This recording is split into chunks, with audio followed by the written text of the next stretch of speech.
Last time on the wilds of Valandiir, our heroes find themselves nearly finished with their prison sentence in the bowels of the Cobb granite mine.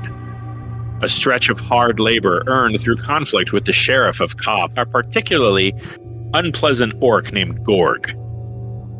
Whilst toiling away in the gray depths, they discovered more than rocks and the occasional stray precious gems. A strange but somewhat familiar source of energy dwelled within the dark recesses of the mine. An energy the Crown Collectors had seen once before. A column of portals leading to other dimensions and planes of existence. This time to a realm of cyber demons and another to a world of helpful mechanoids called Modrons. With the portals closed, a plot by the authority in Cobb planned to expand the source of magical energy. It was learned through meeting the leader of both the prison and the prison's underground resistance, lion folk named Wrayce, that the sheriff and his cohorts had extended everyone's prison sentence indefinitely and were sacrificing prisoners to this fane of magical energy, and also by questioning a Goliath would-be assassin, that he would be personally overseeing this process very soon. You find yourselves later that evening in your cells, sleeplessly contemplating, plotting, and that's where we pick up. It is night. You are all laying on your sides on your bunk within your cell. If anyone has any thoughts or plans before a long rest, we'll start with Baranor.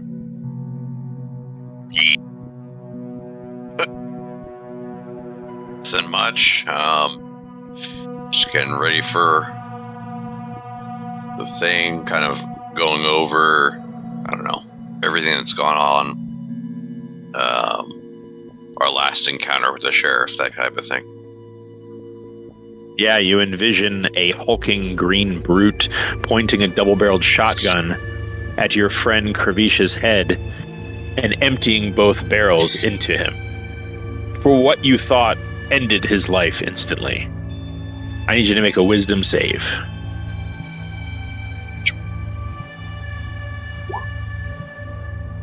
$22. Would you like to add to it? I can't add to saves. Oh, okay. Yeah. Just ability checks. 20. Gotcha. You do feel this needle-like pain in your head. It feels like 10% of like a dagger stabbing you in the head. It's coming from a direction, and it seems to move as you move your head, almost like it's coming from the same direction somewhere. That's the feeling you get as this pain slides around your head as you move it. It's not excruciating, but you definitely can like feel a direction that it's coming from. Kravish. Yes. Any thoughts, plans, or preparations before you close your eyes for the 8-hour rest? I will say a prayer to the Platinum Dragon. Okay. Just try to help commune with him and pray for his guidance and his wisdom, and for just a sliver of his courage as we face the trials ahead. Go ahead and make a religion check, please. And you can add if you're not proficient, you can add your proficiency to it. Okay. I have Jack of all trades. I have half proficiency. Okay. Oh, that die is cocked. I'm serious. This die is cocked. There. That's better. Digital cocked die. Wow. Digital cocked dice. I never thought I'd see the day. Never thought I would either. There's a first for everything. How Karish? I believe it. No, literally, like I've rolled something on like Roll20 or whatever, and it's like there's no way that's not cocked, but it's like it's fixed, and I'm like, no, it's not. You're lying to me. Digital dice can lie. The rules of physics apply on Roll20, but like nothing else. Nothing else works right. Roll too many dice on D&D Beyond, some of them won't land, so yes, they won't. That's funny. Yeah. That's right on brand, I'd say. Yeah. All right. Pravish? Yo. Yeah, you kind of hunker down and curl into a fetal position. Kind of how you've been functioning since you got here. You've sort of reverted to curling up in like a little clutch position. Vague memories of the nest and how you curled up with your siblings. This is just sort of an instinctual sleeping position that you've adopted in the last month or two. And you close your eyes and you kind of roll into a deep sleep, and you experience not a dream, definitely a connection, a vision, and it's simply of the silver sea, the white sand shore, and you do see the mountain range in the distance. And you feel that radiance, that warmth, that breeze across your scales. And you're not greeted with words, and you're not even really greeted with, a reassuring emotion. Just a solemn peace for a moment. I'll take it. You'll take it. Koza.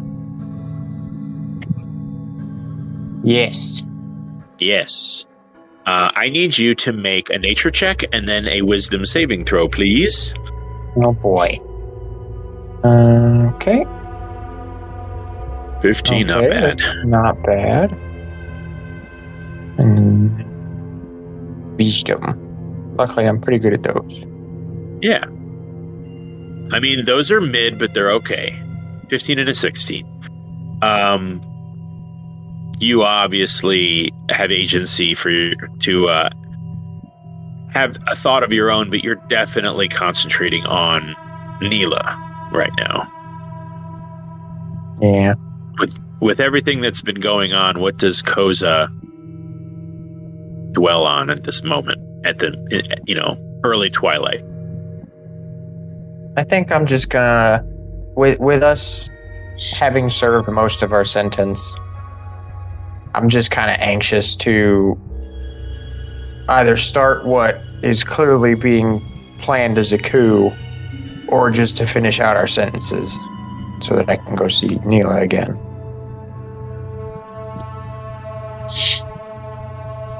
Does someone want to tell him? I'm gonna tell him. No one? Well, I hate to break it to you, Noah, but as I was stated in the intro, your sentences have been extended indefinitely by the sheriff. Yes, right. Would you like to revise your statement? Well, then I'm definitely waiting for the coup to happen. Okay. You have been sort of like druid crafting here and there in your little cell, of course, making it as home as possible with little vines and twigs and bed of leaves and things. And I'm going to say with a nature of 15, it's kind of hard to get a feel for the organic life around you. It's pretty much all dry stone and rock and wood bridges here and there and things like that.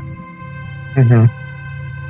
But your wisdom save, you also have this pain in your head. It's been sort of constant. You thought it was a headache, but it travels as you walk around and move around, and gets stronger here and stronger there depending on where you are. But it is very like thin, almost like a pin. This very narrow beam of pain through your head. Mm-hmm. and you can look in its direction. You can feel the pain coming out from behind your eyes. So you get the feeling that it's in a section of the mine, and it does feel relatively new within the last, week and a few days. And it has been getting stronger. And let's see here. Yeah.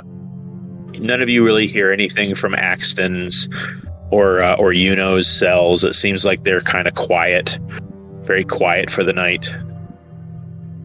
Maven. Yeah. Oh boy. Where to start, eh? Right.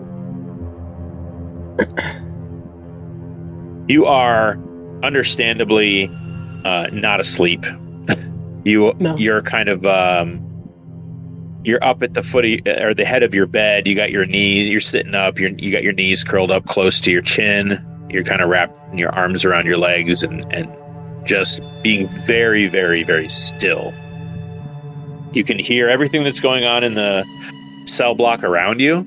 It sounds like one of your prison mates, about maybe 6 or 7 cells away, has a pretty nasty cough. Ew. Yeah, I got the mind crud. And your thoughts kind of race as well. You're trying to meditate, it's not working. Mm-hmm. So what do you contemplate while in this seated position in your cell? Just the entirety of being underground for that long. Yeah. Yeah. Excuse me. And just everything that's gone on and where we're going, like tactically kind of trying to figure out what we're going to need to do to make all of this work out, because she cannot stay down here much longer. She's freaking out a little bit, and so it definitely is not going to happen. You have unfortunately felt a disconnection from both Sunny, your trusty steed, who was kind of left to the surface to fend for himself as you were taken hostage or prisoner for these last month and a half. You've also felt a disconnection from Pelor. You felt it before. You weren't connected to him when you were in the Feywild. You weren't connected to him either when you were in the Fire Realm. And you once again feel disconnected from him again.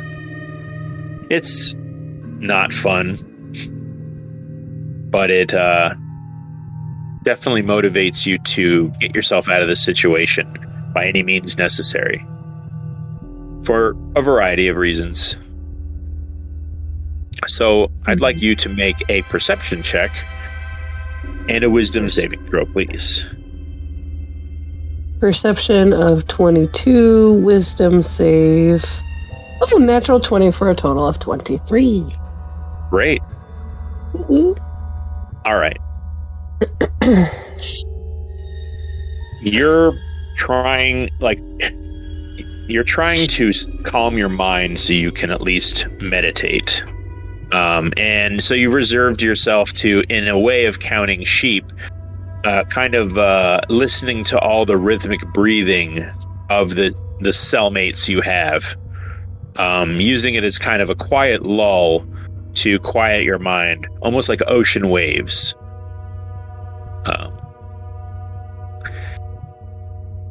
And while you don't feel a needle-like pain, like you've heard me describe the others, what you feel is there is a direction that if you face it, you can feel it focused through your eyes that goes all the way through your head. It's a sensation. And when you face it, you get this moment, when it's perfectly aligned, you get this momentary connection to the divine arcane magic that powers some of your abilities. Mhm. So it's almost like when you're looking through a scope, if you're able to point it at the bullseye and it doesn't really hold very well because you're shaking around, you feel this connection to that magical energy that you've used before. But you do know that your powers are a little limited and have been since you've been in the mine. Mhm. That's just it's almost like if you could either get closer to it or align with it permanently, you might be able to use like the full power, your full range of powers. Okay. Yeah. And Ken, are you online? Yes, I am. Oh, perfect. So, you find yourself in your cell contemplating what's going on and what you may have to do to remedy your situation. You do know that your sentence has been indefinitely extended by the sheriff.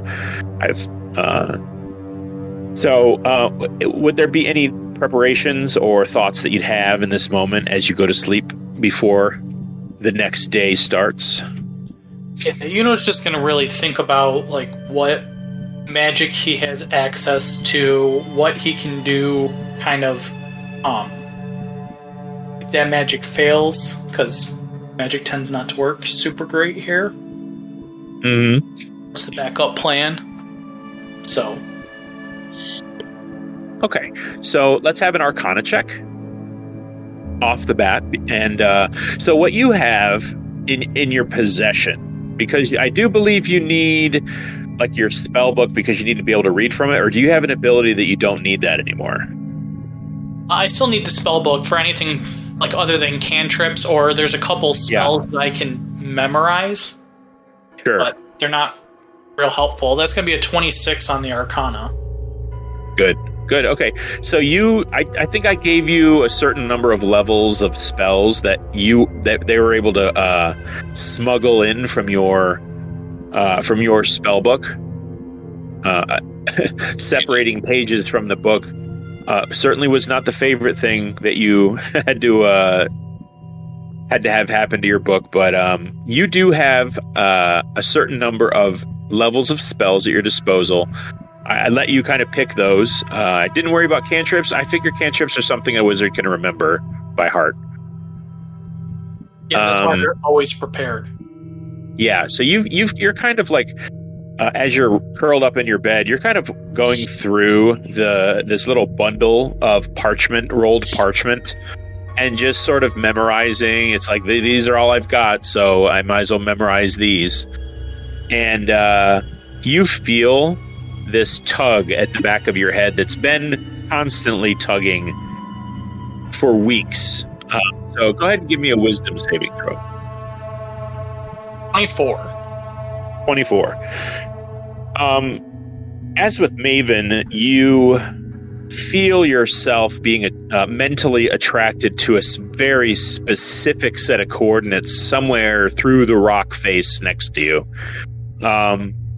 It is of a arcane nature, although it seems very disorganized. It doesn't have the same lattice of magical glyphery that you kind of associate when casting spells or receiving magical energy. This feels very raw, very natural, very ancient. And it is kind of a needle's width of space that you feel that you're zeroing in on. It definitely feels like it's in the distance somewhere. No idea how to get there without leaving the cell block you're in and start journeying toward it. As you do know, the mine is kind of a Swiss cheese of tunnels and chambers.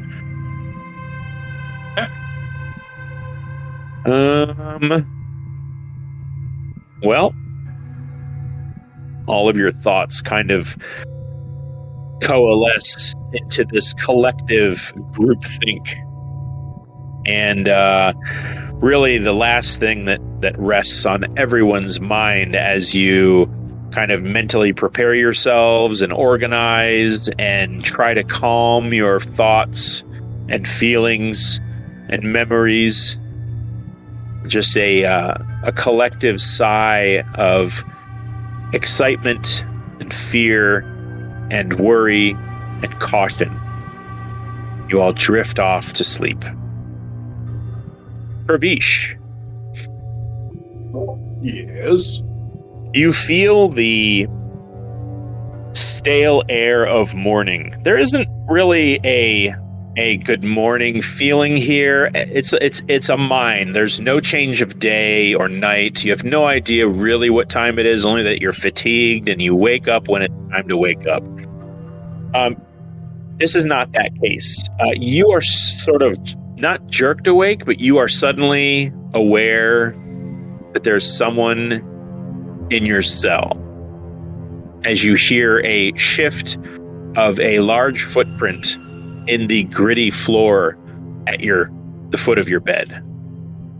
You open your eyes and you hear a low kind of, not aggressive, but just kind of a rumbly growl, and see this in front of you. Okay, that was not the wake-up call I asked for. A pair of yellow glowing eyes on a wide feline face. He backs up. Wrayce puts his full height in your cell, and his arm twists a little and lights a sconce just outside your cell, illuminating his frame. Oh, wake up. I am now. It's time. All right, let's do this. Hold on now. We've got word that something has happened. They've been heard saying in the whispery corners of the tunnels that the fane has been redirected. Okay. Any ideas as to where? Not exactly sure. Our scouts tell us that a large amount of magical energy was expounded and redirected, that it has manifested in a chamber. We're not exactly sure where. All we know is we heard the sheriff was coming, and he's due to arrive today at some point. All right.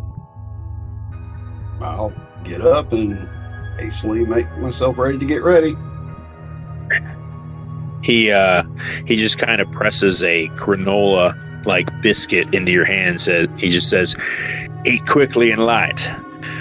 We'll talk more out in the common area." And you now sit up and you see that there are two of these large guards, that one of which you've seen in the employ of Wrayce, and the other one you're not sure who that is, but they kind of straddle the outside of your cell, and you can see now that the rest of your party is kind of awake and standing and looking through the bars of their cell at you and Wrayce and these guards. And you also notice that everyone else in the cell block is gone.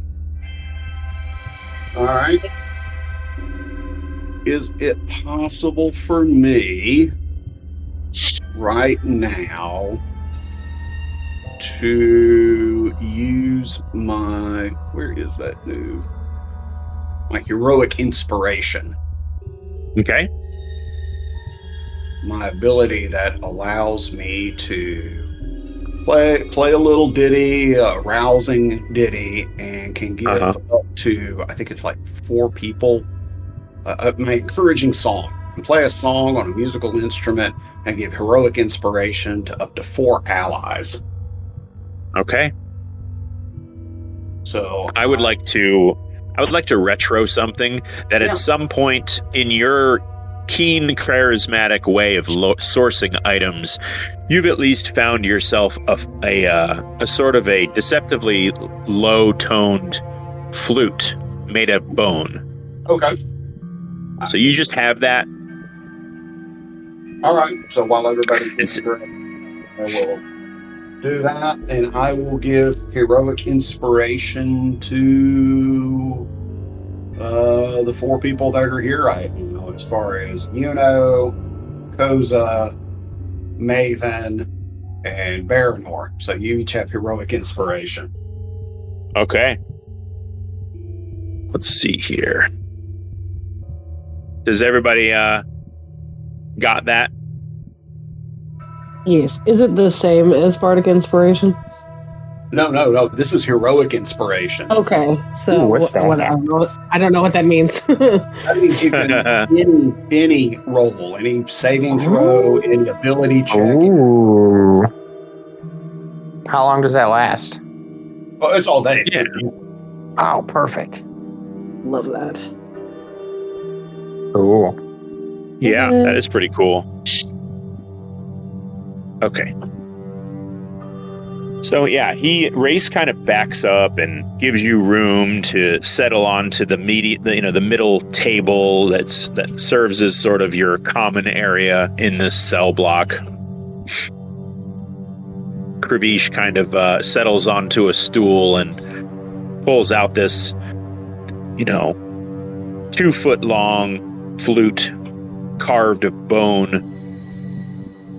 and just starts to whistle this slow, somber, and meaningful melody.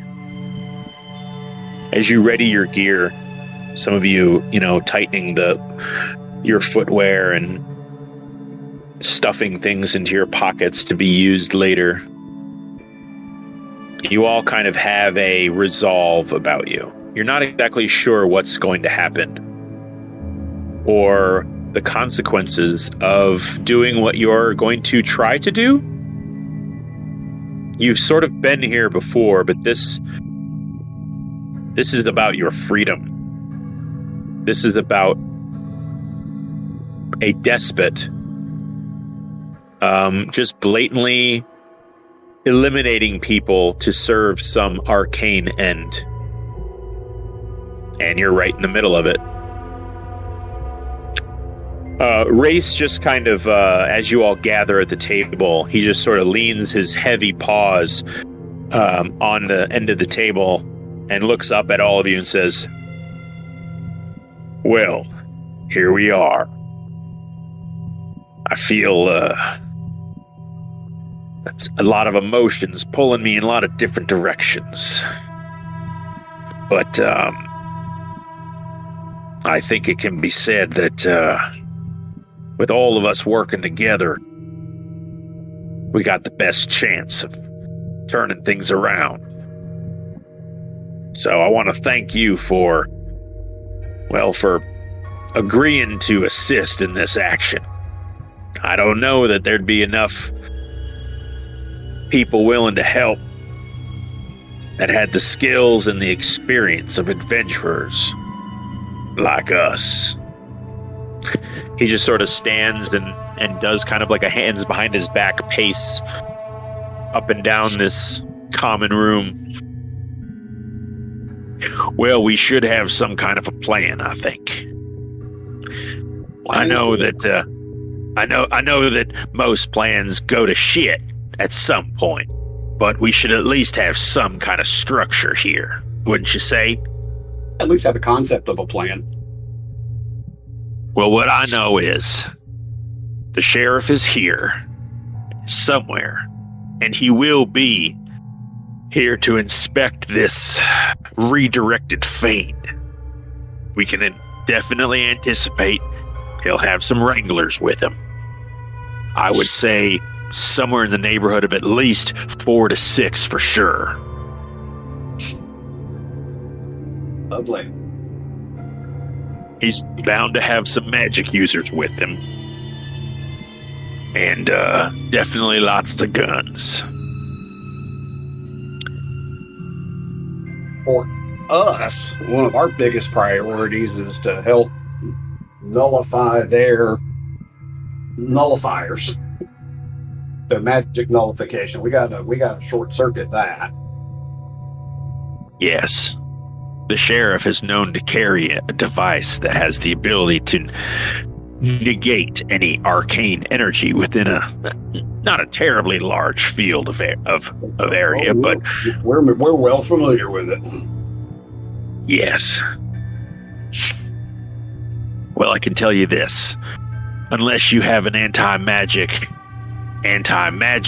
field, once it's fired, the effect is kind of going to be there until it fizzles out. So I think you're right. I think it's imperative we get it away from him. All right. I certainly don't have the nimble fingers, and you see him kind of gesture down to his massive lion paws.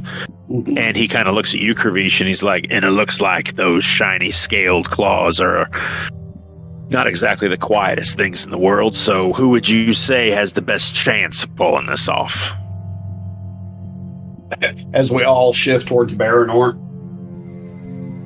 I don't know if you're trying to talk there. Yeah, okay. What did you say? That would be me. Yeah, like as all of our heads just collectively turn towards you.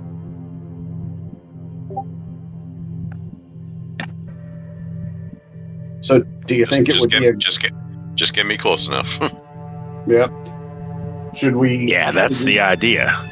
Yeah. Should we go ahead and give Baranor one of those anti-magic grenades? Yeah, who's got those?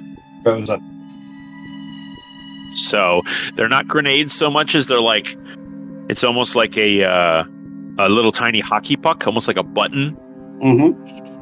And it's understood that you fling them in a direction and there's a certain area of effect, and it's known to restore a arcane conduit through an anti-magic field.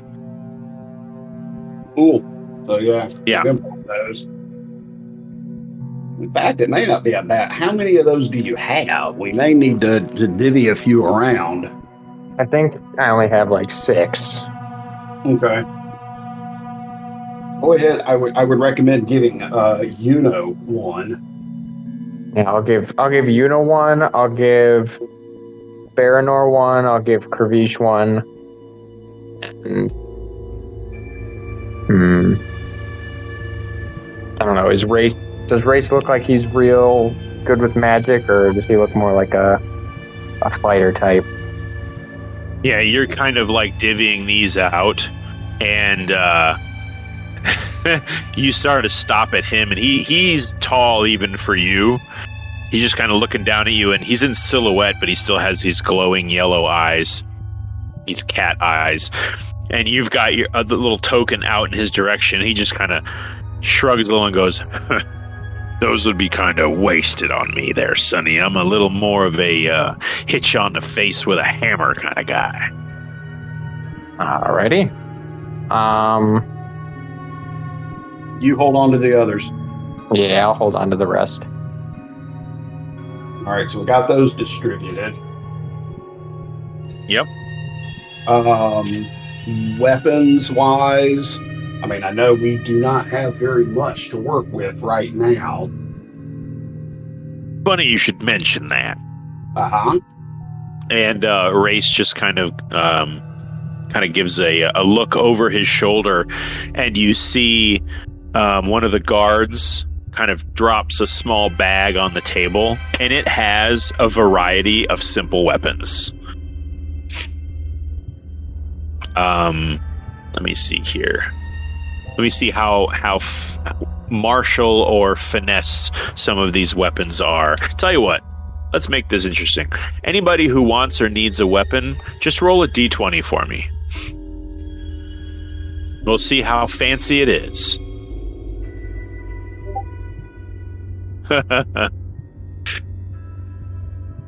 Ay. Anybody else? Nope. Wow. How about you, Koza? You good on on melee weapons? You want to try your hand at this? Fuck it. Jeez. Can we heroic? Wow. Oh my god. Maven, would you like a quarterstaff?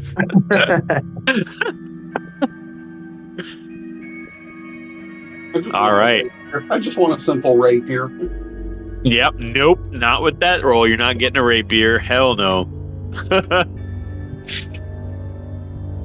You got You got a hearth poker. That's what you got. All right, hold on. Let's go with just simple weapons. Although Maven got a of course she did. Of course Maven got the natural 20 with this. The one who is herself a weapon. Yeah. All right, I'm going to reward that natural 20 amidst a sea of 6 and unders. Maven, they have stuffed in this sack, not exactly the length of a quarterstaff, but it is kind of a bracketry rod, and it's mostly wood, but it's got bands of iron all the way down the ends, about maybe 12 inches from the end, these bands of iron.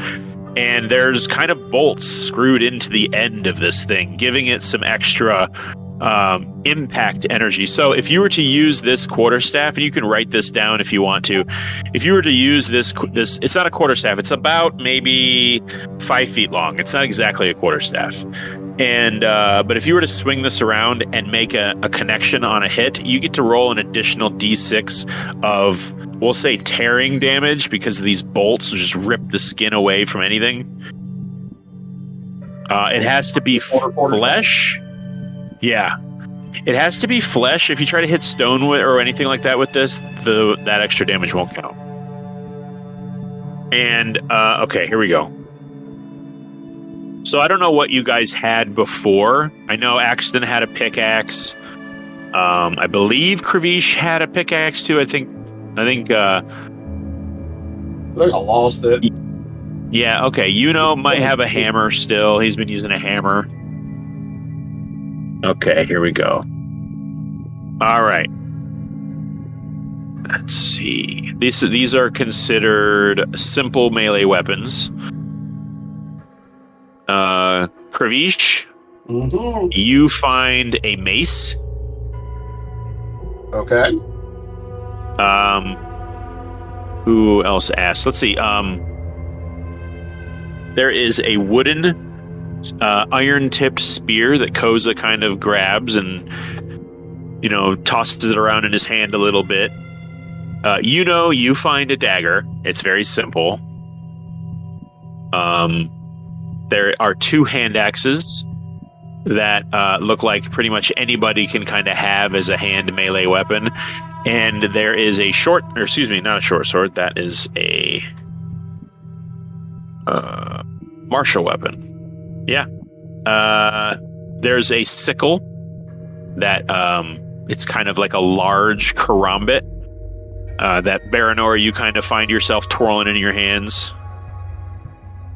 They're all various ranges of, condition. There's a little bit of rust on most of these weapons, but not a lot. They look like they'll do. Kravish, I'm guessing. Is there a shield? There is a shield. It's more of a it's more of a reinforced iron pot lid.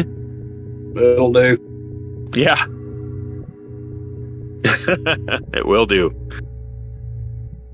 I feel like we're like level 1 in some sort of like open world combat game. Well, you guys have done all the side missions, and now you're doing the main quest. And it's like you've got all these abilities, but no armor. And, to that note, you do see a couple of pieces of armor in this bag. There's no suits, but there's kind of a leather chest plate, a pair of bracers. That's it. Yeah. I mean, if anybody else needs the armor, go for it. I'll say that the leather breastplate can count as leather armor if that benefits anybody specifically. I'll take the leather armor. Yeah, I mean, you guys are wearing prison garb. No one has armor except for natural armor like Kravish. For some of you, you've certainly Axton, you're definitely feeling a little naked without that kind of protection. Does Axton want the leather armor instead? No, he's like, he sees you kind of like kind of holding it up to see if it fits, and he just kind of gives you a nod like, no, you go ahead. Okay. Man has like a negative fucking dex score, doesn't he? Yeah. I think so. Let me see. He might just have a 10 or 11, just average. Yeah, I think he has a 10 dex. Yeah. I don't think he's got a negative average, but yeah. Let me see. Yep. A 10 in dexterity. Okay. So, you all kind of sit here, planning and making conversation. You guys kind of put on a kettle and boil some oats. I'm just going to go AFK from my desk for like 30 seconds and I'll be right back. You guys discuss amongst yourselves what you plan on doing today, what you'd like to prioritize, that kind of thing, and I'll be right back. Okay. All right, so what do you think? Don't talk about it in the chat. This is how he tricks us into thinking he's gone, and then he knows what our plan is. Yeah, he's sitting there quietly, just plotting. Message in the group.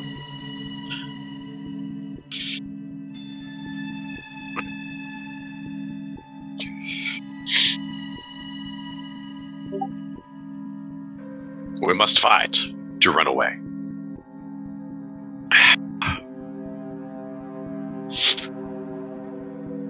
All right. Would I miss anything? Oh boy. Oh, No, just our shopping list. Yeah. Milk, eggs, ham. I guess Steph is viciously fighting with her technological equipment, I'm sure.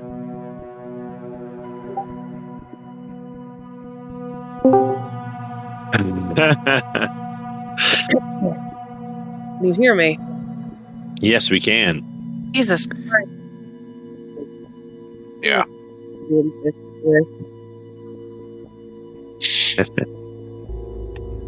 All right. Continuing on. Let's do this. All right. So, as you all kind of ready a quick and hearty breakfast, making your very minimalist plans, you can hear the guards kind of shifting nervously as Wrayce kind of steps back a little and gives a little stretch and cracks his knuckles a little. Well, all right. It seems like, maybe y'all have been in situations like this before, so I'll tell you this. I'll get word to you once I know where the chamber that this new fane is hidden. In the meantime, y'all do your own snooping and searching. If you find it, you get word to me. And he kind of flips Kravish this it's like a stone, a white marble stone coin. Mm-hmm. And he just says that there's a miniaturized sending spell. Just dash it on the ground and say your piece. If you thinking of the right person, it'll get the message to him. So get word to me when you find this place and we'll come running. All right. All right. Good luck, y'all. May the force be with you. He just And kind of also gives a confused look over his shoulder and walks away. What are you about to say, Yuna? I wasn't going to say anything. Oh, okay. Sorry. All right. Yeah, I'd say your weapons are concealable to a degree. And yeah, the day is yours. As far as the prison or the mine goes, it's just a Tuesday. So what would you guys like to do at the start of this day?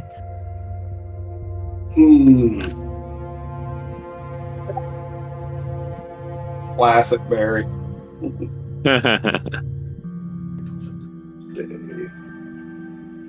One of the greatest BEGs of all time. Oh, hell yeah. And he was like basically dying on camera. Yeah, he died shortly Okay. after the movie. Like, it hadn't even been released yet. He was dead. It was his last film. Mm-hmm. All right. Well, I think. Are we gonna find the? We're gonna like follow the pain in our eyes wherever this is. Follow the what now? Everybody's kind of got a little bit of like, oh, like the pain behind your eyes. So are we gonna follow that, or are we just gonna? I did What are not y'all- get that actually. What are y'all talking about? Okay, then never mind. The The Cool People Club, they got that.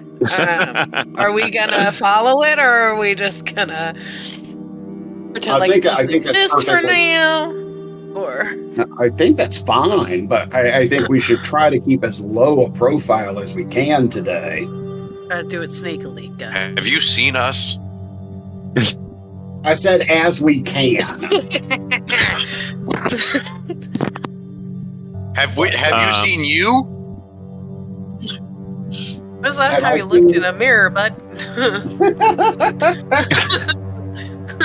You're kind of hard to miss. You Yeah. low profile? Tall, sparkly, shiny, usually wearing flashy clothes. Yeah. The epitome of stealth. We've been here a month, and you don't look like you have any dirt on you whatsoever. Uses the Yeah, sonic shower. I will say that those of you who have worked alongside Kravish over this past month and a half, 2 months, whatever it's been, will notice that he's the kind of guy who like looks like he's working, but you never see him actually swing his axe. You never actually see him pick up rocks. Like very kind of like, you know, a construction worker type attitude where he just kind of always seems to be leaning on his pickaxe, almost like he just got done working and he's taking a little break kind of a thing. That's why his clothes are never dirty, because they're never dirty. Car. Yeah.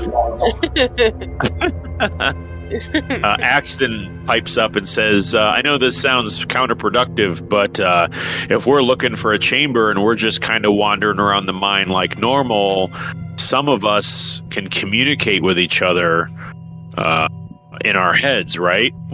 I know this sounds like a bad idea, but we should split the party. No, should. That's not always the DM best is telling idea. us to split the party. No, that comes from Axton. That's okay. a fully autonomous, has his own agency character, Axton. Yeah, isn't that like rule 1, 2, and 3? No, I thought that was we don't talk about Fight Club. Oh, okay. Then rule 2 and What's 3, that? and everyone's looking right.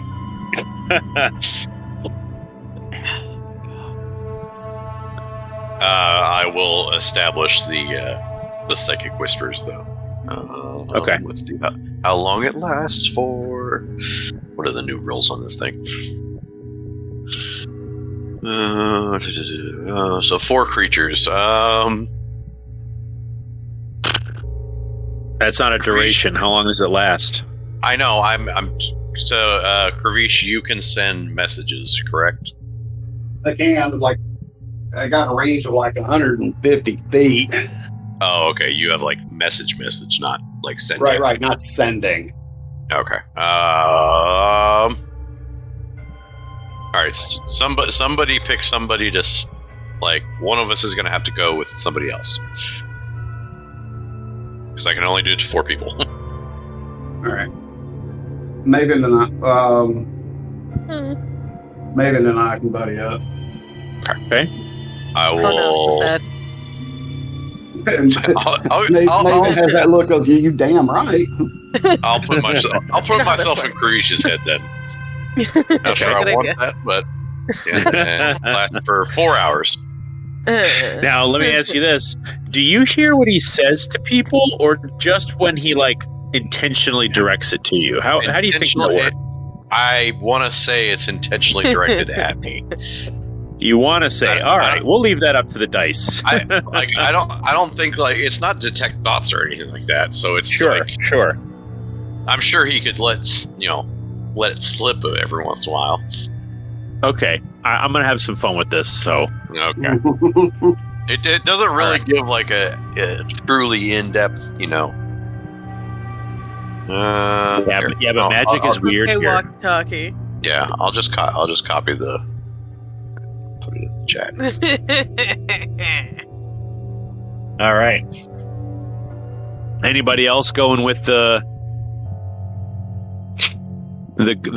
group couple? Axton is going to sidle up next to Baranor and just kind of give you a nod, like I got your back. All right.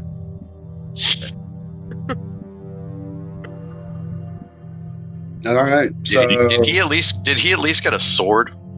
Something. Axton? He's got a pickaxe. He loves that thing. Okay. All right. Yeah, I he's just been didn't know using that. Yeah. Yeah, he's been using that rather enthusiastically the last couple sessions. Okay. Koza, where are you guys doing? Sorry, what'd you say? I said I keep forgetting. What does the fucking shadow dagger thing do? Is it just regular dagger stats? Yeah. Okay. Just checking. Yep. I see a fucking abyss whenever I touch it. No, not really. It's That's not that bad. Said. Yeah, I mean, it's not like a constant. Like you grasp it, and it just always has this. The first time I touch it, you're like every time. The first time I touch it, I see the abyss or whatever the fuck. Yeah, but it's like a flash. Yeah, but it's not a constant thing. It's just like the first time. Nope. Yeah, just a quick vision, and that's it. Yay. You know what I'm gonna do? I'm gonna AI a bunch of nightmare images. I'm just gonna post them real quick and then delete them. Okay. Yeah, that's what I'll do. Okay. I also have 2 prison daggers. I think I have. So. All right. So, Koza, do you guys have a plan who you're going with? I'm guessing you're probably sticking with Baranor, or is anybody going with Pervish and Maven? I'm going to stick with Baranor. I'll go with Pervish and Maven. All right. All right. So now, what are our 2 teams going to be doing? Better question. What are your 2 teams called?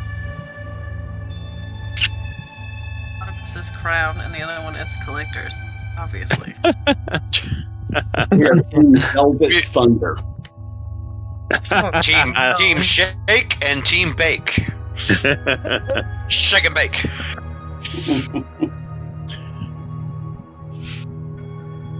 So seriously, what are going to be our team assignments? I'm assuming Baranor's team assignment is going to be to try to locate and procure the. Are you looking for the anti-magic wand, or are you guys trying to locate the source of the arcane energy? Well, the wand is on the sheriff. That is correct. So We're trying to find the sheriff so that we can get the wand away from him. Probably would be the best idea for y'all. I would imagine the whole party would be there for that. Been a little exposed. a little bit. Yeah, Axton says, I don't think You're confronting or sneaking up on the sheriff when we're split up is a great idea. Yeah, No. you're talking about splitting the party and then engaging the bad guy. Okay. Mm-hmm. No, we'll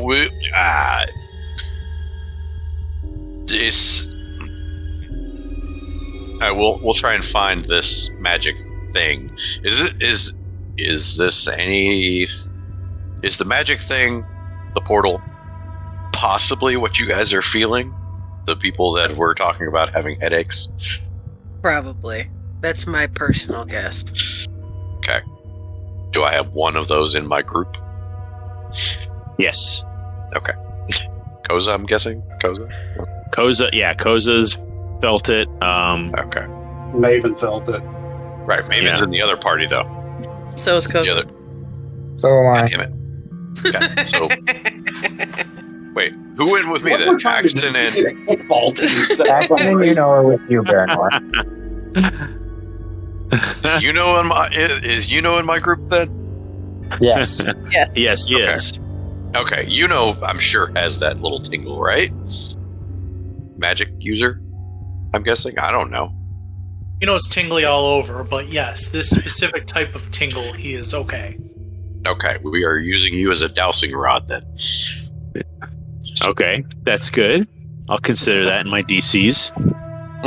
Okay. All right, so you guys are locating the source, the where the fane got redirected, and so what is our team doing? Are we doing the same thing, just from two different directions? And all the while, we're trying to act normal, right? Yeah, I mean, you guys are kind of like walking through the thoroughfare, and there's people kind of going to and fro. It's about maybe 10 a.m. at this point. You guys have sort of wandered off to, into the mine. So there's kind of like people around, but you're keeping your muttering under your hat where no one's really hearing you. And you're able to kind of get lost in the crowd in a way. So you're not exactly conspicuous right now. All right. Well, how about this? You guys, Team Shake goes out to find the fane, and Team Bake will stay over here so that we're not arousing too much suspicion.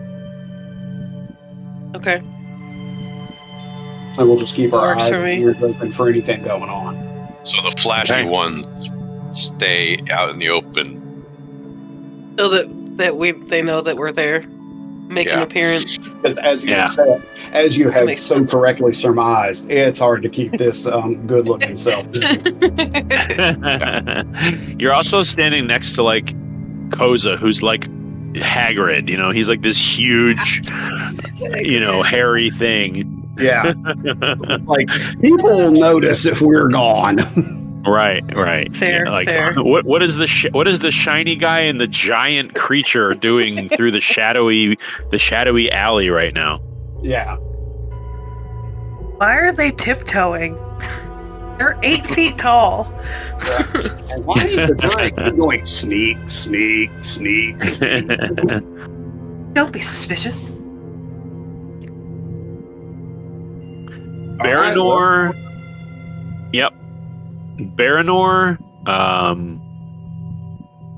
and I need you both to make Arcana checks, and then I'm going to have you just make a general intelligence check with your proficiency, and Baranor, you can go ahead and make a perception check. 21 for Arcana, and then 21. 18 on intelligence. 12 on Arcana and 38 Perception. All right. What was your intelligence? I'm sorry, dude. 18. 18. All right. So, as your group kind of meanders around, Axton is he's got his pickaxe slung over his arm over his shoulder with his robotic arm. And you guys notice that when he first got it, like, I don't know, 3-4 weeks ago, something like that, it was just a plain kind of wooden arm with very simple joints, a couple of little gears here and there to kind of keep the thing together, bolts and nuts and bolts and things. You notice it's kind of slowly upgraded. It's slowly changed. There's what look like little kind of scratchy carvings near his elbow. Not really glyphs or anything, but almost like notes, like little measurements here and there. And you notice that there are a couple more of these larger, robust gears that are instead of pulling strings to make the joints move, it looks like they're these little like metal cords or chains that sort of keep these joints together. And as he moves, you can hear that there's actually a small gearbox in his elbow that kind of makes this whirling noise, almost like there's something inside that when he makes it move, it has some kind of hydraulic mechanical action. And his fingertips are no longer wood. Instead of 3 pudgy digits, he actually has 5 distinct fingers with knuckles, and the The knuckles themselves have these like bolts kind of drilled into them, so that it kind of has like a brass knuckle look. And it looks a little more refined, a little different, and you see that he kind of swings it with a little more confidence and ease of motion. And he's kind of like keeping an eye on you and the crowd. You're able to very quickly find the kind of fine-tune that feeling you have of where this magical source is coming from.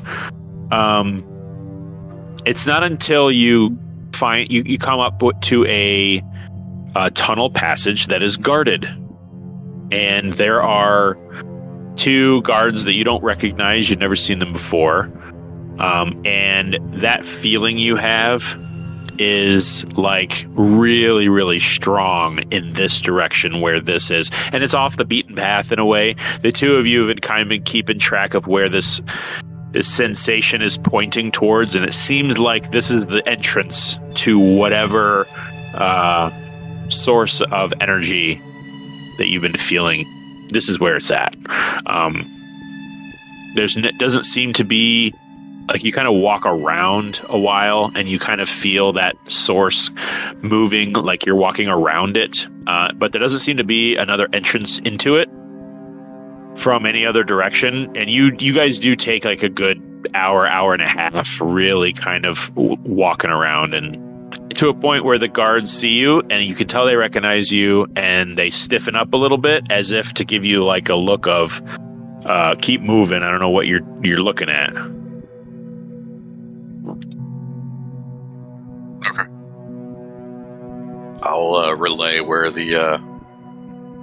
we think it is. Okay. 1 ping only, please. Yeah. Beep.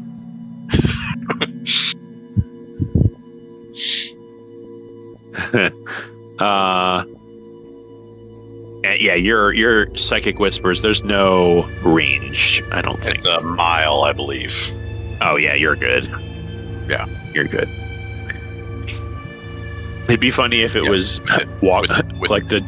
within the walking distance that you've walked, which I'm sure you've walked more than a mile, but yeah, not directly away. Yeah. The family circus way. Yeah. No, it must be within 1 mile of each other, and doesn't give me other limitations. Your mental energy kind of, because it is mental energy. It's not exactly magic. Is that right? It's psychic? Yeah, it's psychic. It's psychic whispers. Right. Your psychic whisper wafts through the astral plane, that it travels directly through solid rock and into the mind of Kravish. Kravish, you walk side by side with Maven and Koza. And Koza, at this moment, I'm going to say this. Koza is kind of trailing behind you by about 6-7 feet. Mm-hmm. He definitely looks like he's thinking. He's looking down a lot, and he's kind of quiet this morning. Mm-hmm. Okay. Maven, however, is right at your 3 o'clock.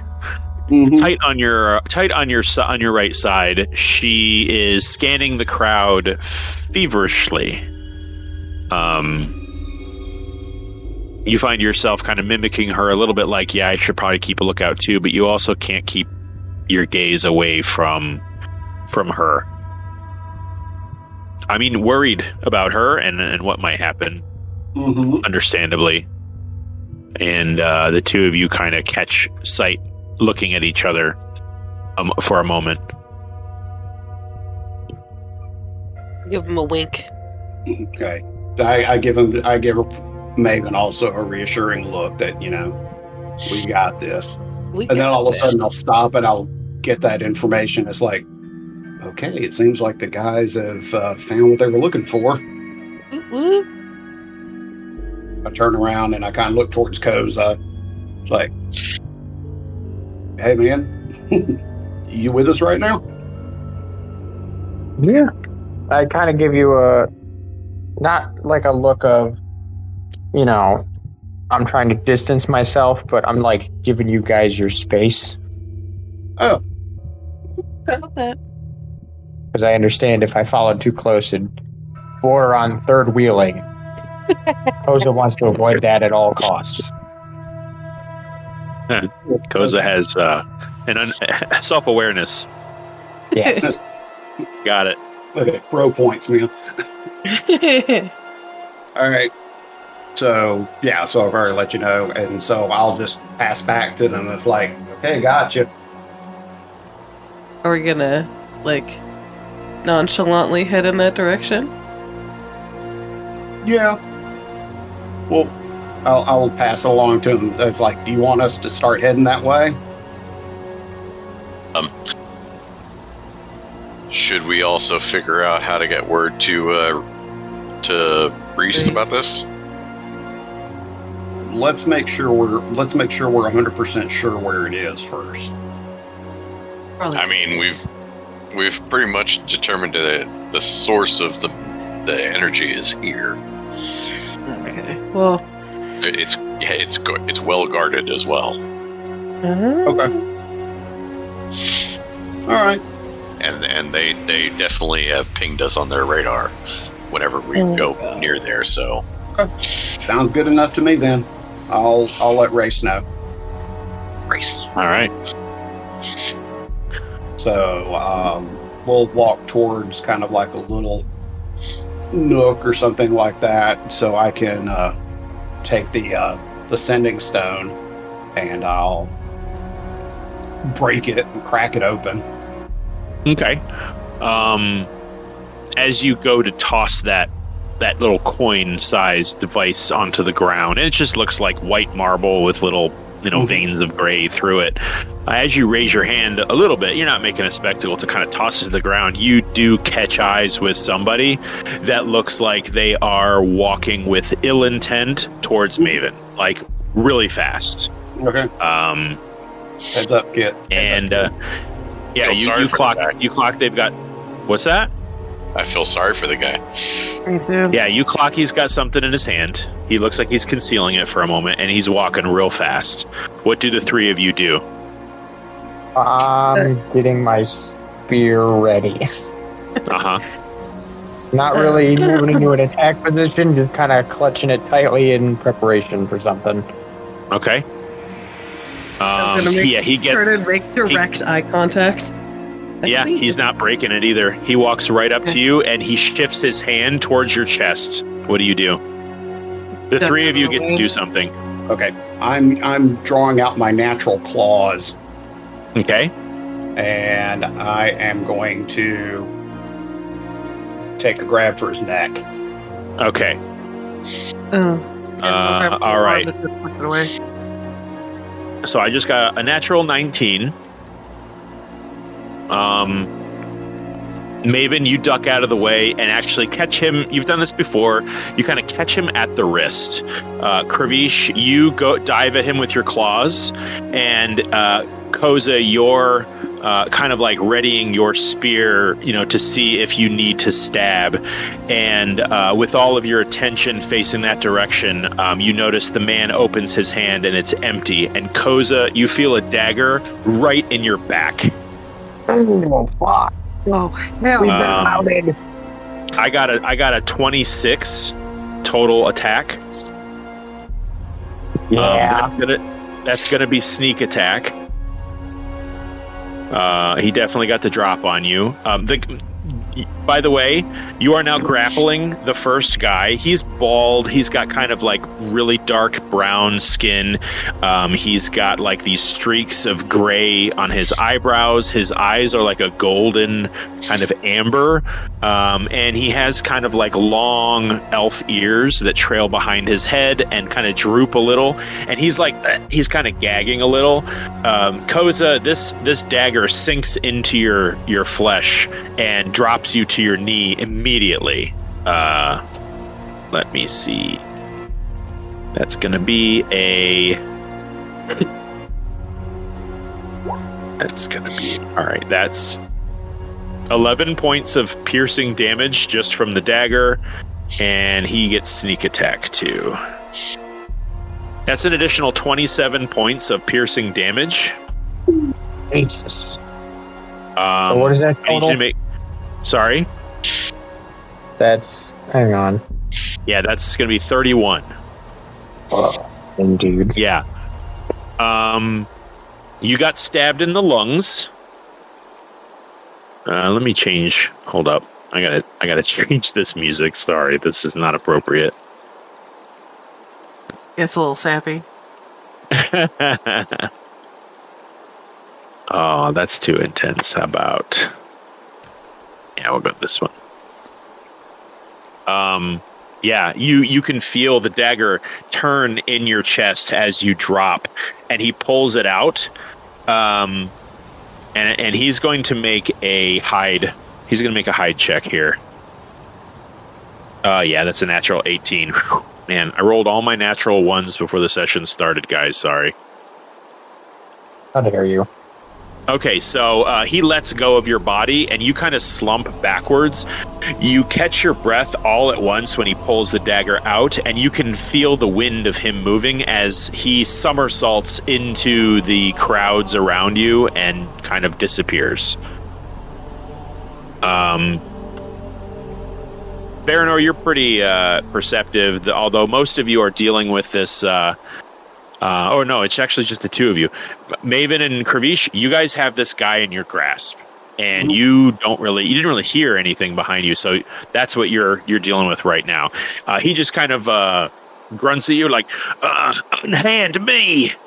I will body slam him. I've got his neck in his hand. I am going to drop him flat back onto the ground. All right, yeah, make a let's see, you've already grappled him. Does that give you some kind of bonus towards like a physical attack? I wonder. He definitely can't get away. So you know what? I'll say with the two of you assisting, yeah, he goes to the ground. He goes onto his back. You know what? Go ahead and roll d6 for fall damage, because you just both threw him to the ground. How many d6 did you say? Just one. It's definitely worth like 10 feet of natural fall damage for sure. 6. Ooh, all right. So, yeah, you knocked the wind out of him. And Koza, you fall flat on your back. You are bleeding heavily from a wound. All right. I have got my foot on his chest, and he is feeling my full weight. Okay. As I tell him, talk.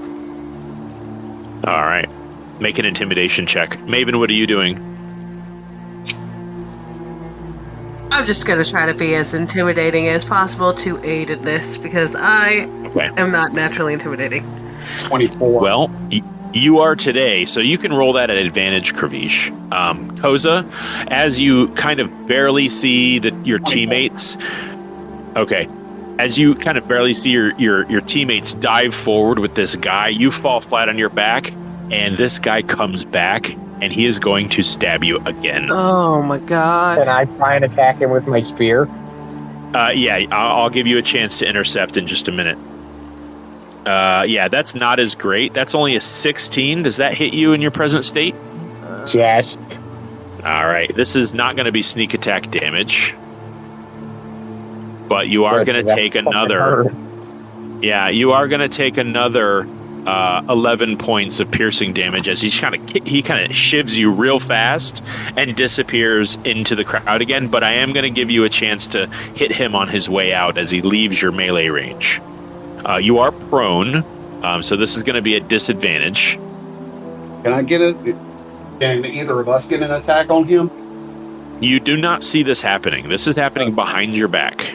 And you are clearly focused on the guy in front of you. So this is all happening very quietly. Koza just got stabbed in the lungs. It seems like he's having trouble screaming. So yeah, no, this is a real sneaky attack behind your back. All right.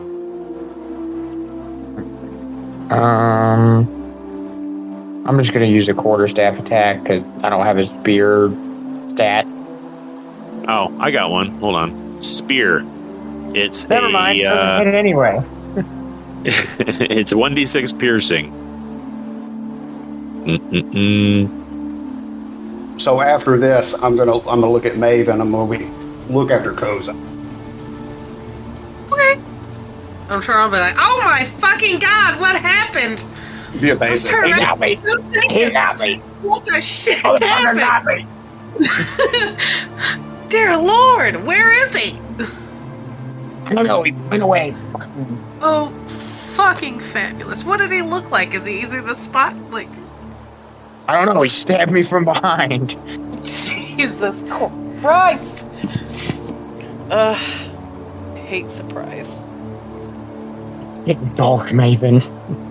Yeah, there's a bit of a crowd around you now. Like they've seen this giant man like fall, and so there's a few people kind of like, "What's going on? Is he okay?" And at this point, Maven just kind of turns around and drapes herself over you to kind of like shield from, whatever attack there may be. I need you both to make perception checks. Jesus. And Kravish, this guy just kind of like he's dazed. He kind of rolls his eyes in his head a little bit and blinks a few times. He's going to make a contested strength check against you, Kravish, to see if he can scramble away. Now he's prone. I don't know Yep. if that means anything. Well, you're grappled too, so this is a disadvantage for him. I dropped my d20. Come on. So is this an athletics You only check have for one? me? Surprisingly, today I only have one because everything else is in a different room. I'm sorry, Kravish, you were asking me a question. They're just grappling. Just how the Yeah, you're simply grappling with him. You've got your hands around his wrists. He's trying to wring them free and scramble away. No, you mean the elf dude that I slammed down? Yeah, No, my foot is on his chest. sure. Yeah. He's gonna make it a contested disadvantage strength check to try to break free of this grapple in your leg. Countered by mine. Okay. Yep. So yeah, this would be an athletics check. Good luck. He did get a pretty high natural roll. It's at disadvantage though, so he's taking a natural 12. So that's for a 15. 24. Yeah. So I'm going to roll back because you intimidated him with a 15. That's not great. So I'm going to also contest that intimidation with insight. And that's a natural 20, so he does not say a word. He's trying to wriggle free. That's all you're getting from him. Okay. Yeah. And you just watch Maven kind of dash behind you, and you can hear her concerned with Koza as this guy is kind of wrestling with you a little bit. I'm definitely going to say that you're attracting attention. There is a couple of guards that looks like they're kind of looking over the heads of people in your direction. Mm-hmm. All right, so I'll just kind of growl out, "Stop him!" Uh-huh. About who? Who do you mean that about? Huh? Who are you saying that about? The guy. Well, I don't even see what's going on behind me as far as Koza. I don't even know what's going on over that way. I mean, I'll say that you kind of you hear the commotion behind you. You turn your head real quick, and you see Maven kind of hulking over Koza's immense frame, and you can see that there's like blood coming from his back as he's reaching for like the small of his back while lying on the floor. Quick glance in the crowd. Any familiar faces? Any friendlies? Make a perception check. 26. 26. You don't see any friendlies. You do see a couple of faces that were sitting with you guys at dinner last night when you had your run-in with the other group of would-be assassins. One of those guys is in the crowd, but he's not doing anything. He's just kind of looking at you and looking at Koza and looking at you and looking at Koza. Mm-hmm. Yeah, that's what you see. All I got. Okay, so this is all just making. All right.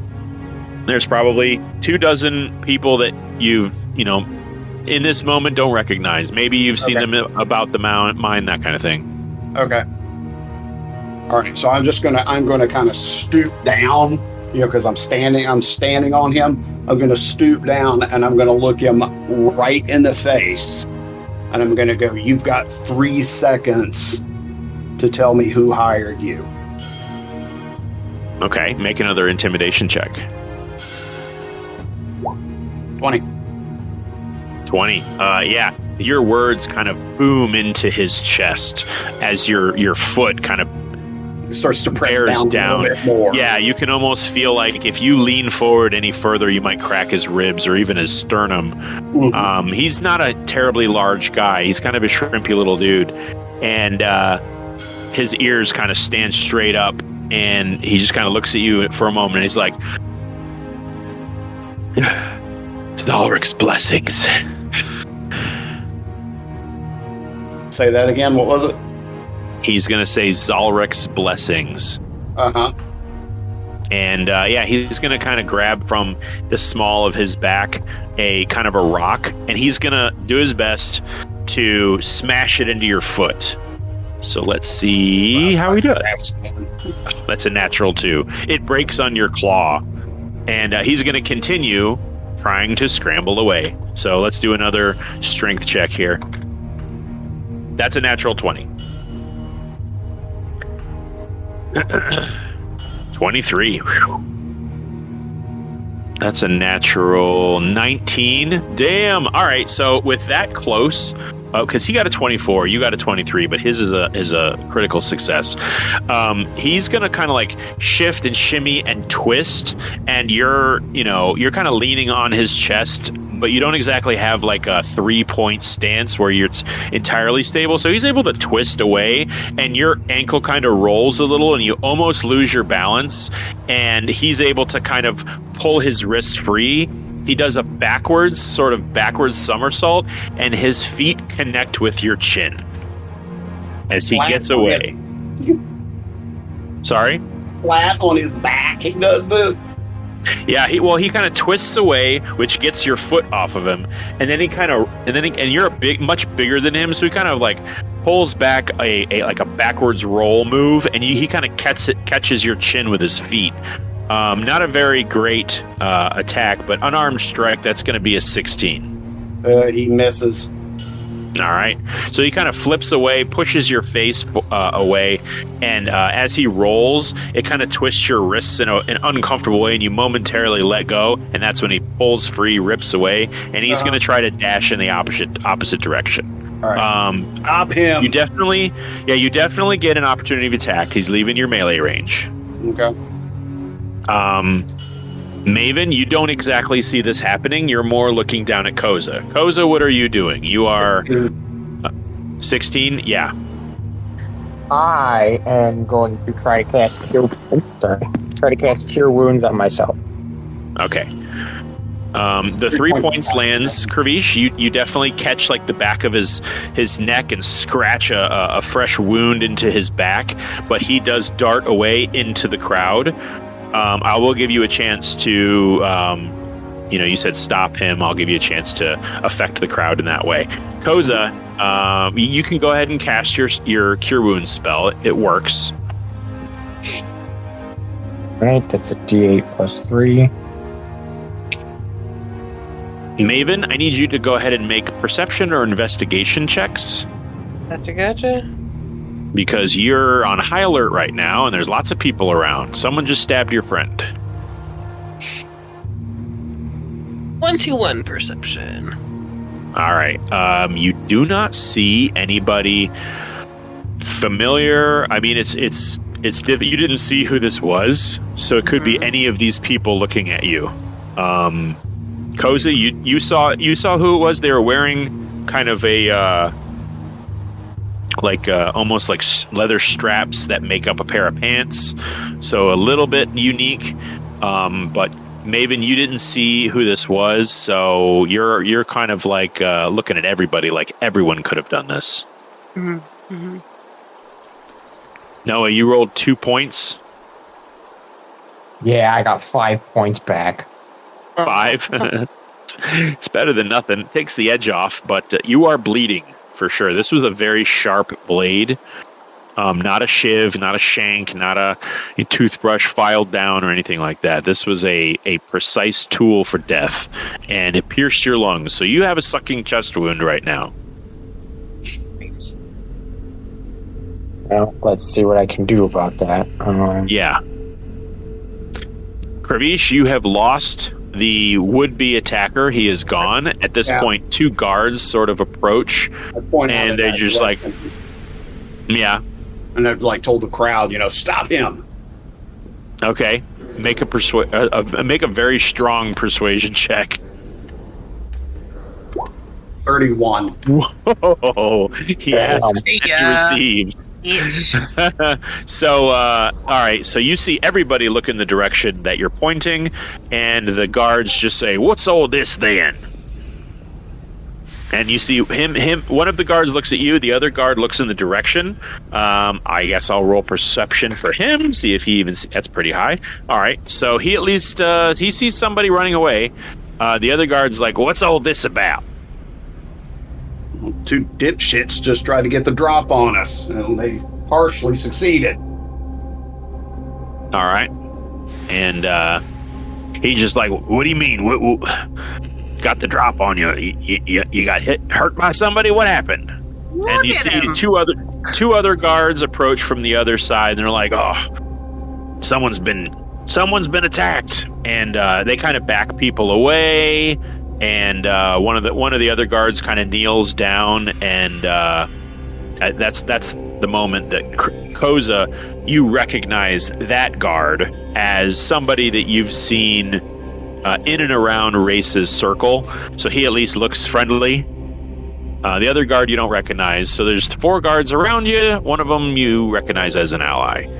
And while the Keystone cops have been coming in, I'll send a psychic message to Baranor telling him it's like, we've been ambushed, Koza's hurt pretty bad. This whole time I've just been hearing like snippets of psychic like fighting. Yeah. Like yeah, you hear like yeah. and it doesn't sound good, any of it. No. You guys need us over there? Are you guys okay? What's going on? Well, fight's over. Bastards got away. Koza's hurt, but he'll live. Okay. What's the plan then? As you're doing. I haven't, and I'll just tell him it's like I haven't yet had a chance to tell Wrayce about the fane. Okay. We'll holler if you need us. Mm-hmm. Maven, what are you up to? I am still super worried about Koza, so I am going to, if he can't tell me who it was that stabbed him, I'm going to be like trying to find the most nefarious looking person there. Yeah. I can't do much. I don't know any of that. I can't. I'm not helpful after you've been stabbed. I'm going to try to do a medicine check to see if I can help stabilize the bleeding. Okay. I'll look, Randy. That's a 7. Yeah, no. This is a really bad wound. You're seeing like dark red blood. Yeah.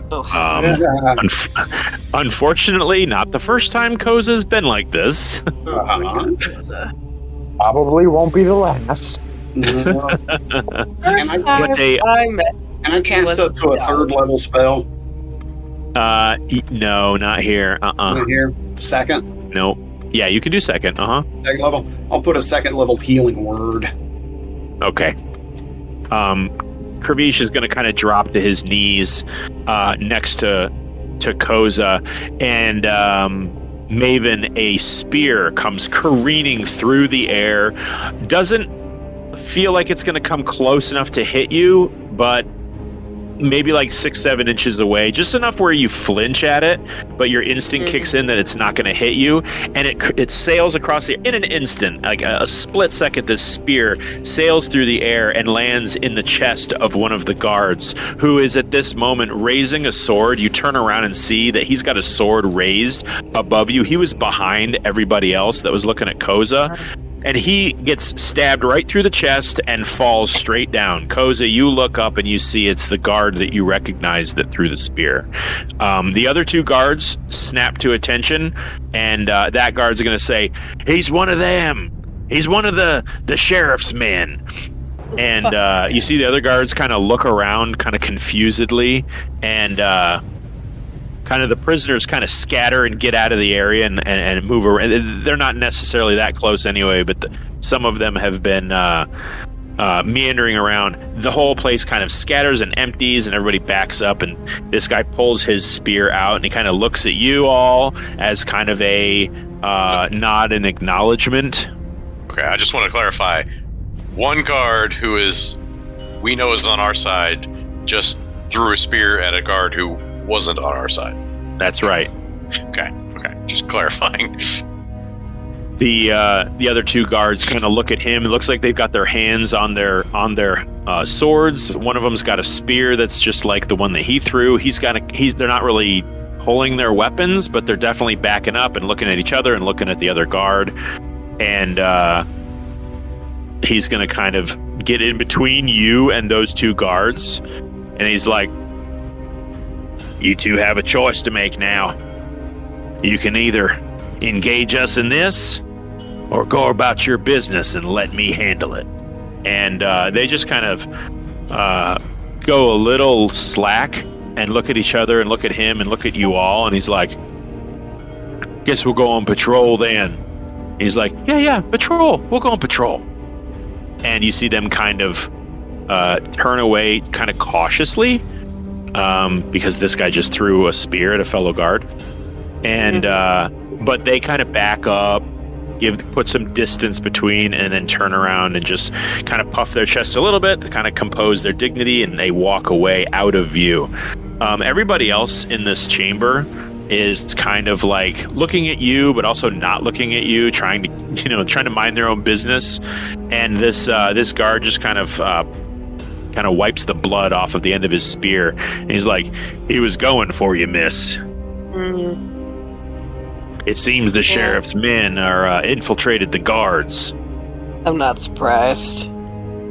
All right. Back up. My healing word gave him 13 points. Okay.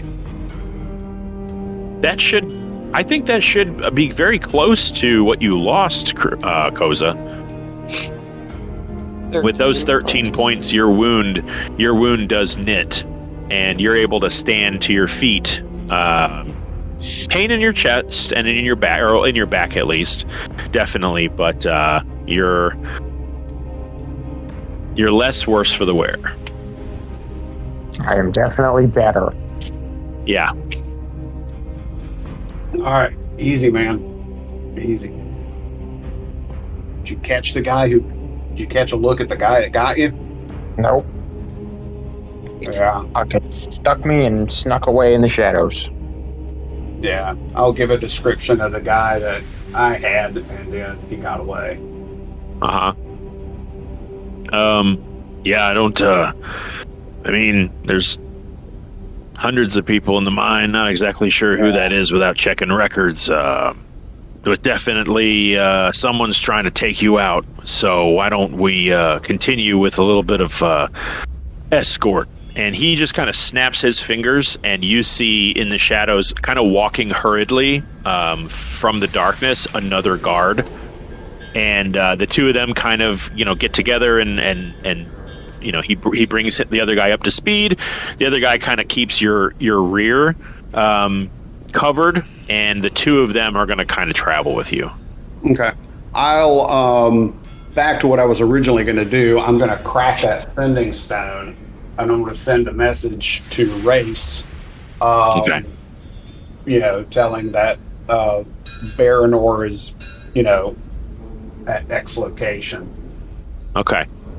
Speaking of X location, Baranor, I do believe you have the really good map. Right. It's in the session content. Let's see here. Just put it in here real quick. You do have the map. Where you are, I'm going to have you, what would be like I think we've been through this, like a cartography check. Since you have the map, it'll be at advantage. And this is you. Yeah, survival. That's fine. Go ahead and make an advantaged survival check. As you kind of look at this map and look at where you are, it'll help you give an informed description of how to get to where you're at to the rest of the party.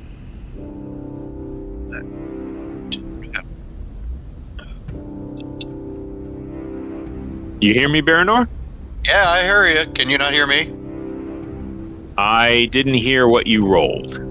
I didn't roll. I was trying to modify it because I have a bonus to that now. Okay. My bad. 26. 26, yeah. Very good directions.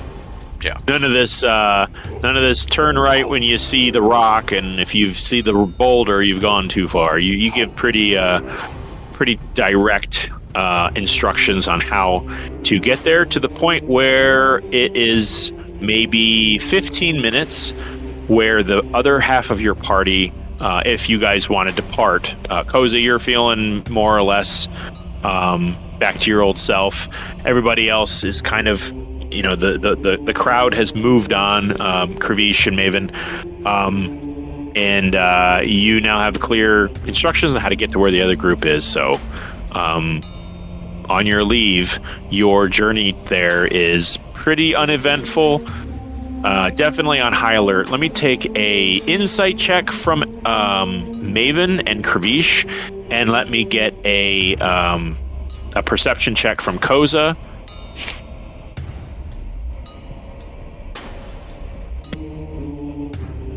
Whoa. All right. So Maven is on high alert. She's looking for somebody to approach you guys from the side, from the people that are passing you on y'all's way to get to where Baranor and them are. Koza, you're kind of disheveled. You just got stabbed. You're kind of freaked out right now as far as making sure nobody does that again. So it's kind of like you can't see the forest for the trees. You're looking at individual people and trying to scan their hands to make sure they don't have nothing. Some of them do have things in your hands, like hammers and pickaxes and stuff like that. So it kind of distracts you a little bit. You don't really notice anybody approaching you, and you might have had you been paying better attention on the whole, but nobody actually gets to a chance to attack any of you, because Kravish, your insight is kind of keeping an eye on people specifically that you really feel are trouble, not necessarily that might attack you for a nefarious reason, but just might attack anybody. There's aggressive people down here. And Maven, you have an even more kind of field of view and kind of judging everybody's body language. And there's a moment where you feel like somebody might be like leaning towards you, but they're just kind of leaning on like a bad knee, and they don't even make eye contact with you. And you finally see Baranor and Axton. And then you see through the scarce crowd as they are kind of leaning on a pillar out of view of really any walking by guards. Baranor, you've moved away from that entrance, so as obviously not to attract attention. But you see Kravish and Koza waving through the crowd, and eventually you see Maven approach. Okay. Over here, guys. Well, your left. Your other left. Mm-hmm. Okay, kids, how was your trip to the zoo? We found the thing. Or we think we found the thing. Love that you found the thing. How are you? Great. fucking fabulous. How are you? I mean, Yeah, right up to the point where the big guy here got stabbed in the back. It was a festival. Twice. there was a stabbing and I wasn't there. With a dagger, even better than yours. Oh. Yeah, you look and see that Koza's kind of hunched over.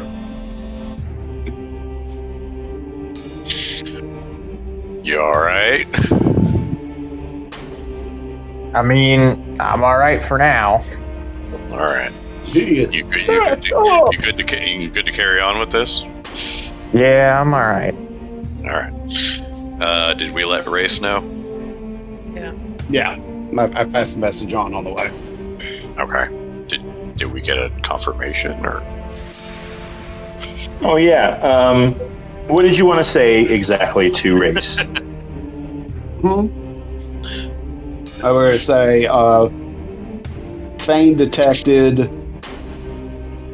located near, ballpark, best I can do in like 3 or 4 words. Yeah. Sure. Heavily guarded. Heavily guarded, ambushed en route. It's not too long before you hear a response. He just kind of grumbles a little and says, figured they might try something. I received a message earlier, a couple minutes ago, from one of my patrolmen that there was some trouble in the mine. Somebody got stabbed. That must have been you, huh? Yeah. But now this is only a 1 call and 1 response, right? Yeah. That's it. There's no... unless you want to try to put the little tiny pieces back together? That work? Mending. Yeah, mending. Hey. Totally works on spent magical objects.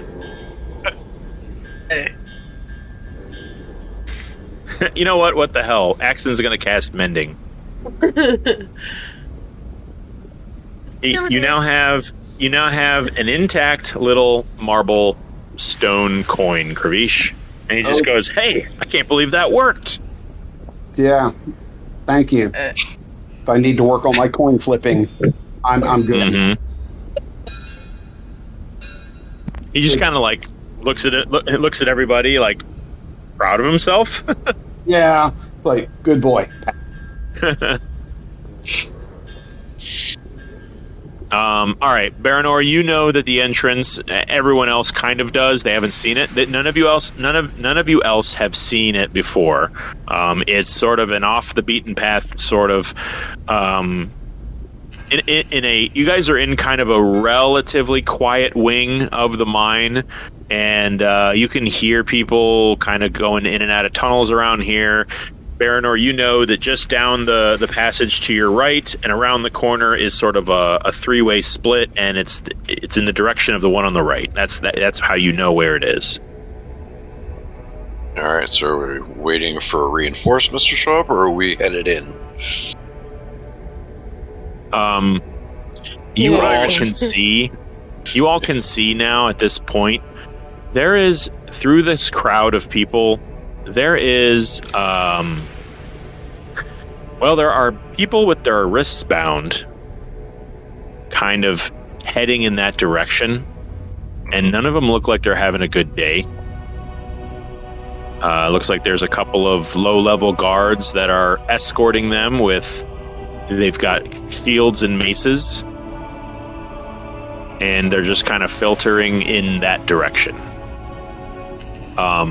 And that's when you all feel this rush of energy. Those who have a pin-like or a needle-like pain, there's a spike in that pain. Those of you who can just feel a magical presence, you feel a surge. And then the line moves forward. Okay, so they're going into the grinder. The slaughterhouse. Unfortunately, not much we can do about that. No. There's really I thought that's not. what we're here for. I mean, currently, right now, actively, there's not a whole lot we can do about it.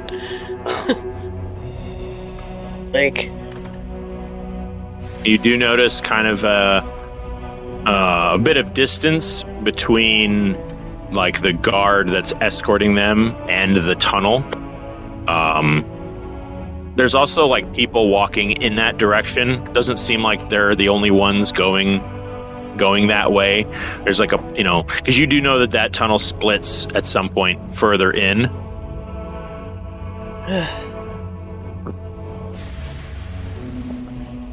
What do you do? Or for like the entire line of people, or Sorry? is it one guard for the entire line of people? Well, it seems like a guard kind of followed them in, or was walking along the line and walked through that tunnel and is now out of view. And behind him, the other guard is so far back that he's you're all lost kind of in the crowd from his perspective. So I'll say, Baranor, you get the feeling you could probably go down that tunnel and not, with a little stealth, you feel like you could probably just look like anybody else walking through that passage. I'm trying to see, like, all we see is a line of people chained up together. Do we see a guard as well? You see one way at the back of that line that leads further down the chamber, and like I said, you get the feeling he probably can't see you because there's there's like a couple dozen people walking around in this area. But everybody's staying clear of the line of people that are chained together. I mean, kind of, not really. There's people milling around. I mean, the line kind of stretches. It goes for quite a ways away. Okay. And, I'll say some people are paying them some kind of mind, like, hey, there's a bunch of chained up prisoners. But, I mean, people misbehave and they have to go to, like, super jail. So you've seen people chained up down here before. Okay. Is Super Jail guarded by Super SWAT? What are we doing, guys? What are we doing? Pound you in the ass, prison. Well, we really don't know. I mean, we found the area here, but I thought we were just going to wait for Wrayce. Didn't realize there was something we may actually something here in the way. Well, how long are we waiting for Wrayce? He didn't give any kind of timeline. Yeah, how soon can we? He didn't get around to that. He likes to meander in his discussions. Is that a crack at me, Corey? Of course not. What are you talking about? You all feel another surge of that magical energy, and the line continues. Okay. By maybe 6 or 7 people by this point. Oh, Jesus Christ. Okay, well. Do we want to start this now? I don't know. Wait. We need to We need to get some recon in there before we charge in. Yeah. Oh, do sneaky boy stuff. Yeah, but it's the entranceway was guarded. Like, I'm good, but like I can't turn myself invisible. It's one thing I can't do. You've got Pass Without Trace, don't you? That doesn't make me invisible. Makes it really hard to see, though. Can I cast a 3rd level spell from here? Yes, you can. From here, you can. 12. So. Yeah, Right. your guys are definitely closer to that magical source, and your levels go up one as far as how powerful a spell you can do. Dude, I can cast invisibility on you. It'll last for an hour. Since Unless you when? do something stupid like cast a spell. It's just or now. attack. Okay, cool. Go be all right. sneaky. Give me 1 second. It's by touch, so you can't just saunter off and then... I know that, and I'm going to cast Pass Without Trace on myself. Before you... Okay. Before you Yes. Yeah. All right, there you go. Okay. All right. You all watch Baranor kind of back up into the shadow of this pillar that you guys have all kind of congregated around. And, you guys kind of backed up into like a corner here where the wall is right here and the large stone pillar. It's probably 20 feet across, this giant pillar. You guys are kind of in the shadow of it. So why don't you give me a sleight of hand check, Kravish, just to see, it'll be a low DC, but just to see if you can pull this off without anybody seeing you do it. 30-20. Okay, that's good. Yeah, you're just kind of looking around, and you just do your little verbal and semantic movement as quick as possible. And Baranor, within the shadows, you're already kind of shrouded in darkness. You just kind of see your skin kind of blot away into invisibility, and you just disappear. Is Kravish a Warcaster? No. Okay, never mind. Okay. Right. Once I'm invisible, I'll head toward the entrance. Okay.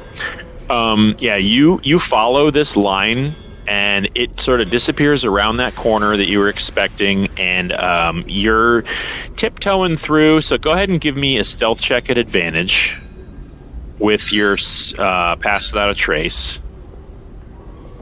And let's just see how invisible you are. 41. Oh, goody. You're in a different universe now. 41. 41. Would you like to add anything to that? The Stormbreakers. What are you guys doing here? Yeah, you stealth your way into another dimension. 42. 42. Solid. Okay. So that's the question. Baranor? What was Baranor's stealth? Yep. Baranor, as you pass through this passage, you are very stealthy. Yeah, I should hope so. No, yeah, you're confident that no one can. You're tiptoeing and just really kind of ninjaing your way through here. Just invisibility in plain sight, as this area, it's not terribly well lit. There's like a torch sconce every 10-20 feet. And the passage about maybe 15 feet wide. There's a couple of people moving through here as you approach the fork in the road, and you take the one on the right. You're looking at the faces of these people that are chained up, and they all look dour and somber, but none of them notice you, including the guards straddling the surface, which are absent. They were there a minute ago, but you can hear kind of a commotion as you stand in the threshold of this chamber. The threshold itself is about maybe 7 to 9 feet wide. So you're able to kind of skip down. You can see a blue glow illuminating the tunnel ahead of you that these people are sort of filing down through. Do you wish to advance? Yes. All right. You get to the crest and you find a room, a large chamber, covered in rocky surfaces and blue light everywhere. You see several humanoids crowning a central object of spinning, lightning, and light. It's creating its own wind. Sorry? Is it like the portals we've seen before, or? No. Okay. This does not look like a circular portal or a pillar of portals. This is a central. Hold on 1 second, guys. Okay. All right. Hey. I'll tell you what you see after the break. I got to take a break real quick. I got to do something. We'll be back here at 4:20, and I'll tell you what you see. All right. All right.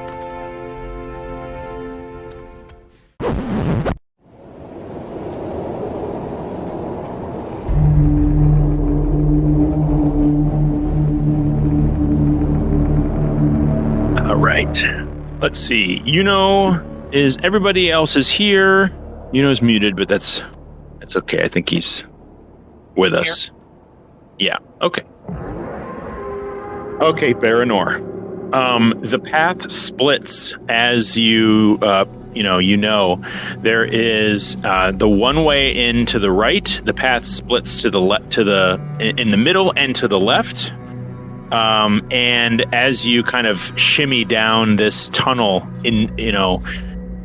fully confident that nobody can see you, and you're doing your best to keep your footsteps light, so you're not making any depressions. Any footprints in the grit of the stone. There's no real chance of like footprints in sand here or anything like that.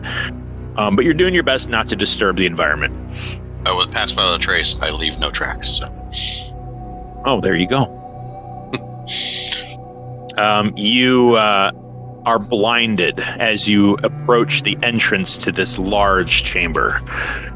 You can immediately see that there are different ways into this room. In fact, there are minecart tracks leading out from one entrance and doing a little curve and then meandering into another cave. It looks like there's about maybe 5, 6, 7 ways in and out of this huge chamber, probably 60, 70 feet across.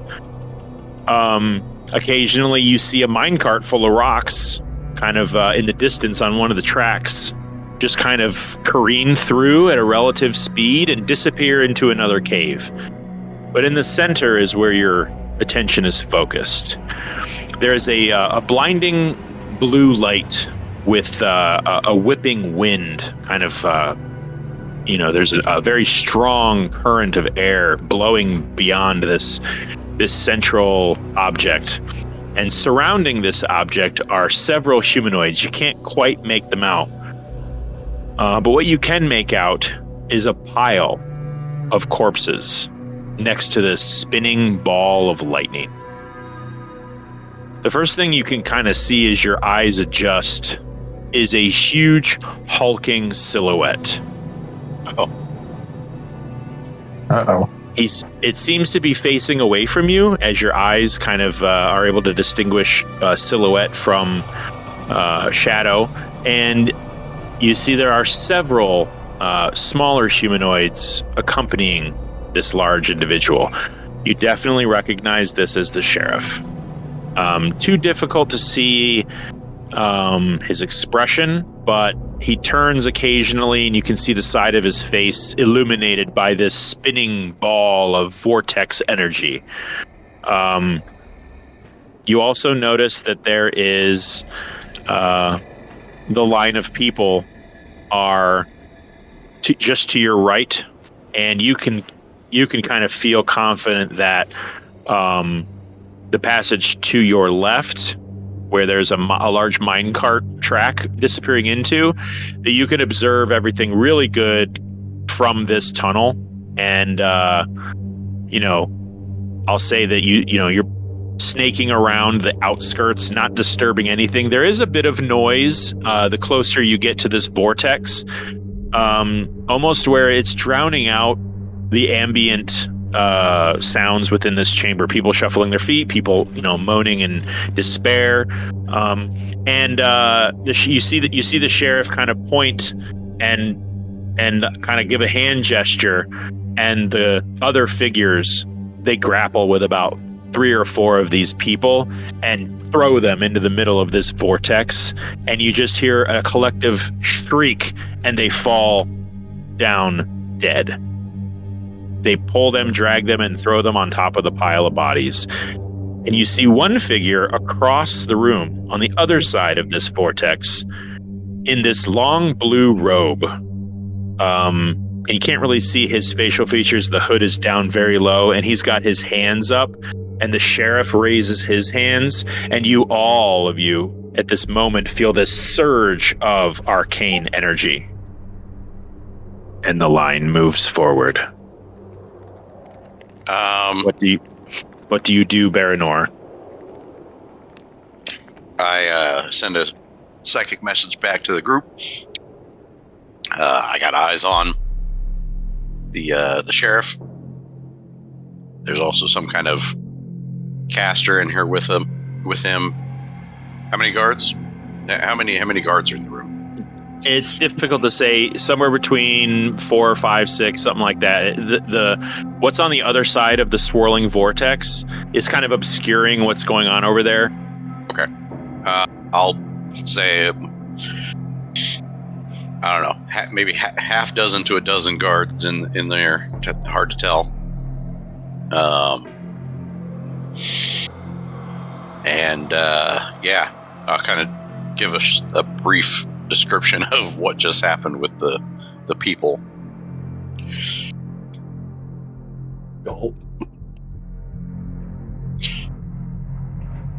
As you're standing in this this adjacent tunnel, you can hear in the distance of this tunnel the shuffling of feet and chains.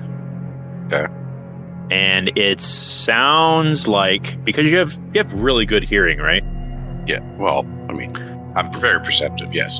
Yeah. It sounds like you can hear the distant sound of the prisoners shuffling their feet from this tunnel. So deductively, you feel that maybe this passage leads to that fork in the road. Mm-hmm. And that from where you're at, you can see clearly the chamber, and you don't hear anything else in the tunnel or around the tunnel. Seems like an empty tunnel. Okay. But it definitely feels like you might be able to hook up with that main hallway from here. Okay. So kind of backtrack my way to the group and then lead them that way. Is that what you're saying is possible? Yes, that is possible. Okay. Yeah. So that you can. There were no guards from the entrance to this wing, and at the fork in the road, you went right and just followed the line of people. Yes. You feel like maybe one of the left or middle areas leads to the tunnel you're in now, which has access to that big chamber. Okay. Can I go down one of them and figure that out? Of which one goes back to the fork? It's the middle one. I mean, it doesn't take you much time to kind of skip down and hook up back up with that main hallway. Okay. Yeah. It also looks like in this tunnel, it goes in a couple of different directions, but you can hear, you're kind of following the sound of the shuffling line of people. So it seems like this whole area is it's such a maze. Like there's so many ways in and out of everywhere. But you have the map, which means you are pretty good at navigating this whole mine. So yes. No problem there. Okay. I will literally come back up to the group without them knowing I'm there. Okay. And instead of psychically, I'll just speak out loud. They're all kind of huddled together but in a whisper. What was that? Yeah. I said, they're all kind of huddled together. Blindside. He can hear you. Sweet. I mean, all right. So my question to Kravish is this: you can hear him tiptoeing. I want you to roll insight. No, I didn't hear him. I said I could see him within 10 feet. I had blind sight. Oh, I thought blind sight was about hearing. I thought blind sight meant you could hear people around you. Oh, without relying on sight. Yeah, you're right. So it would be something like hearing or anything like okay. that. So I want Baranor to make a stealth check at advantage, because his pass without a trace means he doesn't leave footprints, which I wonder if that negates blind sight. And Kravish, go ahead and make a really strong perception check. Perception? Okay. Yeah. Good luck. 19. So I don't hear him. I'll say this. If you had hairs on the back of your neck, they would stand on end for some reason. Spidey sense tingling over there. And I'll just whisper like, guys, we can move around this way. Okay, Axton is definitely going to jump about 2 feet in the air. He's just be like, cannot oh, be jeez. surprised while awake, so I'm cool as cucumber. So many efforts to thwart your stealthy little surprise there, bud. I know.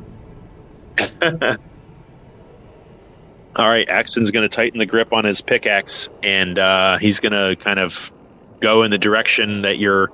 Well, you know what? He's going to wait, because he can't see which direction you're gesturing. Right. I'm going to be like, so describe pretty much the tunnel that they're going into, and then it'll come to a fork, and we're going to go straight. And there are no guards on that route. You guys can see about 3 guards. Looks like they're kind of grouped together, and they were way at the back of the line. Well, they're a little closer now. So you get the feeling like within maybe a minute or 2, they're going to get to where they will definitely see you guys disappear into this tunnel. So I also have pass a trace on. Mm-hmm. Anybody with 30 feet. So we're all benefiting from it. Yep. We're just being sneaky. Let's just go do the sneak thing. Let's go. Let's not. Well, there's sneaking through the forest, and then there's blatantly can see you in the tunnel. Right. Pass that trace only does so much. I know. My God, World 20 just took a giant shit. Well, let's go, guys. Yeah. Go. Okay, he's gonna follow the sound of your voice, and your voice only. Axton is. He's got his pickaxe, and he's gonna trudge along. Follow the sultry sound of my voice. Yeah. All right. Okay, you guys get to the mouth of the cave. You have there's kind of a bend around the corner before it gets to the main chamber. All of you also see this. So I'm going to place you guys on the map. You don't have to put your mini down yet. Well, I would if frickin'... What the hell is wrong with it? Is anybody else having a problem with Roll20? All I see is a splash page. Yeah. Yeah. This is a splash page. Okay, so it's working for you. It's not working for me. It's just a big white screen. Great. That's awesome. Theater of the mind. Well, not too much theater. I'll say this. They're not looking at you, but this is what you see. Kind of surrounding this spinning ball of energy. Oof. I'm gonna whoop their asses. It's fine. Okay, I think World 20 is going to behave for me. I just had to completely shut down the damn tab. And okay. In both my initial entry to there, where I could see the sheriff, at least I could only see his silhouette before. Yeah. The light is so bright that it basically bathes the back of him in shadow. You could just barely tell that he was facing the vortex. He wasn't facing outwards. But he's moving around, walking around and shouting things at his underlings and ordering. And it's about this time that you see them grab 4 or 5 more of these prisoners, throw them into the vortex, and you all feel that surge, and the bodies drop, and they pick them up and toss them on the pile. They're just doing this over and over again. You see the robed figure raise his hands. You see the sheriff raise his hands, and that pulse just hits you. And they usher the prisoners along. Can I see enough to tell if I can see where he keeps his the anti-magic device? Oh yeah, it's on his hip. Okay, I'm absolutely on his hip. Okay. And it's about this time, Koza, you see something that is very disturbing to you. Uh-oh. You're the first to notice this. Coming out from the tunnel, getting closer to the vortex, you see this. Uh-oh. Uh-oh. No. Nah, time to go whoop some ass, guys. Let's go whoop some ass. Beat somebody up. Let's go. Let me place you guys on the map, and you guys can choose. You're gonna be sitting in the tunnel to the southwest, in the southwest corner. I'll move you all there right now. Okay, everybody see that? Yeah. Yep. Yeah. Right here is a big old pile of corpses, and we're gonna say that this is the direction that you guys see the prisoners coming from, and they're kind of being shifted into a line. Where are they coming from? Where are they coming They're from? coming. You see this group of people over here? Okay. There's a line of them leading in this direction. And We're here. yes. Okay. I cannot put my mini, so. Yeah, I know. Okay. If you guys want, we can go ahead and start placing minis. They just all have to go in the bottom corner. Everyone's got new minis except for... No, I think everybody has. I redid everybody's new minis. They're all in prison clothes. I will have to stretch some people out so that you'll fit. Have you done any of the kit washing yet? Hold on a second. I gotta That's a think pro quick on my feature. feet We here. can't do that yet. What's that? I said that's a pro only feature. We Oh, can't it's do the that. pro only. That's right. Yeah. Okay. There we go. Now the grid feature works. Okay. Quick question. Are you guys unable to shrink or stretch your minis? Is that something only I can do? That is correct.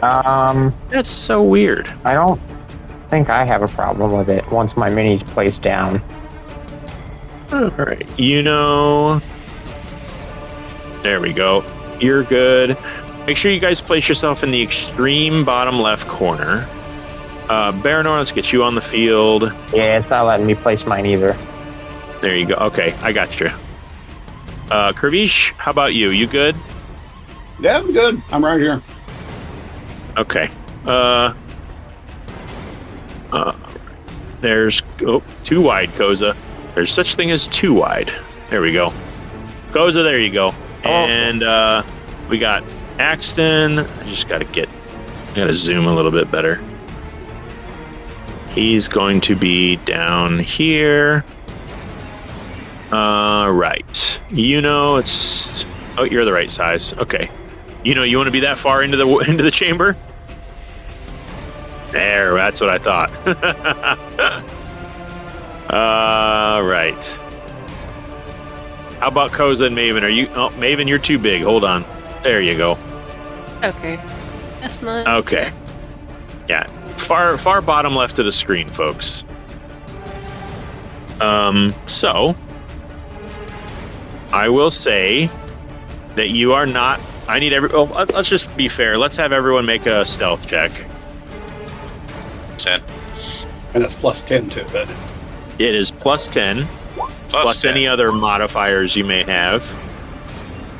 Oh, are you kidding me? That was almost a natural 20. Let's see here. By the way, everybody, right now, you have up to level 3 spells. I don't know if I made that clear or not. Okay. Good to know. So that's a 30 for me. Okay. 37 from 24 for Maven. That seems extraordinarily low. Or is that, I rolled really low. Oh, okay. That includes the plus 10. I rolled really low. That's a 42 for me. 42. Another 42. All right. Okay. Yeah, you guys are completely hidden. So whatever you want to do right now, I'm going to say that you are undetected. There is a rush of crackling energy that permeates the whole of this room. You all feel this buzzing as if grabbing hold of like 250 volts. It's just rattling through your body the closer that you get to the center of this room. There's little cracks in the ground with little blue light kind of emanating from it. So it seems like you definitely have found the source of that arcane energy. The fane that was deflected and redirected seems to have erupted within this chamber. And every time they feed prisoners into the fane, you all feel a rush of arcane energy, at least those of you sensitive to it. It definitely feels good every time that happens, while also feeling bad because it happens. It's a complicated emotion, okay? Yep. All right, they're going to grab 3 more prisoners and toss them into the fane. All right. I'm going to start making my way around the perimeter to try to get over towards where the prisoners are. Okay. You can go ahead and I'm going to need another stealth check from you. It doesn't seem like anybody is looking in your direction, but you're a very large, shiny humanoid in a very brightly lit room. I think what I'm going to do before I do that is that I am going to go ahead and cast invisibility on myself now. Okay. Does that drop mine? No, it's not concentration. Okay. Oh, it is a concentration, excuse me, so it would drop yours. Okay. Sweet. Where is Baranor? Are you still doing that? Okay. No. I will not do that. I will still leave it. I will still leave it up on Baranor. Okay. But I need him to get into position to, hurt some people. Sure. Yep. All right, so stealth. What are you maniacally giggling for? She was laughing at what could have happened. No. Don't forget, Barador. We need you to get over there and get the wand. You can't hear me. I rolled a 31. No, it's fine. Okay. 31. Let me just, in good conscience, roll a collective perception check for those. A natural 1. That's apparently what I was maniacally laughing about. Okay. So you get 2 over. Where are you now? I'm back. So in 12 seconds, 2 rounds, I think you've got the distance. Is this difficult terrain? Well, you just passed through difficult terrain for sure. Yeah, you just walked in and amongst some like rubble and boulders and large rocks on the floor. So if you're hugging the perimeter, yeah, that's going to be difficult terrain. But I'm going to say between 3 rounds, you're able to get over there with a freaking 31 stealth. That's actually not a problem. Okay. However, the group they just threw into the fane. Neela in line is 6th from the front. She's right about here. No.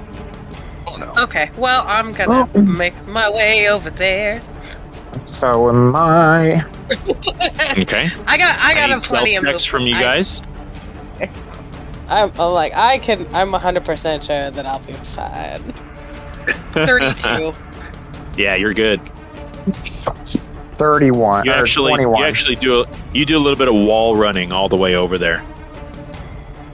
All right, 21 is good enough. You actually get to where she is. It's going to be a real low DC for perception. You guys are awful close. Yeah. All right. We're at a point now where this guy sees you and calls you out. The whole group turn. Intruders! They turn, and Gorg looks at those of you that are over here and says, "It's them." Obviously. All right, and I'm gonna need an initiative from everybody. Go ahead and roll it. Let's see here. All of a 6. Yeah, let's do this. How do I make this? I think this deserves the big time combat music. Like a thief button I'm not seeing. Ooh. There we go. Is it too late to give myself advantage on initiative? No, you can do All right, that. then I'm going to do that. Okay. Done myself. No, feel free to use all your advantages, folks. Why didn't that roll it twice? Just not cool enough. All right, whatever, I'll roll it again. Ah, yes. Oh, because that's so much better. All right, get all the Jesus All right. Christ! Wow. Wow. I mean, So you're distraught. You're like, oh God shit, we damn. got caught. What the fuck happened? Yeah. Let's see. All right, Are I'm we getting all my missing- low rolls out of the way real quick. Yeah, that's a good Get 'em idea. out of the way. Got a 12, so let's move that along. Let's get. I think I need to add you. Who else do I need to add? You got axed in there? I do not. Thank you for the reminder. And you know what? I'm going to give everybody a free 10 feet of movement in this moment, as you did kind of surprise them.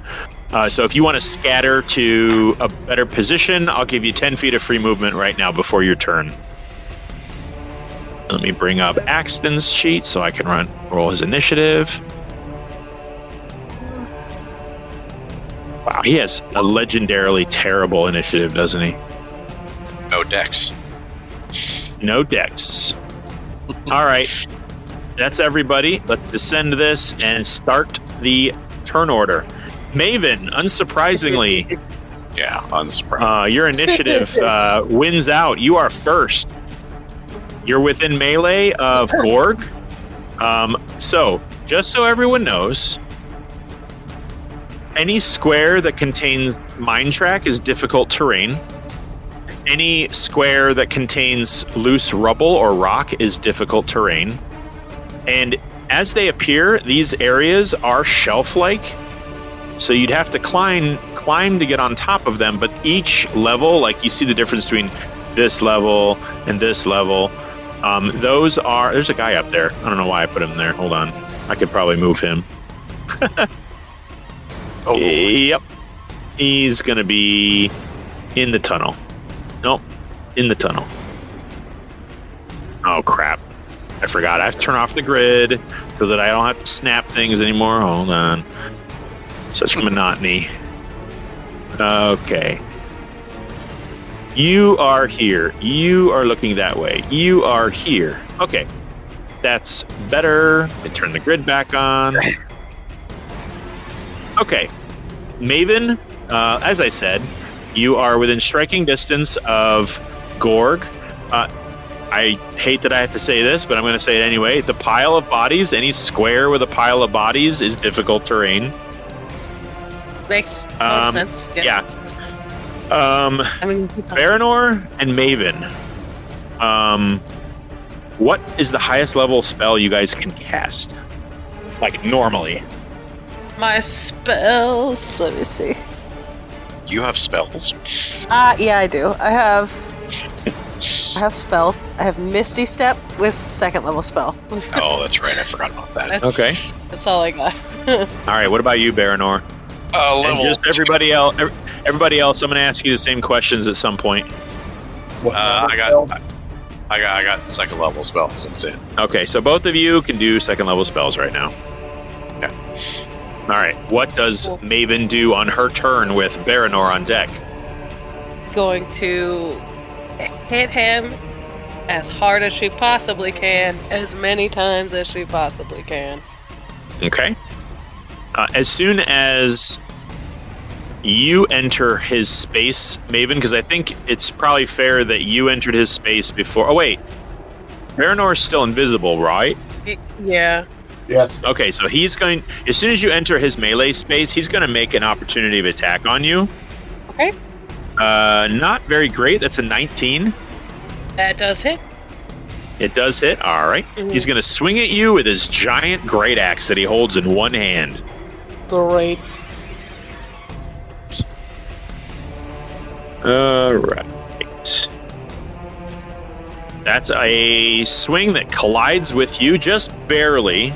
And he's going to slice a chunk of meat off of your shoulder and do 12 points of slashing damage as his raging eyes. Deflect attack now, so I'm going to try to deflect the attack. Cool, do it. So, that negates all the damage, and as a reaction, I'm going to direct it back at him. It's a death save of 15.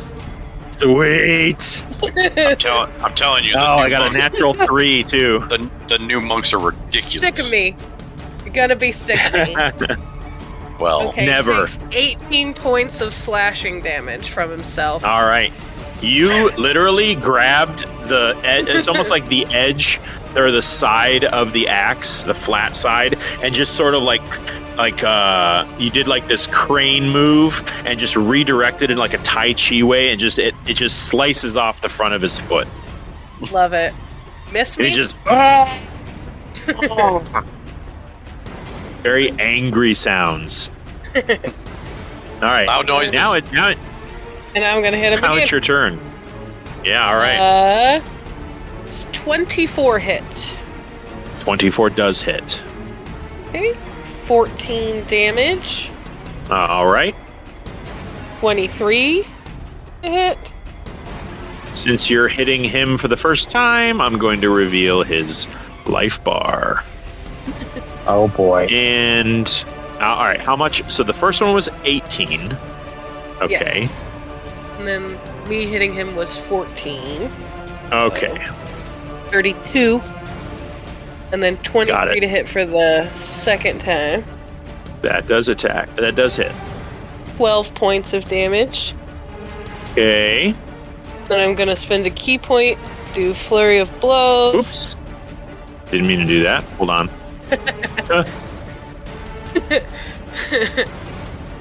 He's almost dead. Yay! Yeah. And then, so I'll do 3 more. That'll be 27 to hit. That hits.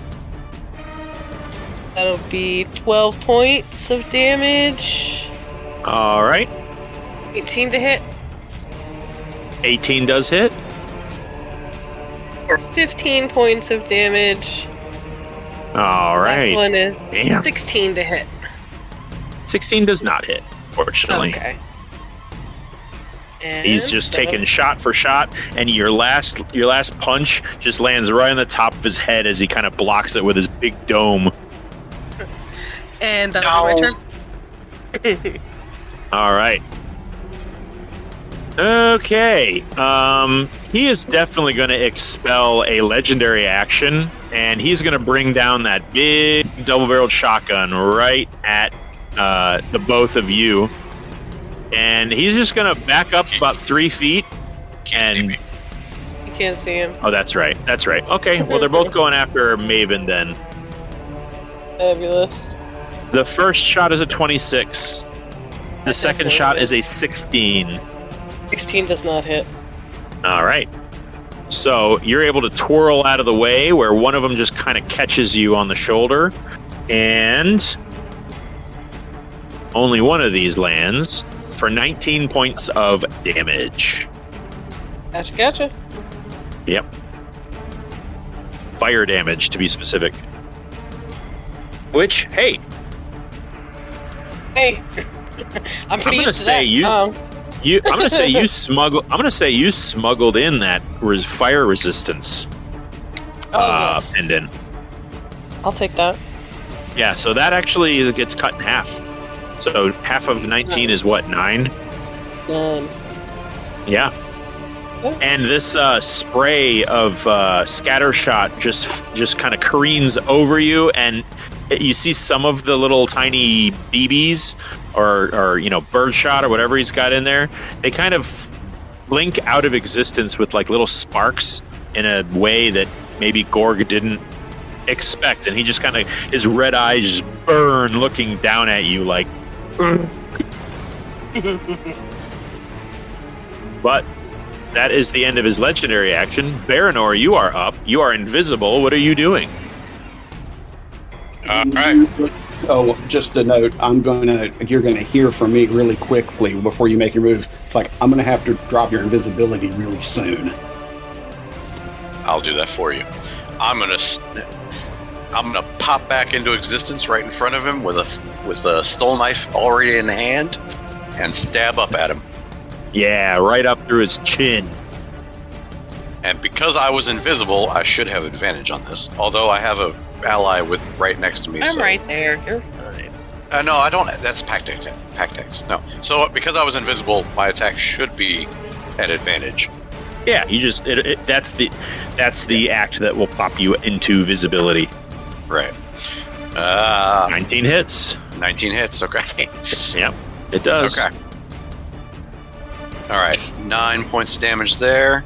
All right. Okay. And because I did an advantage and I was invisible at the time, I had sneak attack. I'm going to spend 1 sneak attack die to make a trip ability. So he has to succeed a 17 dex save. And while you do that, for a trip attack, wouldn't that be strength? Nope, it's a dex. It's a rogue thing. Oh, okay. Well, I got a natural 19, and Okay, he's got at least a 2 in dex. Okay. Sorry. All right, so he succeeds that. So I only get 2 die. So plus. Okay, so 14 total. And then because I hit him with the soul knife, he gets a vex put on him for the next thing. And I'm just going to spend that vex right off the bat and hit him with the second blade. So this will also be an advantage. Where's the offhand one? There it is. 18. 18 hits.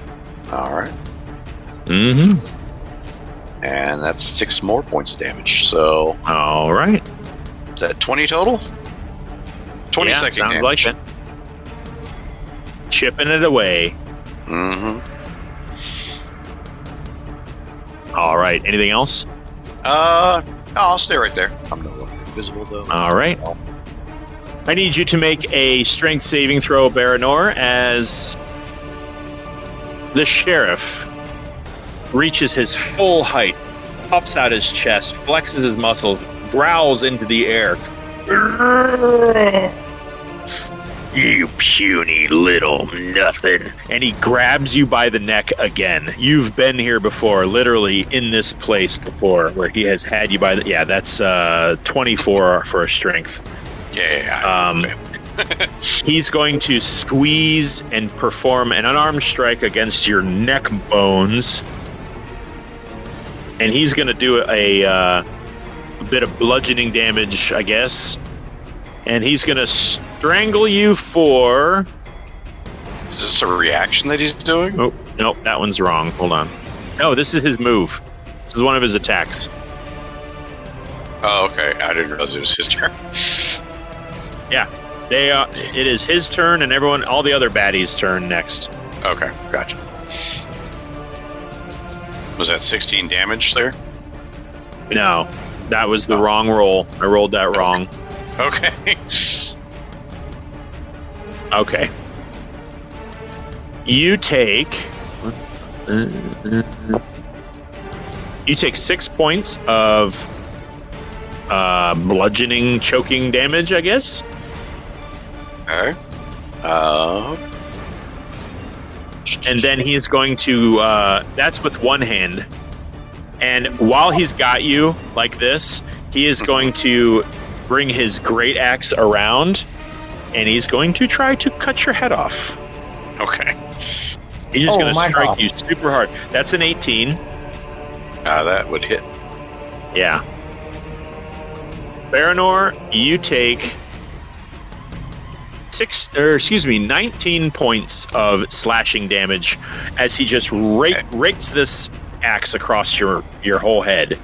Okay, I'm gonna uncanny dodge that. Well, he's grappling you. It doesn't say anything about uncanny dodge doesn't say anything about grappling being effective. So when an attacker you can see hits you with an attack, you can take a reaction to have. Okay, yeah, you can shift. Yeah, I'm seeing that it seems like you can shift and squirm to negate that damage. So you cut that in half. Yeah, so 9. So that's 9. Yeah, that's fair. It's the first time in 2 levels I've gotten to use uncanny dodge. Okay. Yeah, that's fine. So, but he's currently got you grappled. So we're gonna go in clockwise order. This guy right here is the point where he can see all of you now. So he's really gonna. I guess he doesn't have to pick his targets too much. He's gonna move right here away from the fane, and he's gonna shoot at Maven, just because you're the one who attacked the sheriff. So that's not very good. That's a 14. Does 14 hit Maven? I don't think so. No, it does not hit Maven. Okay. Is she muted or something? She's AFK. Oh, okay. Well, you see him kind of use the lever action of his rifle, and he's going to shoot at her again. Okay. That one is a little better, but not by much. That's actually worse. It's 13. So both of those shots miss. Both miss. This guy right here, this lady is going to move away from the fane, and she can't see really what's going on with Baranor and them, so she's going to shoot at these guys. One shot each. One at Uno, one at Axton. So the one at Uno... very low. Holy crap. That's a 7. The one at Axton, that's much better. That's a 19, which definitely hits him. He's got an AC currently of... What's your AC, Axton? It's like 13, I think. Yeah. It's definitely going to hit him. Okay. So, let me make this menu small. There we go. I've learned that I can have multiple things up if I just make all of them very small. Axton is going to take 11 points of piercing fire damage. Yeah, all right. That's that guy. This one right here is going to back up and move way up here. And he's going to shoot at... He can see Kravish from where he's at. You're shiny. You're lit up. And he's going to shoot right at you. 2 shots for Kravish. The first one is only a 13. The second one is much better with a 19. The 19 hits. Okay. You don't want to do anything for that? Not right now. Okay. Kravish, you're all kinds of like squished and not stretched out enough. Hold on, let me fix you. There you go. That's better. Yes, I will. I will use my cutting words. Okay. Is that just reduction, or do I have to roll again? No. It's my reaction. I'll use one of my bardic inspiration die, roll the die, and subtract the number rolled from that attack roll. Okay. That was a 19. Okay. You didn't use your reaction up to this point yet, have you? That is correct. Okay. Minus 8. Minus 8, that's an 11. So that misses. Yep. All right. Do you grip your dick as well as you grab that gun? Damn. Alright. Okay. So this guy up here is going to... He's going to kind of step... he's going to step a little further away from everybody. And as he passes in front of the light, everybody who can see, who has line of sight on him, you see somebody that you recognize. You're searching like, who is this guy? I've seen him before. And that's when an image pops into your head of, let me just bring it up. You see this in your head as you look at this man. Yep. Fuck that guy. No, it's not. It's a GIF. It's not gifting. Hold on. It's supposed to do a thing. Let me save it, and then I'll repost it. Nope, that's not session. You go away. Come on, come on, come on. Killing my vibe here. Oh my god, there it is. Will this work? There we go. None other than the Reverend Elias Stanley. Mm-hmm. His eyes glowing a blue color, wielding a book and a flame in one hand and a flame in the other, dressed in these shadowy bluish looking robes. He is the one standing opposite all of you. And he's going to move a little more. He's got way more room. He's going to move all the way over here. And let's see here. I need... Oh. Pardon me while I look up something. Okay. I'm going to need, let's see, Maven. Make a wisdom saving throw. Wisdom saving throw. Oops. And is this against being charmed? Let's see here. No. Okay. It's not a charm. Natural 20 for 23. Wow.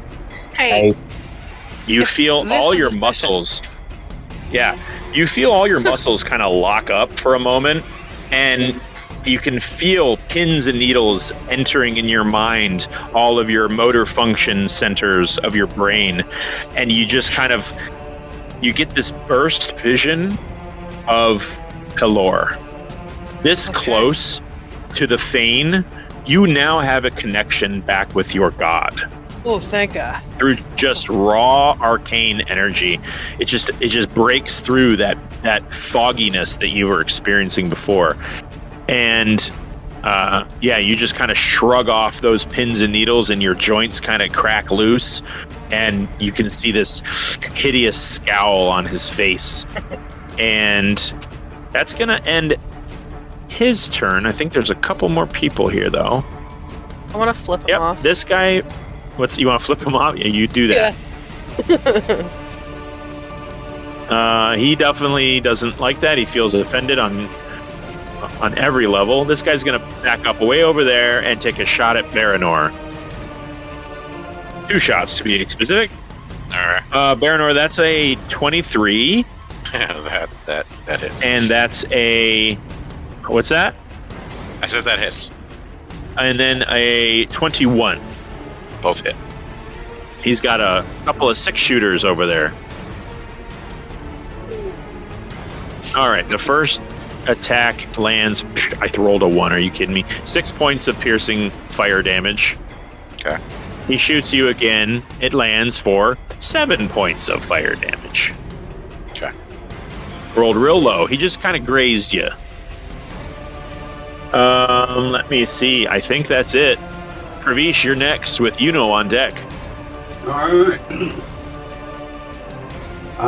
So his invisibility's dropped. I'm going to use my action. I am going to cast... Oh, I have up to 6th level spell slots. What's that? I said I have 6th level spell slots. Yes. As long as it's not like a material component that you don't possess right now. Right. If it's just verbal and semantic, you have access to them now. Alright, great. Well, that does kind of limit my options because my fleeting fairies need a material component. Aha. I found a way to thwart your flitty fairies. Just take all your stuff. Their scroll. Don't we have some item that replaces material components? Or is that Yes, you know do. that has that? Well, it depends on who has it, but I would absolutely allow you guys to toss those to each other. Okay, cool. Dimensional pockets. Yep. All right. I'm going to fire up my flitty fairies then. Where's my portal gun? What a- I mean, It'd be very, very efficient right now. No, that wasn't it. All right, so yes, the flitty fairies will be going up. Well, you don't have one of those stones yet. You'd have to get it from somebody, and that would require them to act. Okay, Yeah. so never mind then. So I'm like, brother out. Need a material component. So I will then, let's see.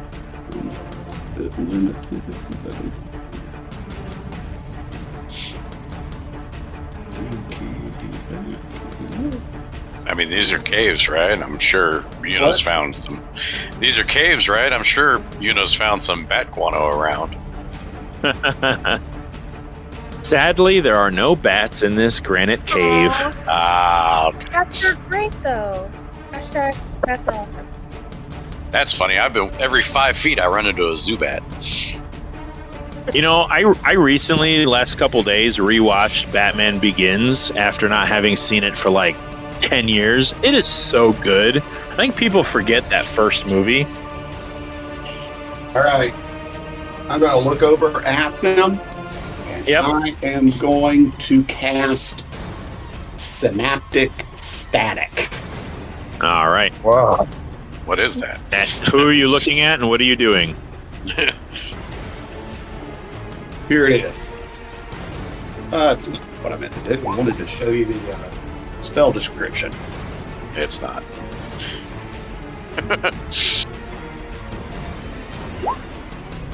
Okay. And who are you aiming this at, you said? All the Oh, it's a bad guys. 20-foot. It's a 20-foot radius. Yeah, Big. so probably something like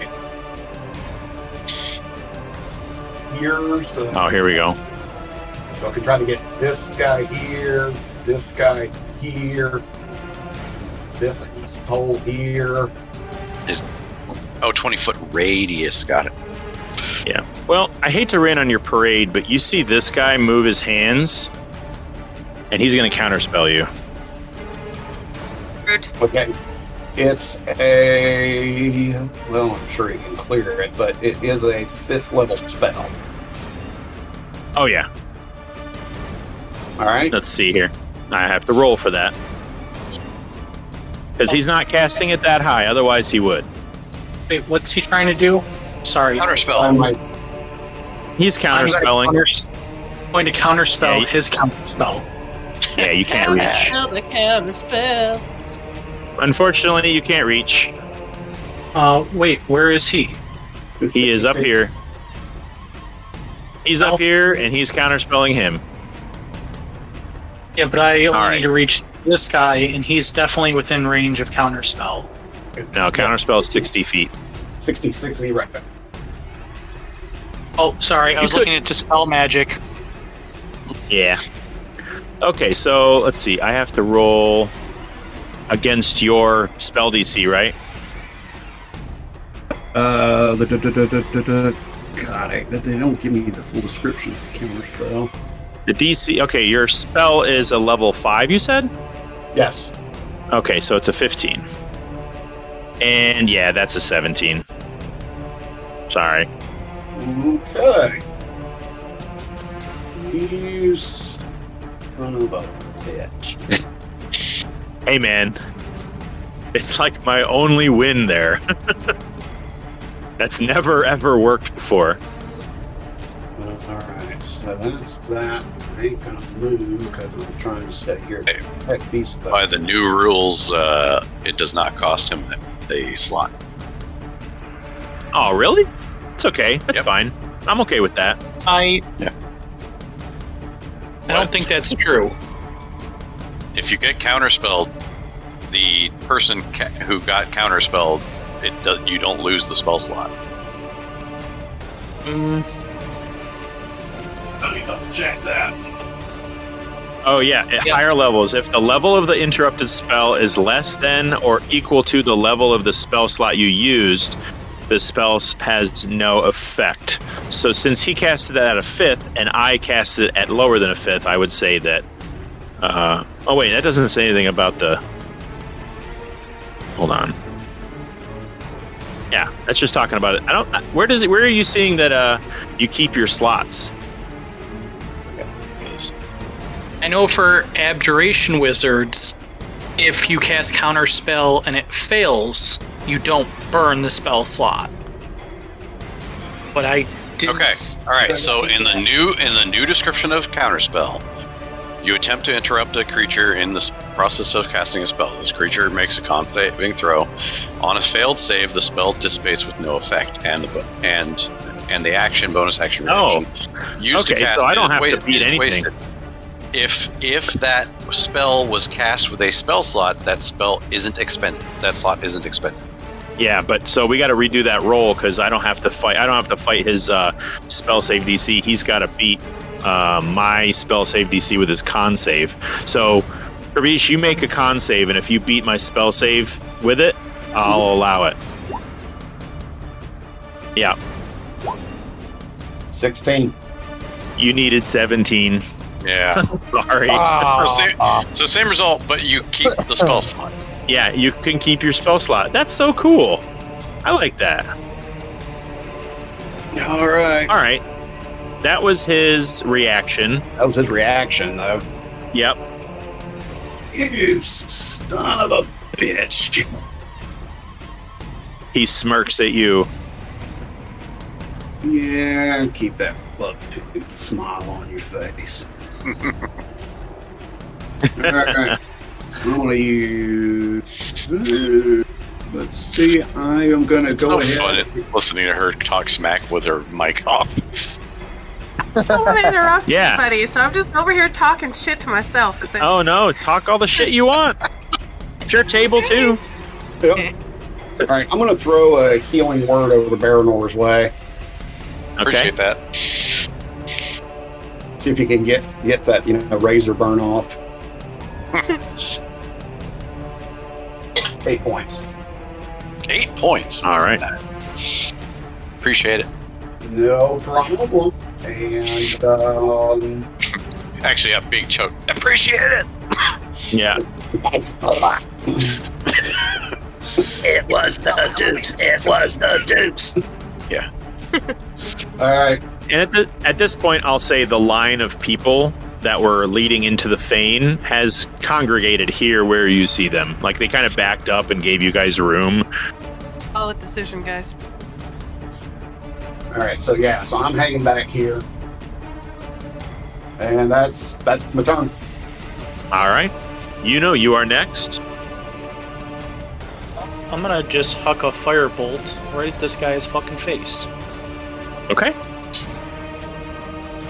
And I'd like to see that little bitch try to counterspell me. All right. Well, he can't counterspell you. He's too far away. And he already used his reaction. Mm-hmm. Yep. Just saying, I'd like to see him fucking try. He can try all he wants. He can't do anything. 16 to hit. Let's see here. He can't use his reaction to cast shield, so that hits. Yes, bitch. Okay, bitch. 16 points of fire damage. All right. I will reveal his hit point bar.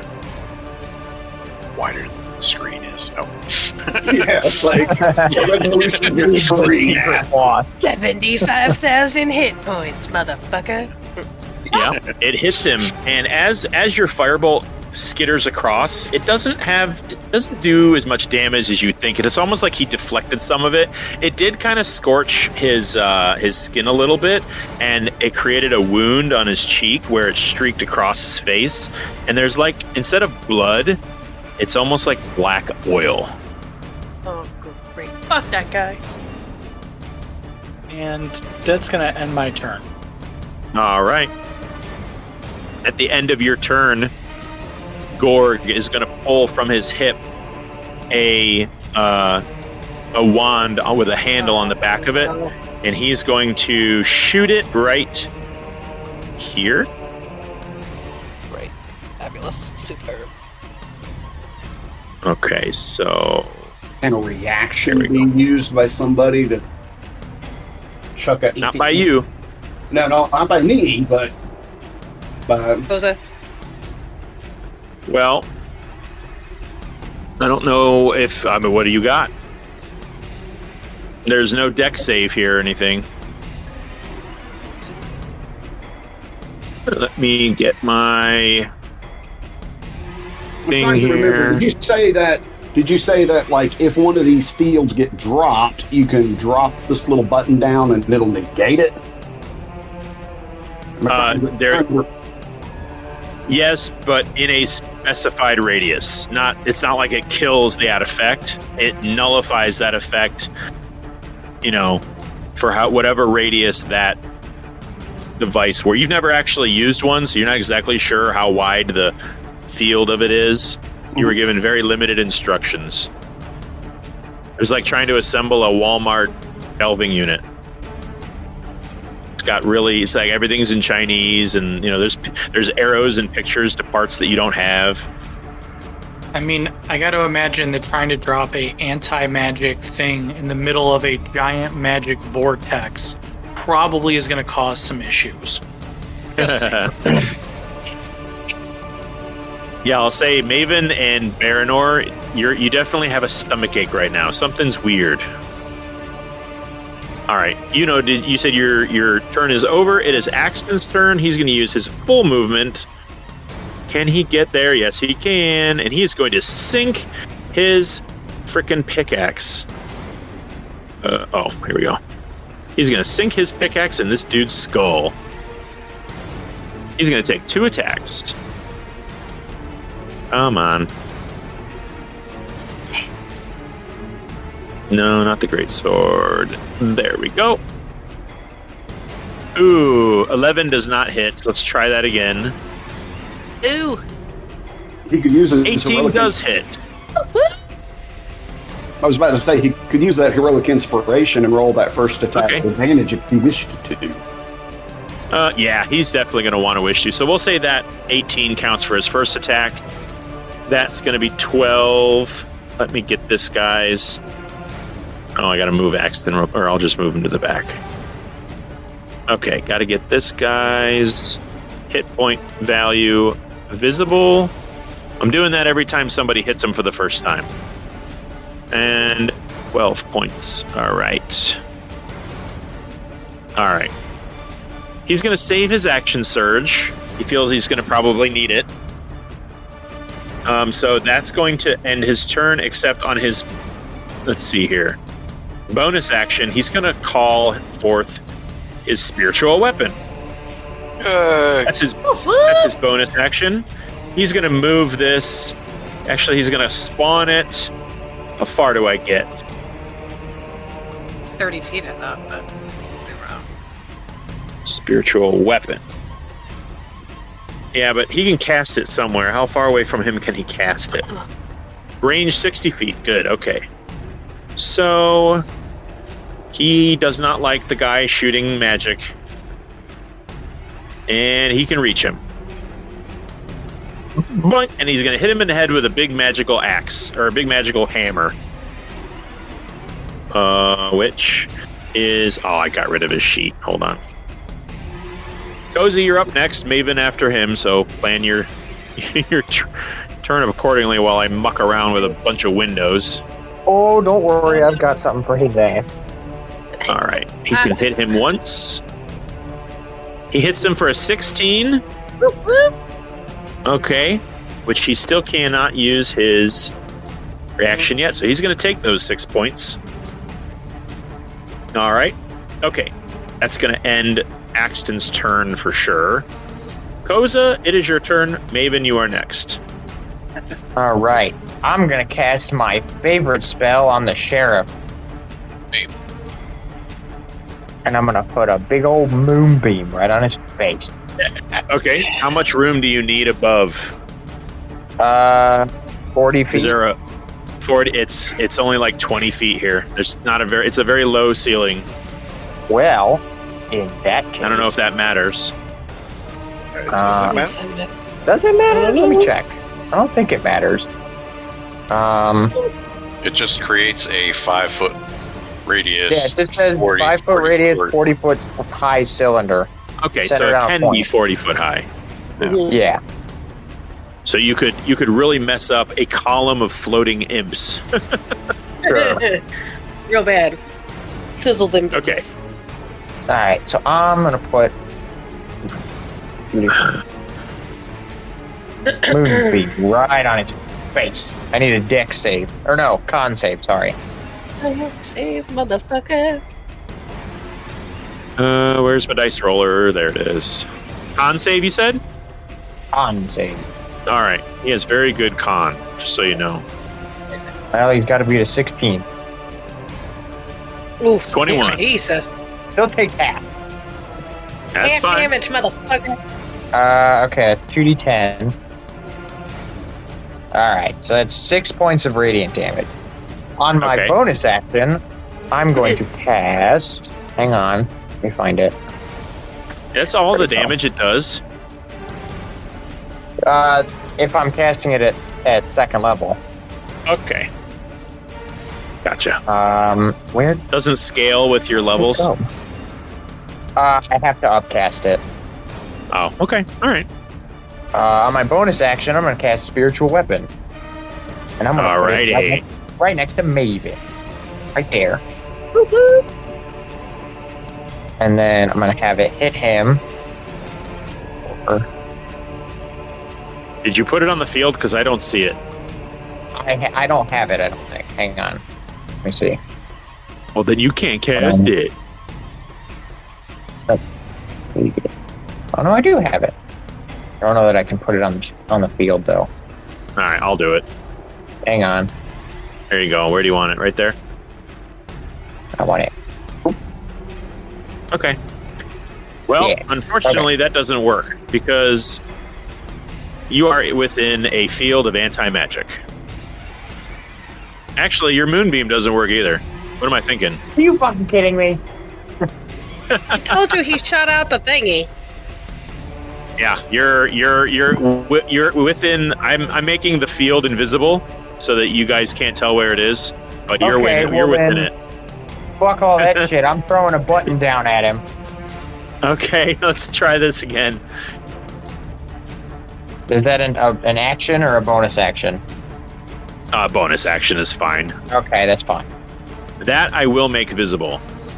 Okay. Now, do I have to be in the anti-magic field to cast a spell, or? So it depends on the spell. Okay, I'm just gonna say this for simplicity's sake. If you throw it at your feet, okay, you're gonna be able to do spells that are like like something you can see because you're able to do the magic. And it goes through the ethereal plane and pops out wherever that person is.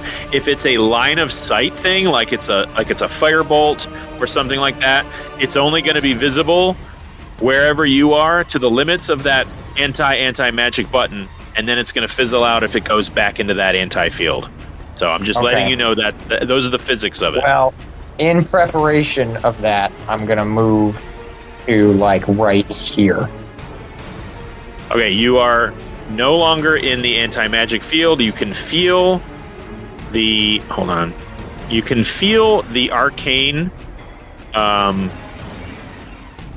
your arcane feelings, I guess. Struggling with words, but as you move to that space, you're good on magic. Actually, You're really great. because you're super close to this fane now, and you popped out of that anti-magic field, and you feel like you can use all the levels you've ever been able to use before. Exactly what I just tried to do again. Okay. So we'll just play that like you moved first. That's fine. Okay. Yeah. Alright, and then I'm a stickler for rules sometimes, but when I use one of my weapons, I want to make sure it's being effective. Okay. But give me my spiritual weapon back, because I'm using that son of a bitch. Okay, we can do that.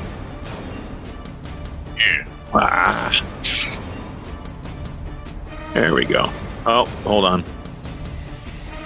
There we go. Sorry about that. All right, where do you want it? I'm right there, and I'm going to have it hit. Okay. Point. Please hit. God damn it. Here, let me redraw my moonbeam. Your moonbeam. Alright. That'll end my turn, I guess. Okay. Okay. Maven, you are next. It's my turn, and unsurprisingly, I'm just gonna hit the guy some more. All right. Hit him in the face. I bonk again. 28 to hit for 9 points of damage. Yeah. 25 to hit for, nice, 15 points of damage. Ooh. And then I'm going to spend a key point and do Flurry of Blows again. 15 does not hit. No meta pigeon. Cool. I can't hear you, so it's fine. 27. 15 does not hit. 27 does. For Yes. 9 points of damage. 9. And 9. And then 28 once again to hit for 5 plus 10 points of damage. Ay. Another monster round. And Yeah, monks, man. So, monk shit. yeah. And then Monks went from like being underrated to just like here I am. push him 5 feet straight back, please. I forgot about that the last round. Let me just do that. He is super close to that fane. He is outside of the moonbeam, though. What does that do to me, though? It's a compelled movement, which I don't think allows you for an opportunity of attack. I think we've been through this like 100 times. He's grappling me. Oh, yeah. Okay. If he moves, you move, I think. Okay. Oh, no, that worked. I think... I put in 5e grappling, and the first thing is a Reddit post that says, explain grappling like I'm 5. The grappler can drag or carry you when it moves, but every foot of movement costs 1 extra foot unless you are tiny or 2 or more sizes smaller than it. Yes, It doesn't really say is anything about. I'm going to make a rule. It's compelled movement, so you're moving with me. Okay. Now you're in the moonbeam. Oh, great. Yes. Yay! All right. Yeah, how's that work there, Koza? Is it any creature? I think so. Oh no. It says when a creature enters the spell's area for the first time or starts its turn there, it takes damage. Oh no. Or starts his turn there? Okay, so I can't get you twice. Double sorry. Okay. It looks like this is the one you're going to make the save for, and I won't cost it to you on your turn. Well, no, actually, if I first enter it and start my turn, right? No, it's or start your turn there. Or So okay, he can't get you. He I'm can't not get gonna get you twice until on the it. start of your next turn. okay, and I'm doing a con save. Yes. Sorry. Okay. Yeah, no, I failed that. Oh dear. How much damage? Yes. 2d10. So get ready. Fun while it lasted. Okay, that's good. Wow. Get all the low rolls out of the way. Yeah, All there you go. 5. All right. Sorry. Maven, Sorry about- anything else for Maven? It feels really bad. And apologizing. Yeah, it's like you power punched, and the orc just went "Grrr," and slid out of the burning moonlight and slid Baranor right into it, and he just like it just kind of holds him in there as it sizzles on his skin. Jeez. And now Sorry. you're not next to it either. I said I was sorry. How many times can I apologize? I can apologize one more time. Sorry. Love All right, you. Maven, any movement? Sure. Yeah, I'll do that. I can do that. I'll just move over here on top of this pile of bodies. All right, And that'll end my You are turn, now and on- I'll you are now on apologize again. difficult terrain. That's fine. She's very sorry. All right, Baranor, you are currently grappled. It doesn't mean you can't act. I know.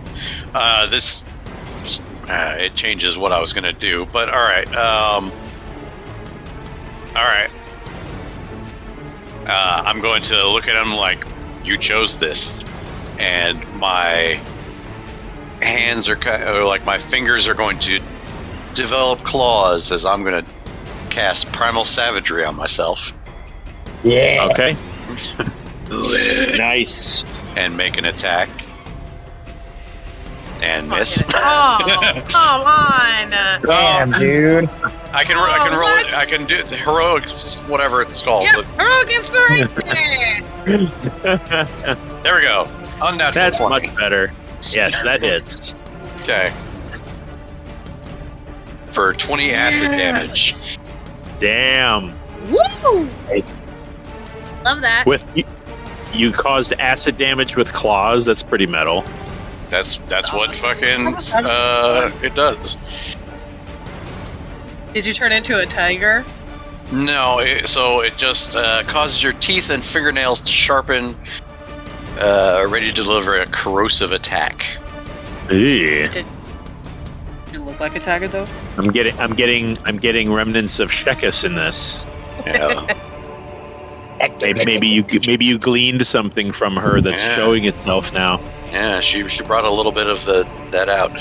How bonus action still? What do I don't know what I can do.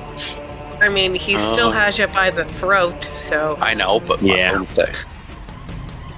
I think we went over the fact that we could cast a spell and a cantrip in the same turn, correct? What? Is that a thing? I don't think so. Is that a new thing? No, I'm just asking. Like, Those are both actions. okay, Some spells are. some spells are bonus actions though. That's what he's Yes. saying. Is that So- if he has a bonus Oh. action spell and So a cantrip, primal savagery is a action, which means I have a bonus action still. So well, no. the Yeah, go ahead, Kenny. Kenny knows it. the rules say you can only use one leveled spell that you use a spell slot for per turn. So you can do your claws as an action, and you can use any cantrip that's a bonus action. So primal You couldn't savagery use- is the primal savagery is the cantrip. Oh, then yeah, you can cast any normal leveled spell. As a bonus action. Still. As long as it requires just a bonus action. Yes. Correct. That's Okay. what I'm understanding.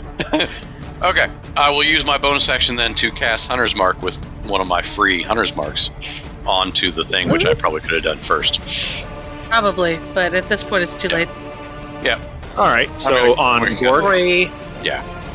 Okay. Got it. And that's my turn because I can't move anymore. All right. For the record, Speed is Baranor, 0. you could have What? cast it even if you had cast a regular spell, because Hunter's Mark, if you have a bonus, it doesn't burn a spell slot. I know. So I know the new You Hunter's only Mark use doesn't. one spell slot. Yeah. Per turn. And I have Do you 3 any other free uses like, of Hunter's spells? Mark. Yeah. If you have any other like free spells, like once a day or whatever, you can use those, and Ooh, they don't interfere with you using another spell. good to know. Okay, that's my turn. All right. Let's see here.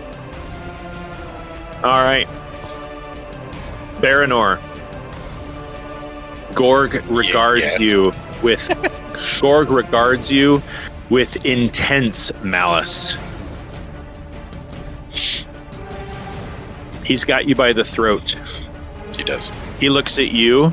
Oh no. He looks at the fane. Oh no. And around the throat, I need you to make a strength saving throw. God damn it. I'm giving you one more chance. I know. I need you to not be. Oh no. Oh no. I'll do this one publicly. Yeah. Okay. Oh Lord. You all watch as Gorg, he looks at Maven, he looks at Koza, and who else is in view? He kind of catches Kravish across the field, and he sneers. Cutting words. He smiles. It's not going to be enough. Yeah. Does that make you? Does it make him re-roll it? No, I can I can deduct a number from it. I have a D10. Okay. I mean, I could potentially. But All right. it beats not doing nothing. 7 or higher. Yeah. Actually, it'd have to be higher, wouldn't it? It'd have to be an 8 or higher. Natural one. Oh!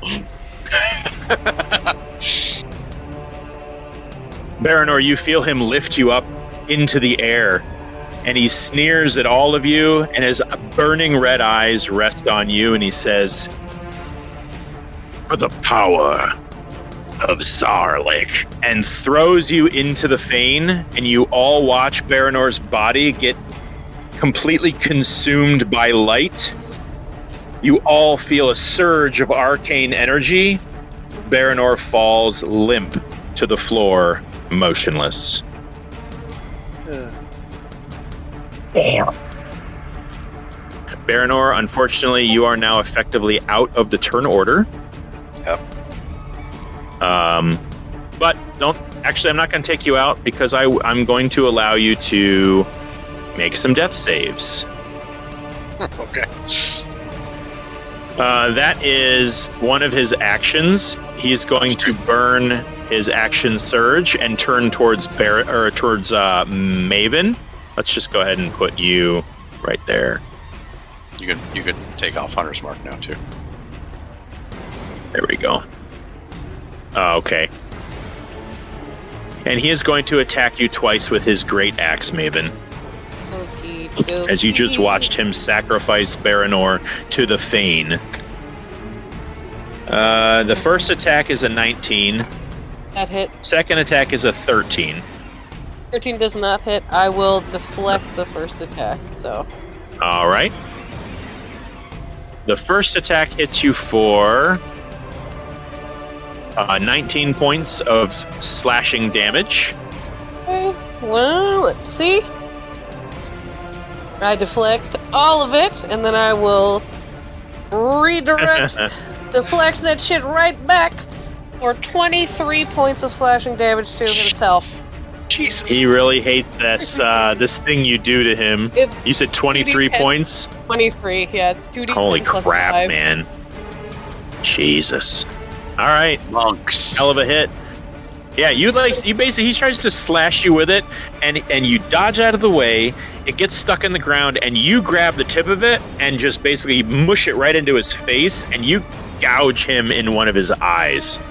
He's very, very unhappy right now. So this makes total sense. All right. Well, I'm gonna make rolls for all the Wranglers. One of them's gonna move over here and try to get a better vantage on Yuno. He's gonna shoot Yuno twice. One is a 19. The other is a natural 20. I'm actually gonna use my luck die on the natural 20 to force them to re-roll. Got it. That's still a dirty 20. I'm gonna use shield to block the 19. Okay. Only one of them hits. That is gonna be 10 points of fire-piercing damage from the one shot that hit you. You kind of flick your wrist, and this momentary flash of blue sparkles kind of goes up just as she fires her weapon at you. One of them bounces clean off. The other one, like almost in slow motion, just for a split second, and then careens right into your shoulder. This guy here is not super happy that he is so close to Axton, but he can't exactly move, so he's going to put both of his pistols to Axton's chest and shoot point blank range. Natural 1. Woo! 24 on the second one. Well, that's shitty. So he raises both of his pistols and... Can I throw a silvery and, bombs? yeah, is it a spell? Yeah. No, you cannot. Motherfucker. Okay. Yeah, you're in a bad place right now. Just saying. Oh, we're in a bad place on so many levels. Yeah. So one of his attacks hit Axton. He hits him for 9. That's him. This lady up here is going to shoot at Kravish, or this gentleman. 2 shots at Kravish. One is only a 16. Miss. The other one is only a 18. That is my ace. All right. He shoots you for 10 points of piercing fire damage. There's one more guy up here. This guy's going to shoot at Koza, and he's going to take, instead of 2 attacks, he's going to take 1 charged attack. Which is not very good for 9 to hit. Or excuse me, 11 to hit. Oh, so tell me that doesn't hit you. I don't believe that hits you, Koza, right? An 11? What? An 11? Yeah. Yeah, that hit. Oh, boy. Koza! I'm in prison clothes. What do you want from me?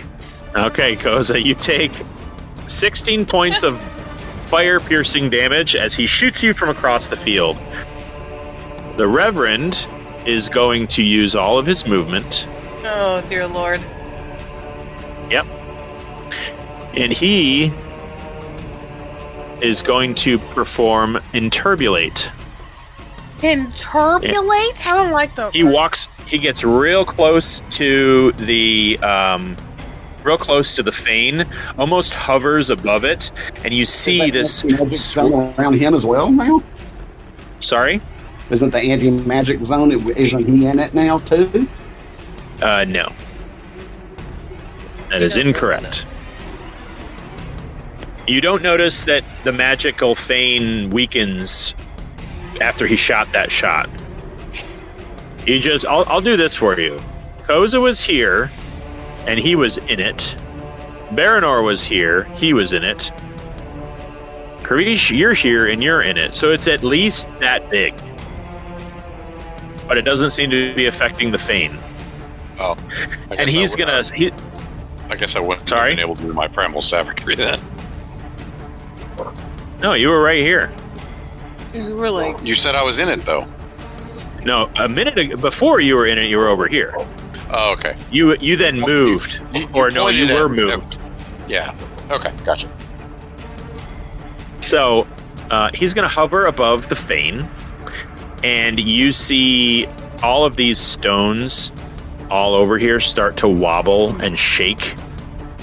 I need everybody to make a dexterity saving throw. As you start to see these pebbles, as he draws power from the fane, you see these pebbles start to rotate around the room and then shoot out in all directions like a shotgun. So, dex save from everybody, please. I'll get one for Mr. Axton. That's not bad. Axton actually passes. So does Koza. Yay! Love to see it. Love to see it. Gotta save as well. All right, good job, guys.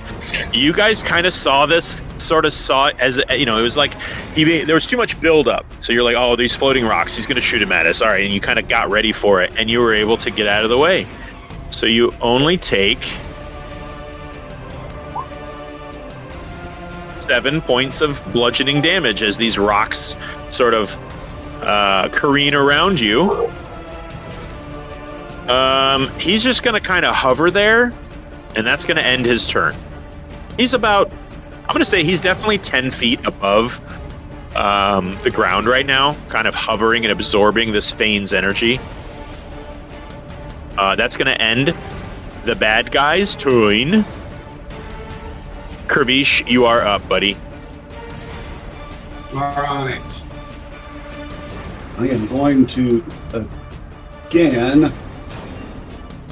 I am going to again. Actually, wait. I still got my buddy down there. Yeah. Right. I'm going to use my bonus action. I'm going to throw first level healing word on Baronor to see if I can at least stabilize him. Oh, that's okay. Right. I'm in this shell. I can't do it. Fuck. I can't cast anything. Let me back up. Bonus action, Misty Step. And he's going to end up way over here again. Sorry. Oh, that might be too far. Oh, no, it's not. Sure hope the fucking cavalry gets here soon. Fucking for real? Well, you guys have only been at this for like, I don't know, 3-4 minutes. Darn dog nuts. Yeah. Ravish, do you want to move or are you staying put? Yeah. I mean, I'm gonna have to because, all my magic is, useless at this point. Yeah. Alright.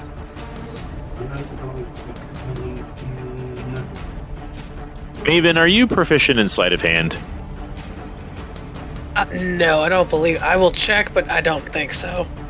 Okay. Sleight of hand? No, I'm not. All right. Ravish, if you're going to be there, you're going to have to make a con save. That's the moonbeam. Okay. Yep. What's this little pitzel right here? That is nothing. Let me get rid of that. Pay no attention to the tiny little circle. We'll come around here. All right. You do feel that arcane energy return to you. Okay, good. So then I will again proceed my previous activity to use a bonus action to throw a first level healing word on Baronor. Okay.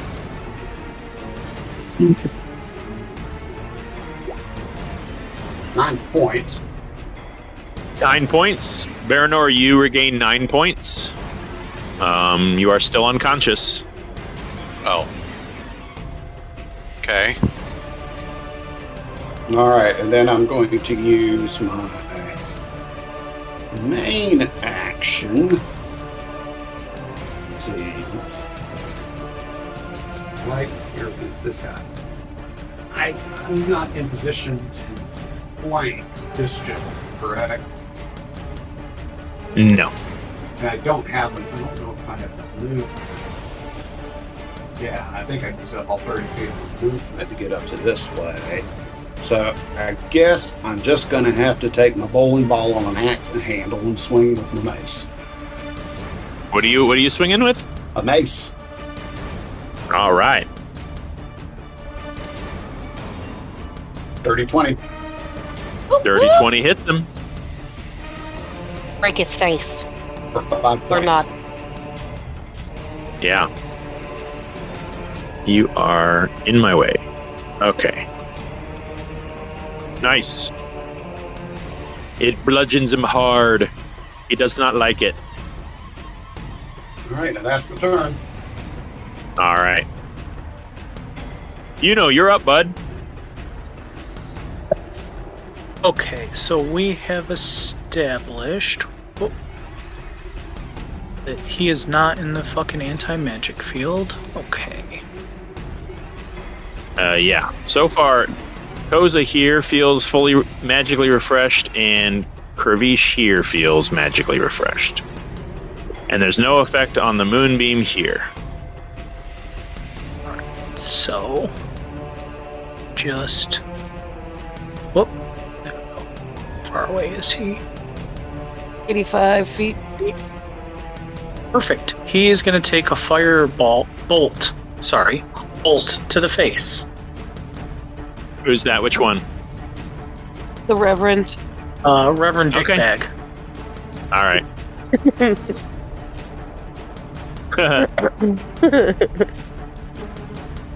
And let's see. 23 to hit. Motherfucker. All right. If I remember correctly, his reaction reset, so he's going to cast shield. Is that at enough to beat 23? Well, you know what? Actually, no, he's not going to do that. You're right. It doesn't help that much. I was looking at the wrong character sheet. Yeah, he'll take that firebolt. He's only going to take a modest 19 points of fire damage. 19 points of fire damage. Okay. Your firebolt connects directly into his chest and sets his robes on fire. And as they start to, the tiny flames start to spread out, and you just start to see oil start to drip from the wound, and that oil also begins to spread out. It's almost like the oil is chasing a ring of fire that starts to spread over his body. His robes burn away, covered in black oil, until he closes his eyes, hunches over, and a pair of large, oily bat wings erupt from his back. Oh no. Ew. Followed by Christ. another pair of oily black wings just beneath that, like a moth. These black wings extend out, his whole body covered in black oil, and on his forehead, through the oil, 2 tall horns start to spiral into the air. The oil drips free, revealing a dark blue humanoid. And this is what you see.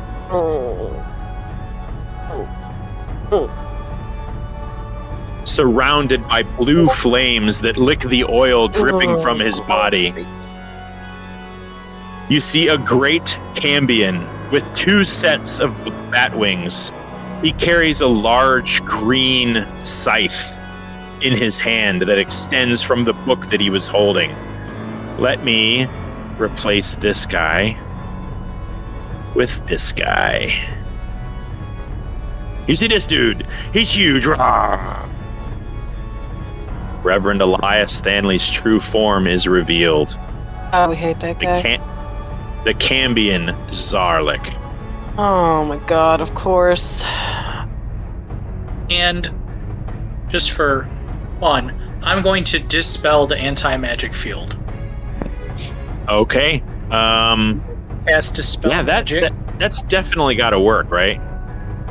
So I'm going to cast dispel magic at 6th level, because I don't have my spell book, so I can't actually use any 6th level spells.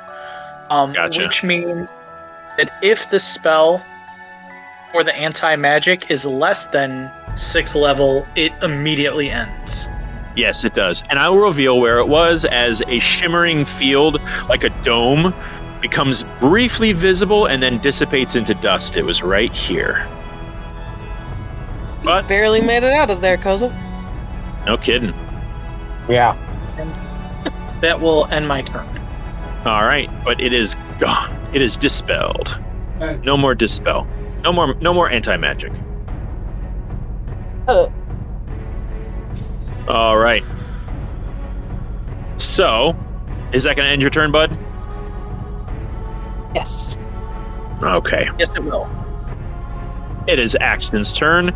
He's going to take a swipe at this guy, and he's gonna go for as much damage as he can. So let me see. He wants to knock this guy down because the guy already looks pretty badly hurt. Is there a fighter thing I can do for that? He's got more than just trip attack and menacing attack. Oh well, we'll do that. Do this. 13 does not hit. Come on. He failed me, NPC. Let's see here. Oops. All right. Well, he's going to chance an opportunity of attack, and he's going to use all of his movement to move towards this new foe. So, how I can get right there. He's going to move through this guy. The guy's going to get an opportunity of attack on him with his pistol. That's not very good. That's only going to be a 7. And then he is going to take his pickaxe and hurl it at Zarlik. Excuse me, at Zalric. With his extra attack.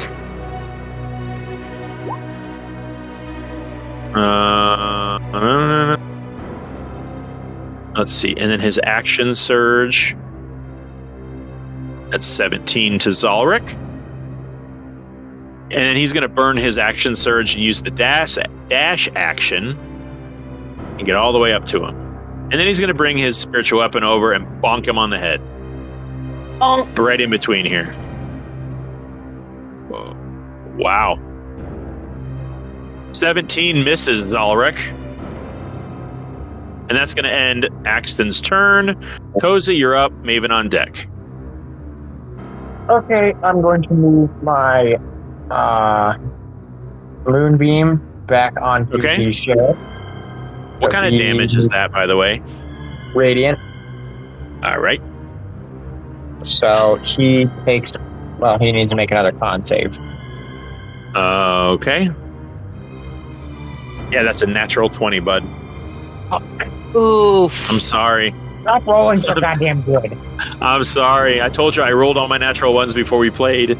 Wait a minute. Let me see if I can use my... Fuck, another 6. That's alright. I'm moving my spiritual weapon and I'm hitting him again. Fine, it's fine, it's fine. I think Krabish is trying to intervene. You should let him. You said this was what was this, a saving throw? Yes, make a con save. Oh, so con save, silvery barbs. Okay. Is there a range on that? 60 feet. Oh, we're fine. I think you're good.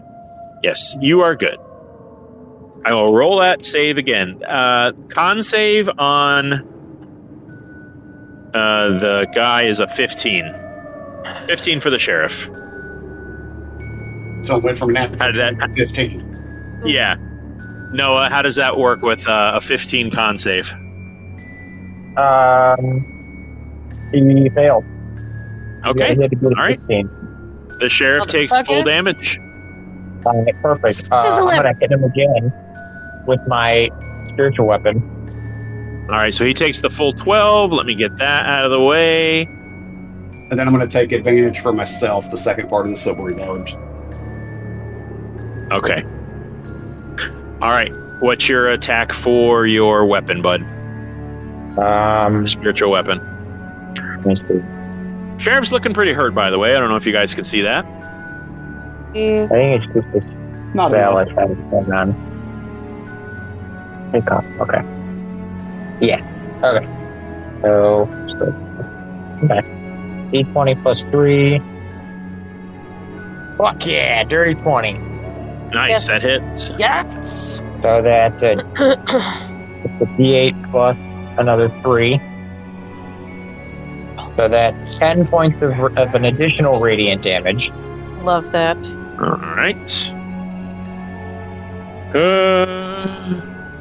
I almost accidentally gave him another 0 of health, but no. Back up. Rude. Chipping him away. He And definitely is not having a good time right now. And that's going to end my turn. All right. Upon seeing this, upon seeing what's going on up here with the Reverend turning into some kind of fiend, this guy right here is actually going to flee up here. Please. Axton's going to get a opportunity of attack on him. If I could just get to it. And why does that say? Oh, it's an unnatural 20. Yes, so that hits for 18 points. It doesn't kill him, but he's not feeling too hot, and he gets away. You see that guy disappear? Hold on, let me see if anybody else tries to flee. I'll say this. You guys notice that the Wranglers seem visibly upset at that. The Sheriff, not so much. This guy also sees it. He's definitely not going to run towards but he is going to skedaddle out here. Everybody see that? Yep. Who else? This guy too. He's going to escape in this direction. The guy next to Kervish is going to stay put because he doesn't actually see it. He doesn't have line of sight.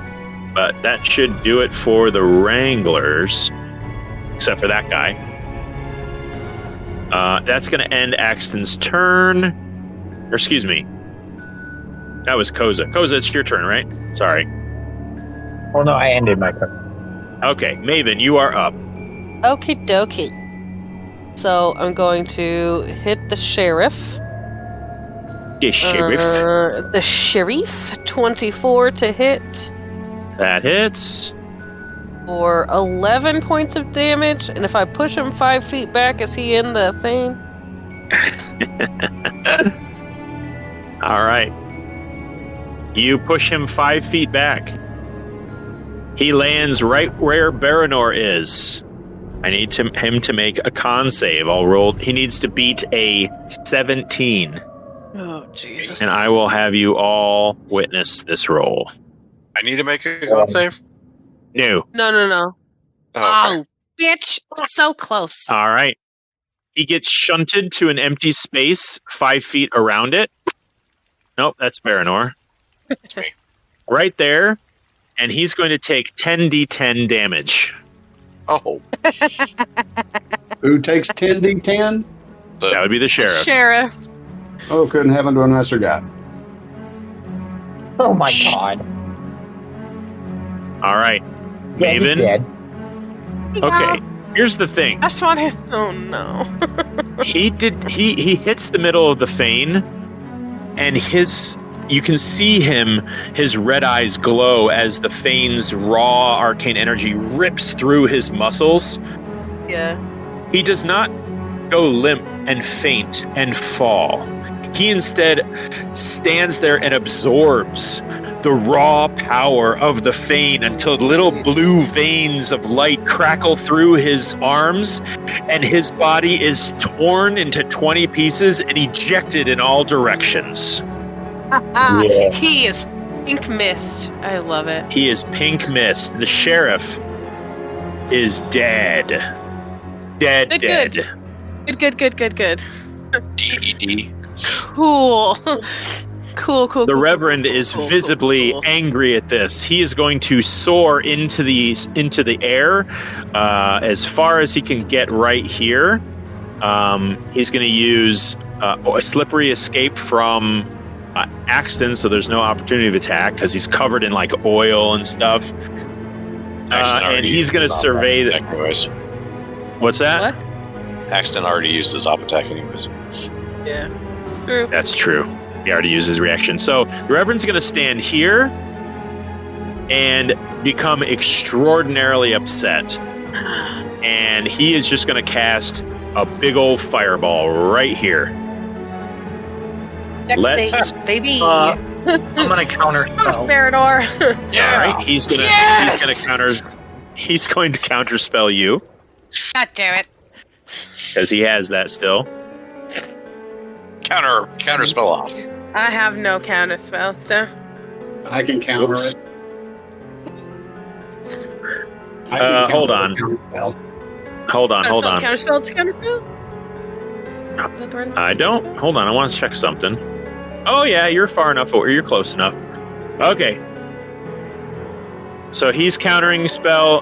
This is not a base level spell. He is upcasting this guy. So I'm going to need a roll from both of you, as he's upcasting everything. He's already seen y'all do this once.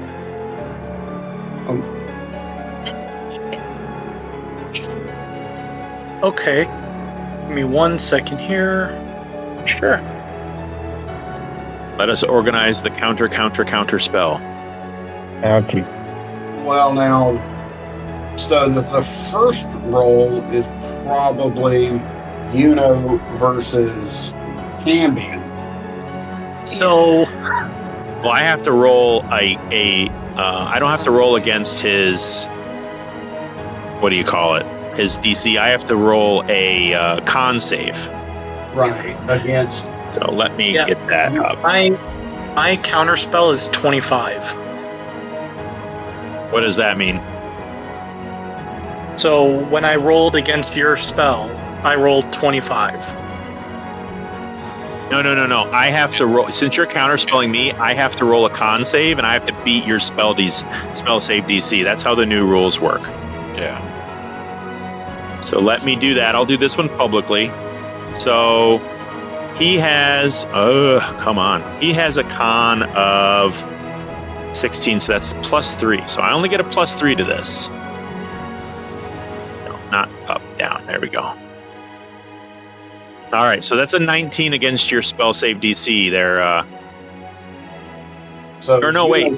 Hold on a minute. No. Has to roll a con save, doesn't he? Isn't that how that works? I'm reading that right, correct? Yes, that's why I said mine's a 25. Because you were trying rolled to a stop. con save of 25? Well, so because I'm an abjuration wizard, I get to add my proficiency bonus to it. So Which is like 10, right? also it's 4, but I rolled a 17 plus 3. Okay.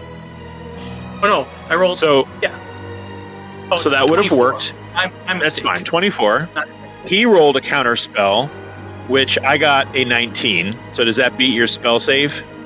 Yes. Okay, so I counterspelled you. Kravish, you go ahead and roll a con save, and you have to beat my spell save DC. Ay. I love it when they change rules, don't you? Not enough. The super 12. fun thing is because you beat me, it doesn't cost me a spell slot. That's right. That's nice. But that's nice. That is cool. So the fireball goes through. Unfortunately, the little back and forth with and the Reverend, the Reverend beat him. Reverend beat his attempt, and Kravish tried to beat his attempt and failed. So the fireball goes through. We're going to center it.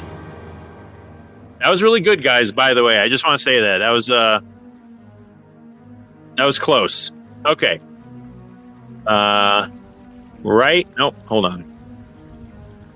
We're going to say that we're going to envelop Kravish and Maven. Great. Right there. So excited. Okay, so deck saves from both of you, please. Fail me now. Don't fail me now. 22. And I botched it. 12. Oh, Jesus. All right, he's upcasting this guy. Of course he is. So that is a full 32 points of fire damage. Half is 16. And then half again would be 8. Yep. I'm going to project my arcane ward in front of Kravish. The red circle of fireball? Yes. Oh, so Yes, I'm it outside. is. Okay. You're good. outside of it. All right, Kenny, I'm what okay. kind of action is that? Because Or are you thinking about your You're going turn? to use your reaction to counterspell. Yeah. It doesn't say. It's just a feature of the class. Okay. So hold on. Let me just make sure Kravish is within. He might not be within range. Hold on. Where the heck is Kravish? He is just next to Maven. Oh no, he's too far. Never mind. Okay. So I make a half-hearted effort to like. No, Try. you. 32 points of fire damage. All right. And you mentioned that you had to jet at 6:30, right? I can go for a little longer. Okay. All right. We're planning on 7. We'll see if we can wrap it up. All right. Where are we here? Well, yeah, this dude's gonna get fucked up on his next turn because he can't use any damn reactions. He has 20 reactions. Extra reactions. That's somebody gets those, don't they? Don't monks get extra reactions? I get extra At some stuff point. with my reaction. Like, Yeah. if, yeah, like Step of the Wind, it's heightened now, so that when I can take the disengage and the dash action at the same time, and anybody that I want to, like one person within 5 feet of me, I can take them for the entirety So of my movement, That's which still is the bonus 60 action. feet. That's not a That's reaction. my reaction. I don't know, God, no fucking idea what I got for reaction somehow. Yeah, I think I monks thought get you- extra reactions. Yeah, you can spend a Anyway. point to do extra reactions, I think. At least that's how it Okay. used to I don't. Yeah, no, I Okay. think that's We'll true. see. All right, so the fireball dissipates. Maven, I don't think you've gone yet, so I No, she- did the she- one she did. to the guy. I okay. still have stuff to do. Okay, do I your don't stuff. think that Kravish wants to come with me. Do you want to come with me over to the guy, the champion, or not? Somebody's If you say- gotta- no, because I No? gotta make sure Okay. the Paranoid doesn't die.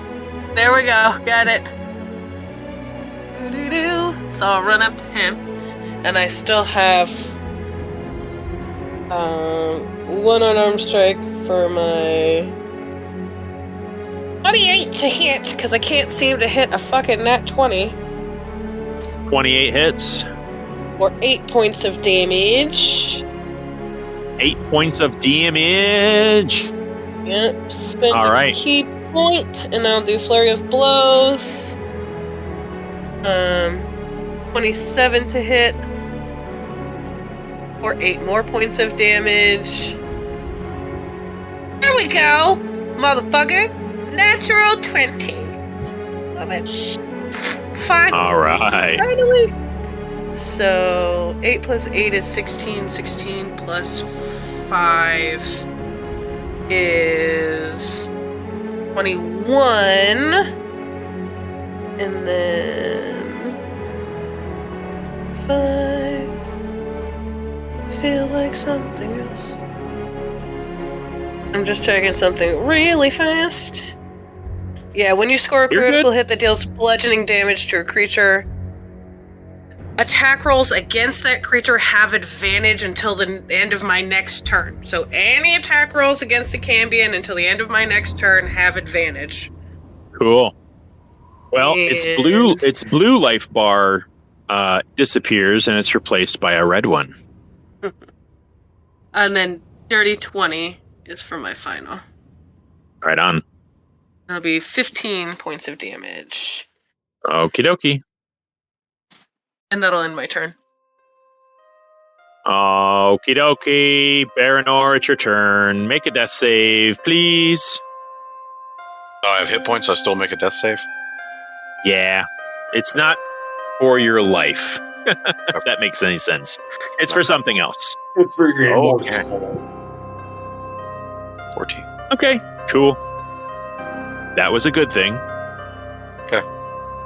It is Zalric's turn. Oh, fuck. He is going to swipe at Maven with Okay. the scythe with his plague scythe. Oh, dear God. Okay. Yeah, that's going to be a 26. I mean, that might conceivably be able to hit me. And I need you to make a con save while I roll your damage. And shave 18. 18 passes. So you take 22 points of slashing damage. Okay, love it. I rolled a critical damage die, unfortunately. Okay. However, the infection that you feel surging through your body is staved off. Okay, love that, love that, love that. He's going to Misty Step from where he is, and he's going to hover over the fane once more. Fabulous. Fabulous. Fucking fabulous. He's going to raise his arms get- into the air. Do I get No, you an don't get attack of you don't get nothing. He just Rocket disappears in a puff of smoke. Yeah, he hovers over the fane. He raises his arms above his head. You hear him muttering something in Infernal. I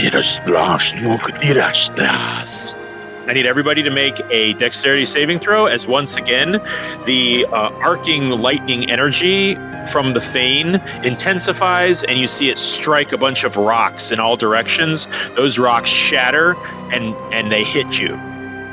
So I need a dex save from everybody. 25 is good. 17 is good. 13 is not so good. 6 is not so good. Axton and Koza, you guys are taking the full damage of this. Let me just get this out. Wish I had different dice rollers for different things I want to do. Okay. 12 is full, 6 is half. I'm down again. Oh, no, you're not in this. Fortunately. I auto-fail any dex save. Yeah, but I'm going to say that you're being sort of temporarily protected by the fane's just raw energy. Anything that gets close to it is rendered, I would say, inert. This isn't any Deus Ex Machina The stack thing, of right? bodies is protecting you. Yeah. Yeah, I'll say that you're now unconscious because of other reasons. Okay, I'm just making sure this isn't some Deus Ex Machina trying to keep me alive or something. Nope, there is a very specific thing happening to you. All right. I love the sound of that. That's so stressful. It's fine.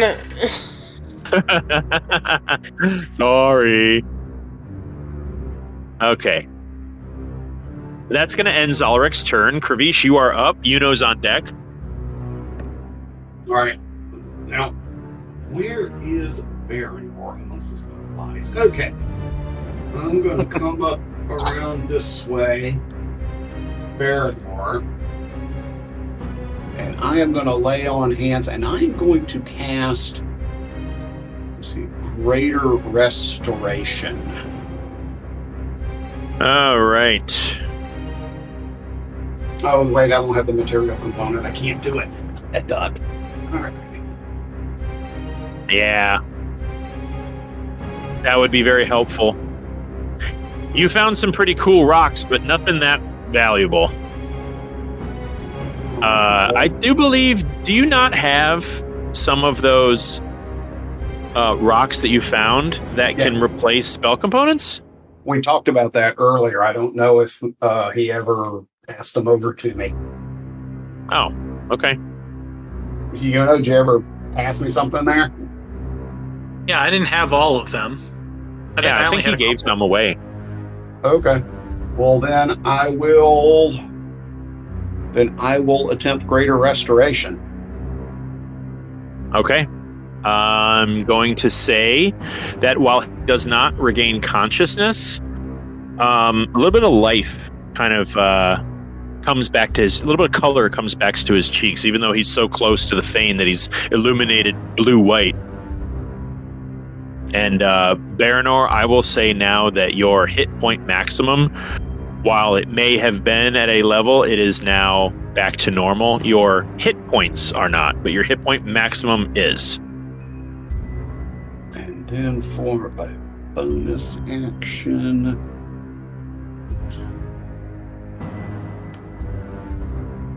I am going to cast Shield of Faith as my bonus action.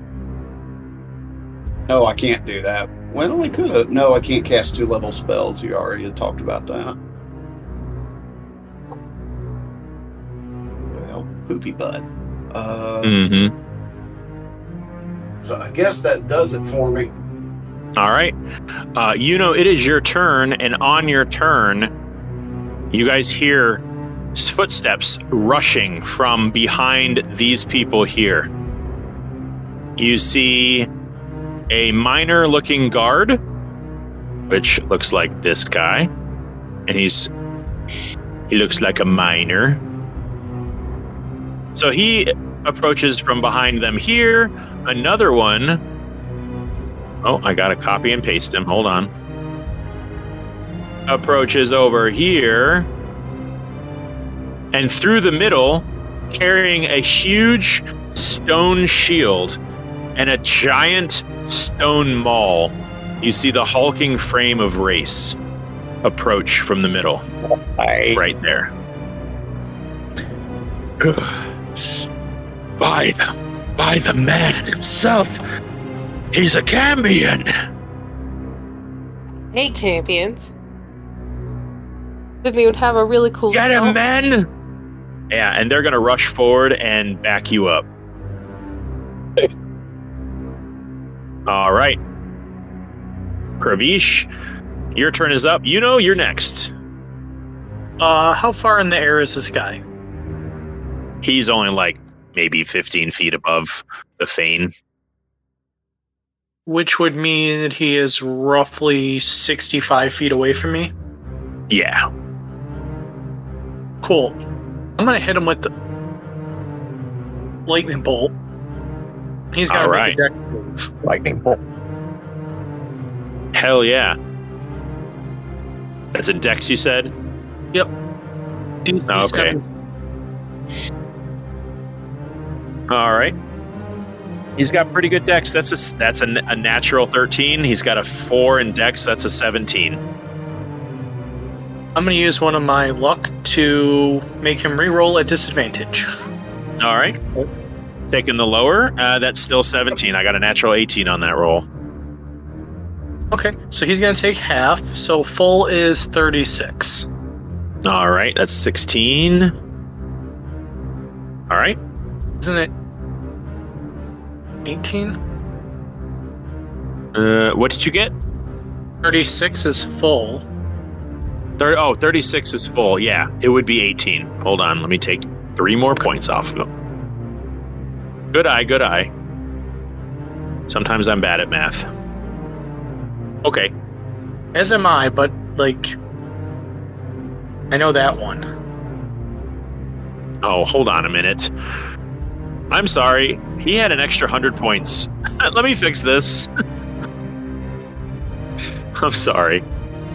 There we go. I guess that really doesn't change the bar much. I had the wrong hit points.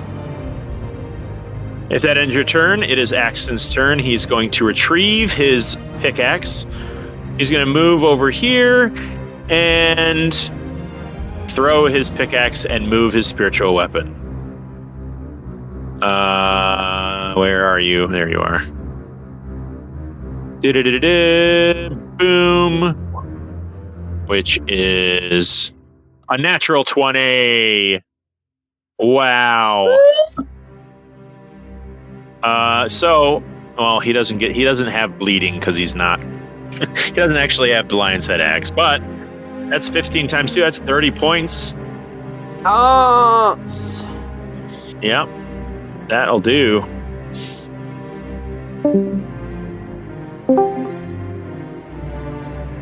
And you know what?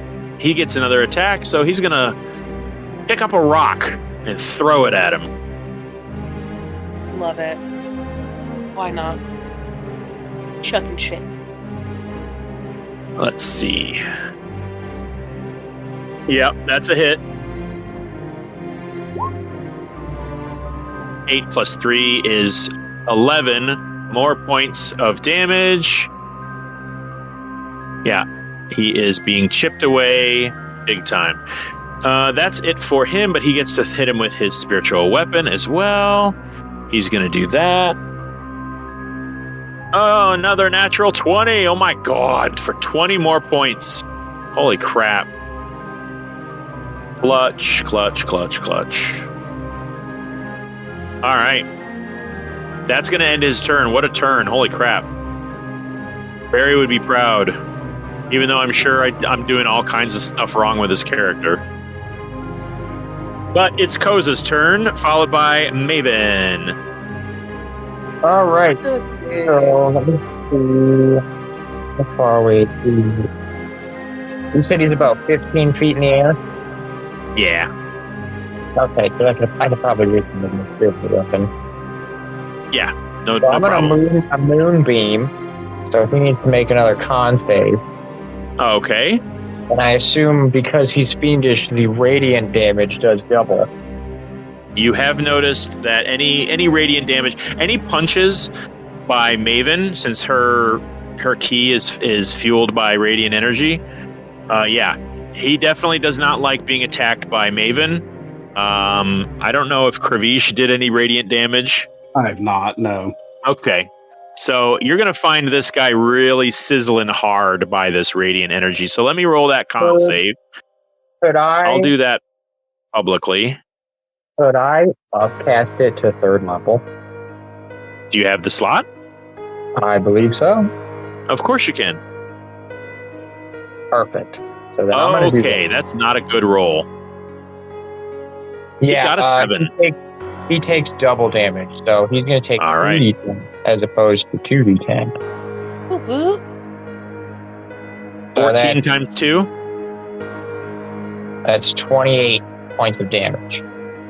Oh, and then I'm dear. going to move my spiritual weapon next to him and attack him with that as well. Whack. Okay. So that's a d20 plus 3. Never mind. Try That's almost my dice always almost get like a really good roll, and then they tip to like a 5. That's just right. Do you still have the heroic advantage? Or yeah, heroic inspiration. Inspiration. Oh, what does that do again? Is that Just Reroll another. it. It's a reroll. It's like a luck point. Oh, okay, perfect. I'm gonna do that then. Do that. Do it. Yay! All right, That's so better.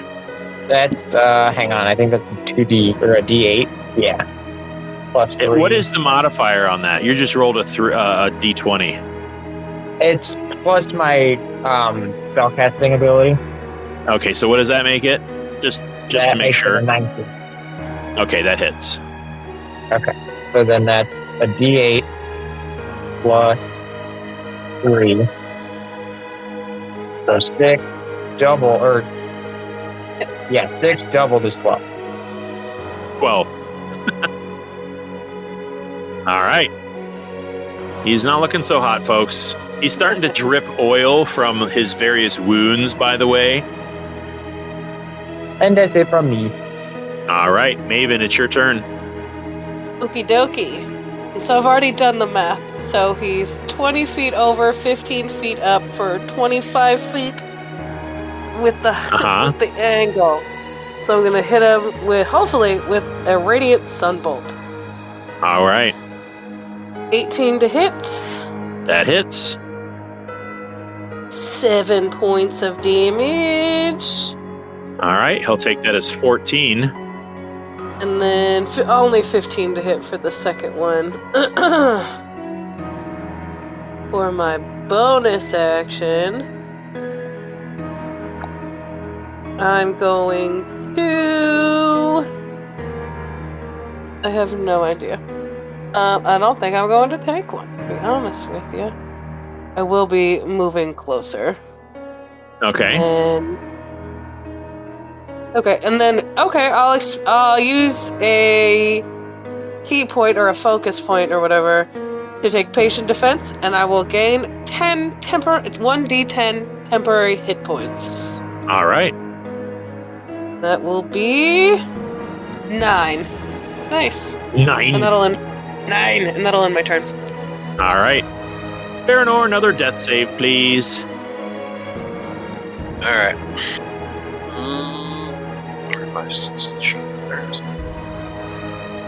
Ew. That's one in the bad spot. It is Zarlek's turn. He is going to descend. He's going to stay inside of y'all's melee range. And he is going to take a big swipe with his Plague Scythe at Axton. That's only a 17, but I believe that hits him because he's not wearing armor. I'm gonna make him make a nice con save. That's enough to stave off infection, but it is going to do some dirty damage. Hold on, where was I when I hit that? Okay, that's what I thought. That's going to be 17 points of slashing damage against Axton. He's going to take another swipe, this time at Maven. Does anything happen when he moves out of the moonbeam's range, Noah? I don't think so. Okay. Although, let me see. Maven, that's a dirty 20 against you. I need you to make a con save. Okie dokie. Aw. Let me just do what I want, please. Thank you. That's 17 points against Maven. Yeah, no, Con it's save just of when he 21. enters it and when he starts his turn there. Okay. All right, you're good, Maven. That's going to end his turn. Kravish, you're up. All right. Did we take more for Baranor? So I am going to go ahead and get my flute, get a material component, and I am going to cast Bigby's hand. Bigby's hand! Okay, sorry. That's right. That is okay. That large simmering hand is going to be right in front of Dickweed's face. And then I am going to strike him within 5 feet. Okay. So I need to make a melee spell attack. 21. 21 hits. So he will take 5d8 force damage. Yes! Which Schwack him in the face! Over here rolled at 27. Woo! Woo! He just got pimp slapped like a something or other. Yeah. Let's see that damage. I already did 27. 27? Yeah. Kravish, Yeah. how do you want to do this? Judge Trawley, you are found guilty of subverting the natural order of things. And being a Here's your judgment. You smite him from across the room, and you see him kind of like grab at his throat, and the oil starts to spill from his mouth, and he's like, "No, the magic fane, such power!" And he kind of melts into an oily puddle at your feet. All right. I'll use the hand to, just kind of sweep him up, Yeah. All right. I'm coming over to Baranor. Like, okay, dude, come on. Wakey, wakey, eggs and bakey, bro. Yeah. Wakey, wakey, eggs and bakey. Baranor is unconscious. Still? Yeah.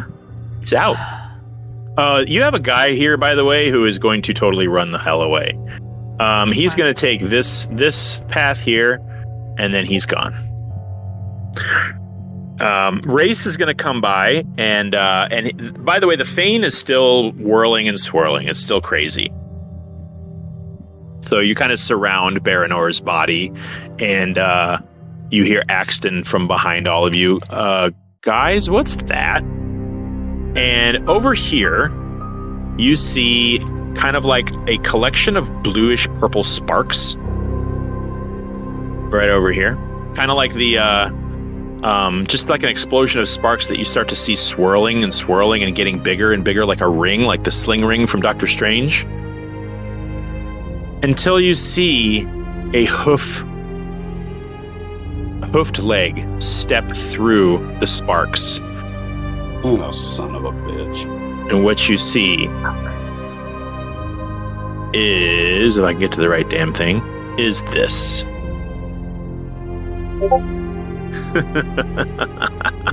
Oh my god. Fools thinking you can just destroy me that easy. And he's going to zip forward from here back to Axton and take a mighty swing. Actually, let's do this. Okay. And one strike with his is a natural 20. Oh my god. Silvery He needs to make a con save. Silvery Barb's got it. That's still a natural 19. At least it wasn't a 20. Yep, it wasn't a 20. He's got to make a con save. Ooh, just barely. Wow. You guys are all rolling really good con saves against this Plague Scythe. Hey. But that's still going to be a lot of damage. 21 points against Axton. Axton's not looking so good right now.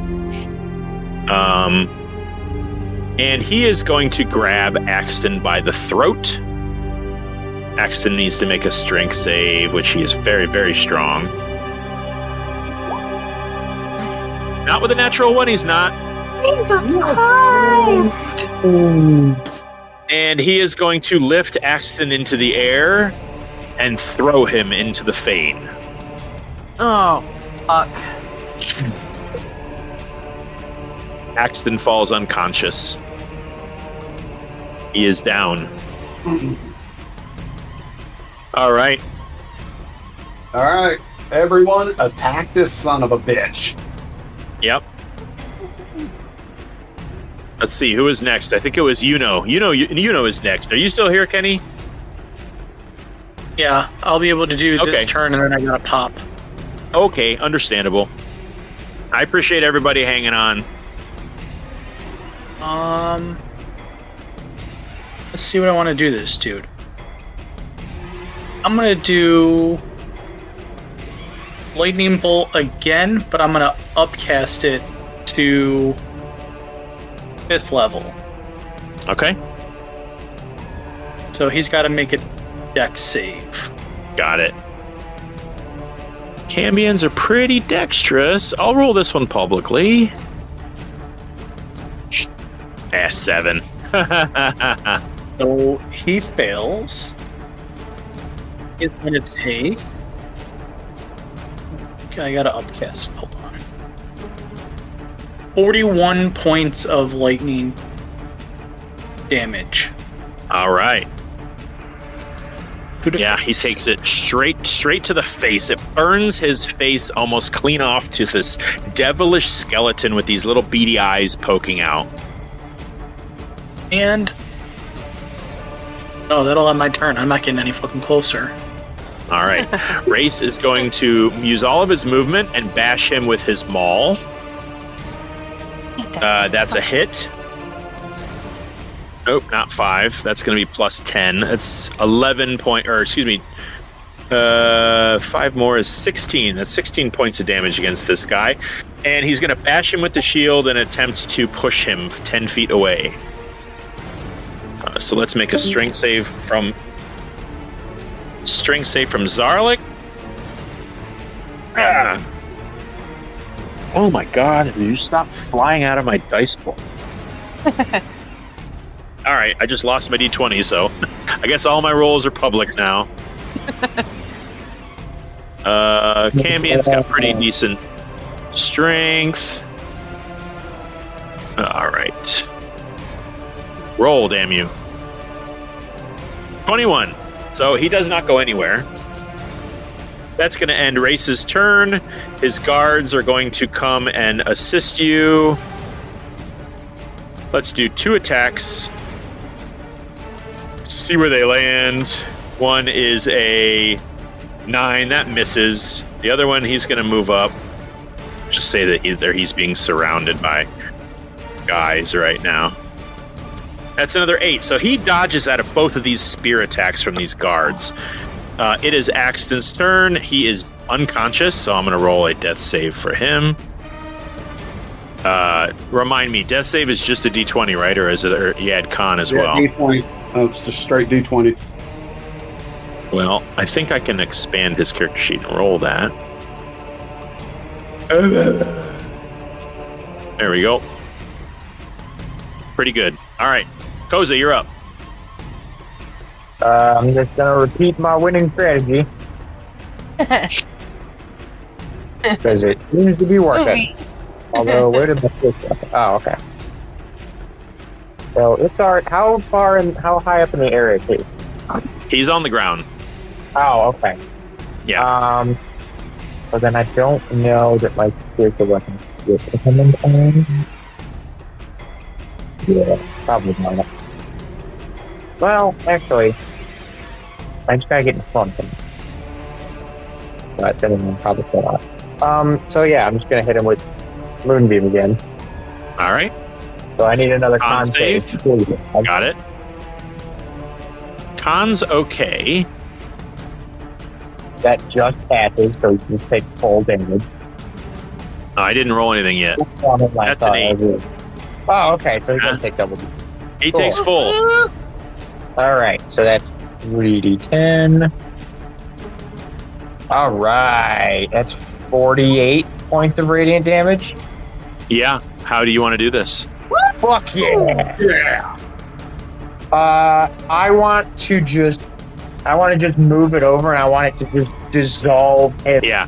He starts to react to this moonbeam just sizzling his flesh like fried chicken until it just reduces. All of the oil coming off his body is forced downward into a dry, black puddle on the ground. He is dead. Yeah. I'll take Big B's hand again and wipe up the other little puddle. Yeah. Well, while you're wiping up that puddle, Wrayce, behind Wrayce, you see another portal of sparks. Son of a... Oh my god. Until you see that portal open up wide again. You can now see Zarlik holding his plague spear. He's maybe 10 feet from the portal, and he's laughing from within his hellish realm. You puny mortals, thinking you can destroy me. Don't you know anything about fiends? I'll come back again and again and again until all the people of Cobb and the surrounding lands fall before the fane's power. And you see him start to walk towards the portal again. Maven, it's this moment that you feel a fiery connection form again. You hear a voice in your head. Mom! Sunny arrives from behind a tunnel right here. A streak of fire. There's my baby. I'm And he sits right next to you. And you hear in your head, Mom, I looked for you for so long. I didn't know you were down in this big giant hole. I know, it's a big hole. But we'll figure it out. And he's going to actually dive under you and pick you up, so you're kind of riding him now. Yeah. And tied to his saddle where you left it is your fire stick. There we go. Fire stick. You can see Zalric just sort of eyeing the landscape before actually crossing the threshold onto the portal. And he kind of raises his hands, and says, "Minions, herald my return." And he's kind of here, but behind a portal. And from behind him, you see imps, the same color as him, flooding through the plane, through the portal. Go on. Let's play again. While he's monologuing, can I control Bigby's hand and actually put it in front of the portal? Not before those things get through it. Okay. Yeah.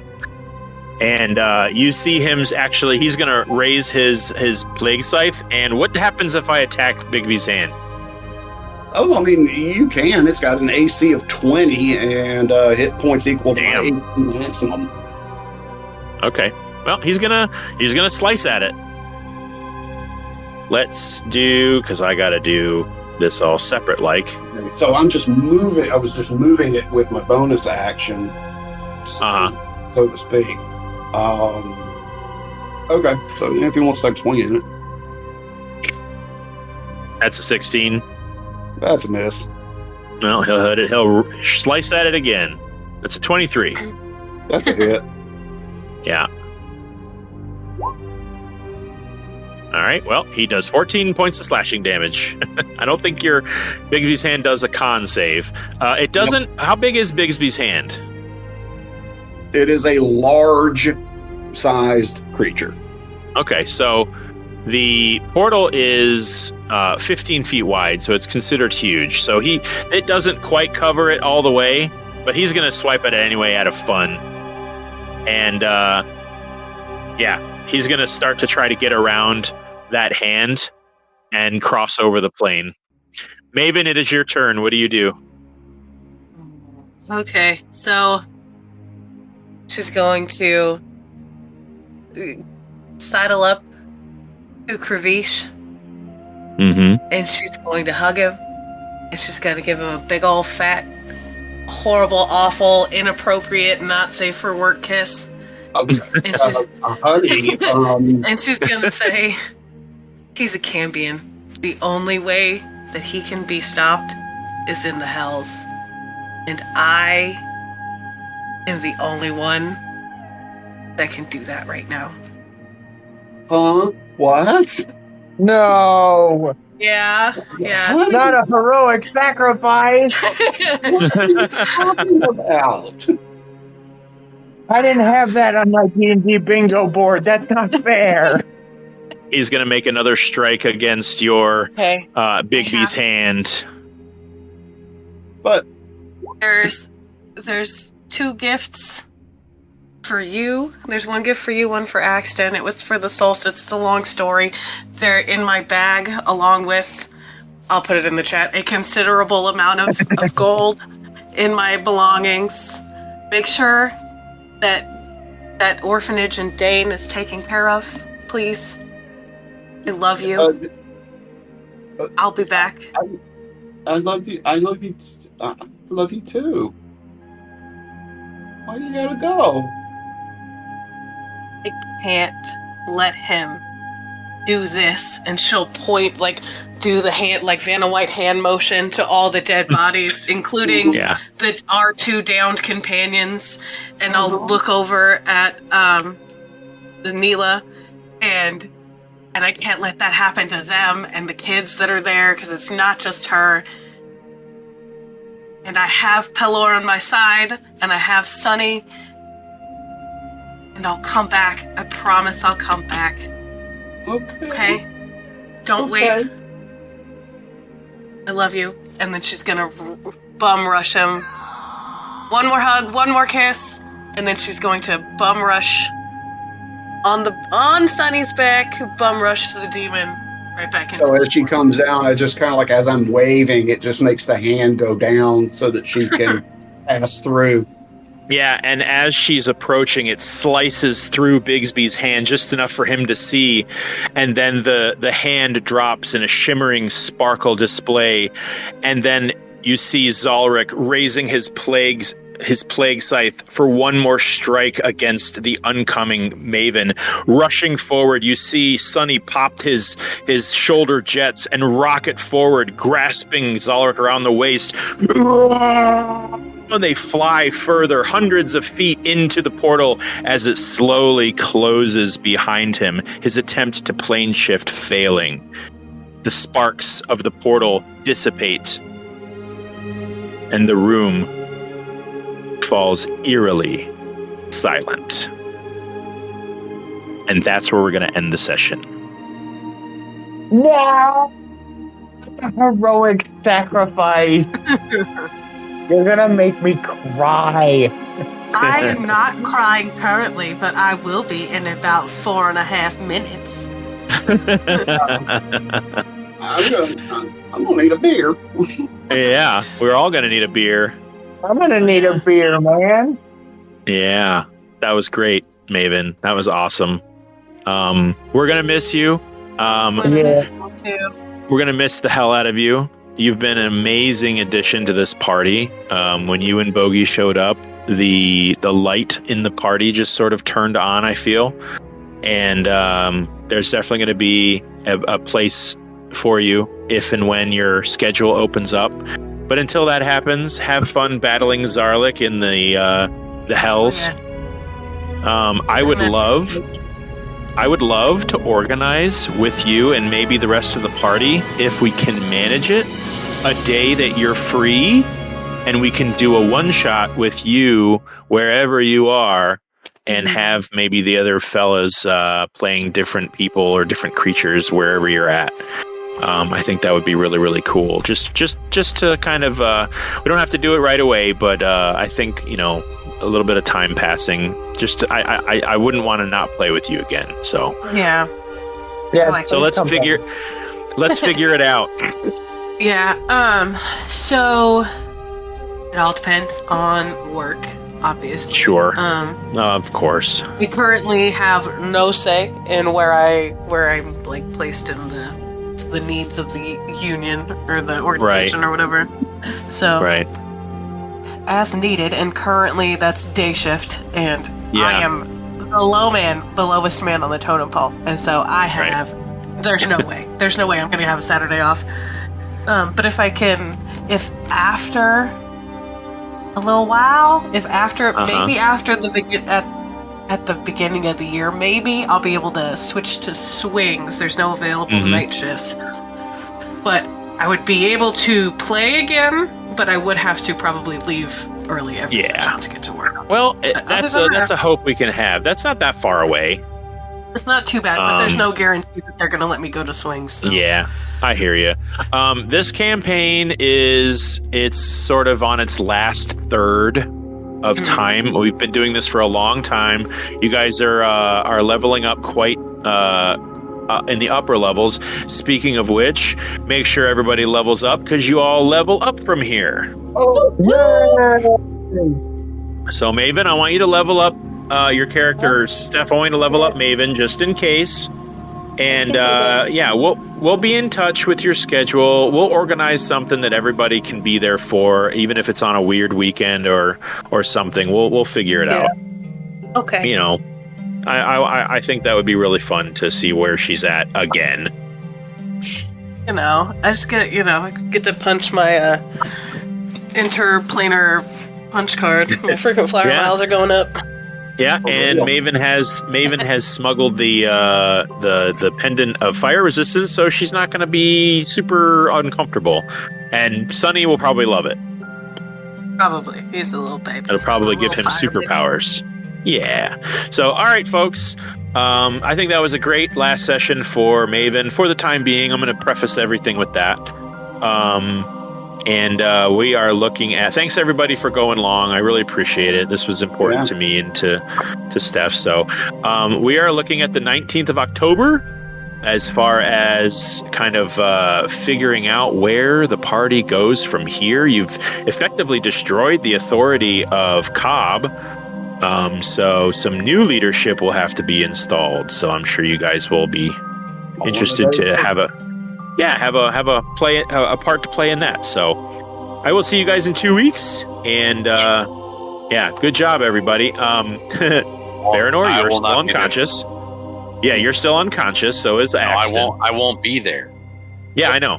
I'm saying you're currently still unconscious. So is Axton. So we'll see what happens, folks. All right. Okay. All right. I'm just saying, as a player, I won't be there on the 19th. Yes, I am aware. Okay. I gotcha. And that's why it's kind of perfect that your character is unconscious. Okay, gotcha. All right. I wasn't sure if you were like, I'm like, no, I know Baranor's not there, but like, I will not be there. So it's gonna be like you. It'll be real easy to roleplay you, dude. Yeah, there's only like three players going to be there. That's okay. We'll have fun. So, all right. Well, I'll see you in a couple weeks, folks. Steph, it's been a pleasure, and don't be a stranger on the chat, okay? Oh, you couldn't get rid of me if you tried. All right. We all love you very much. Bye-bye. Love you guys too. Bye.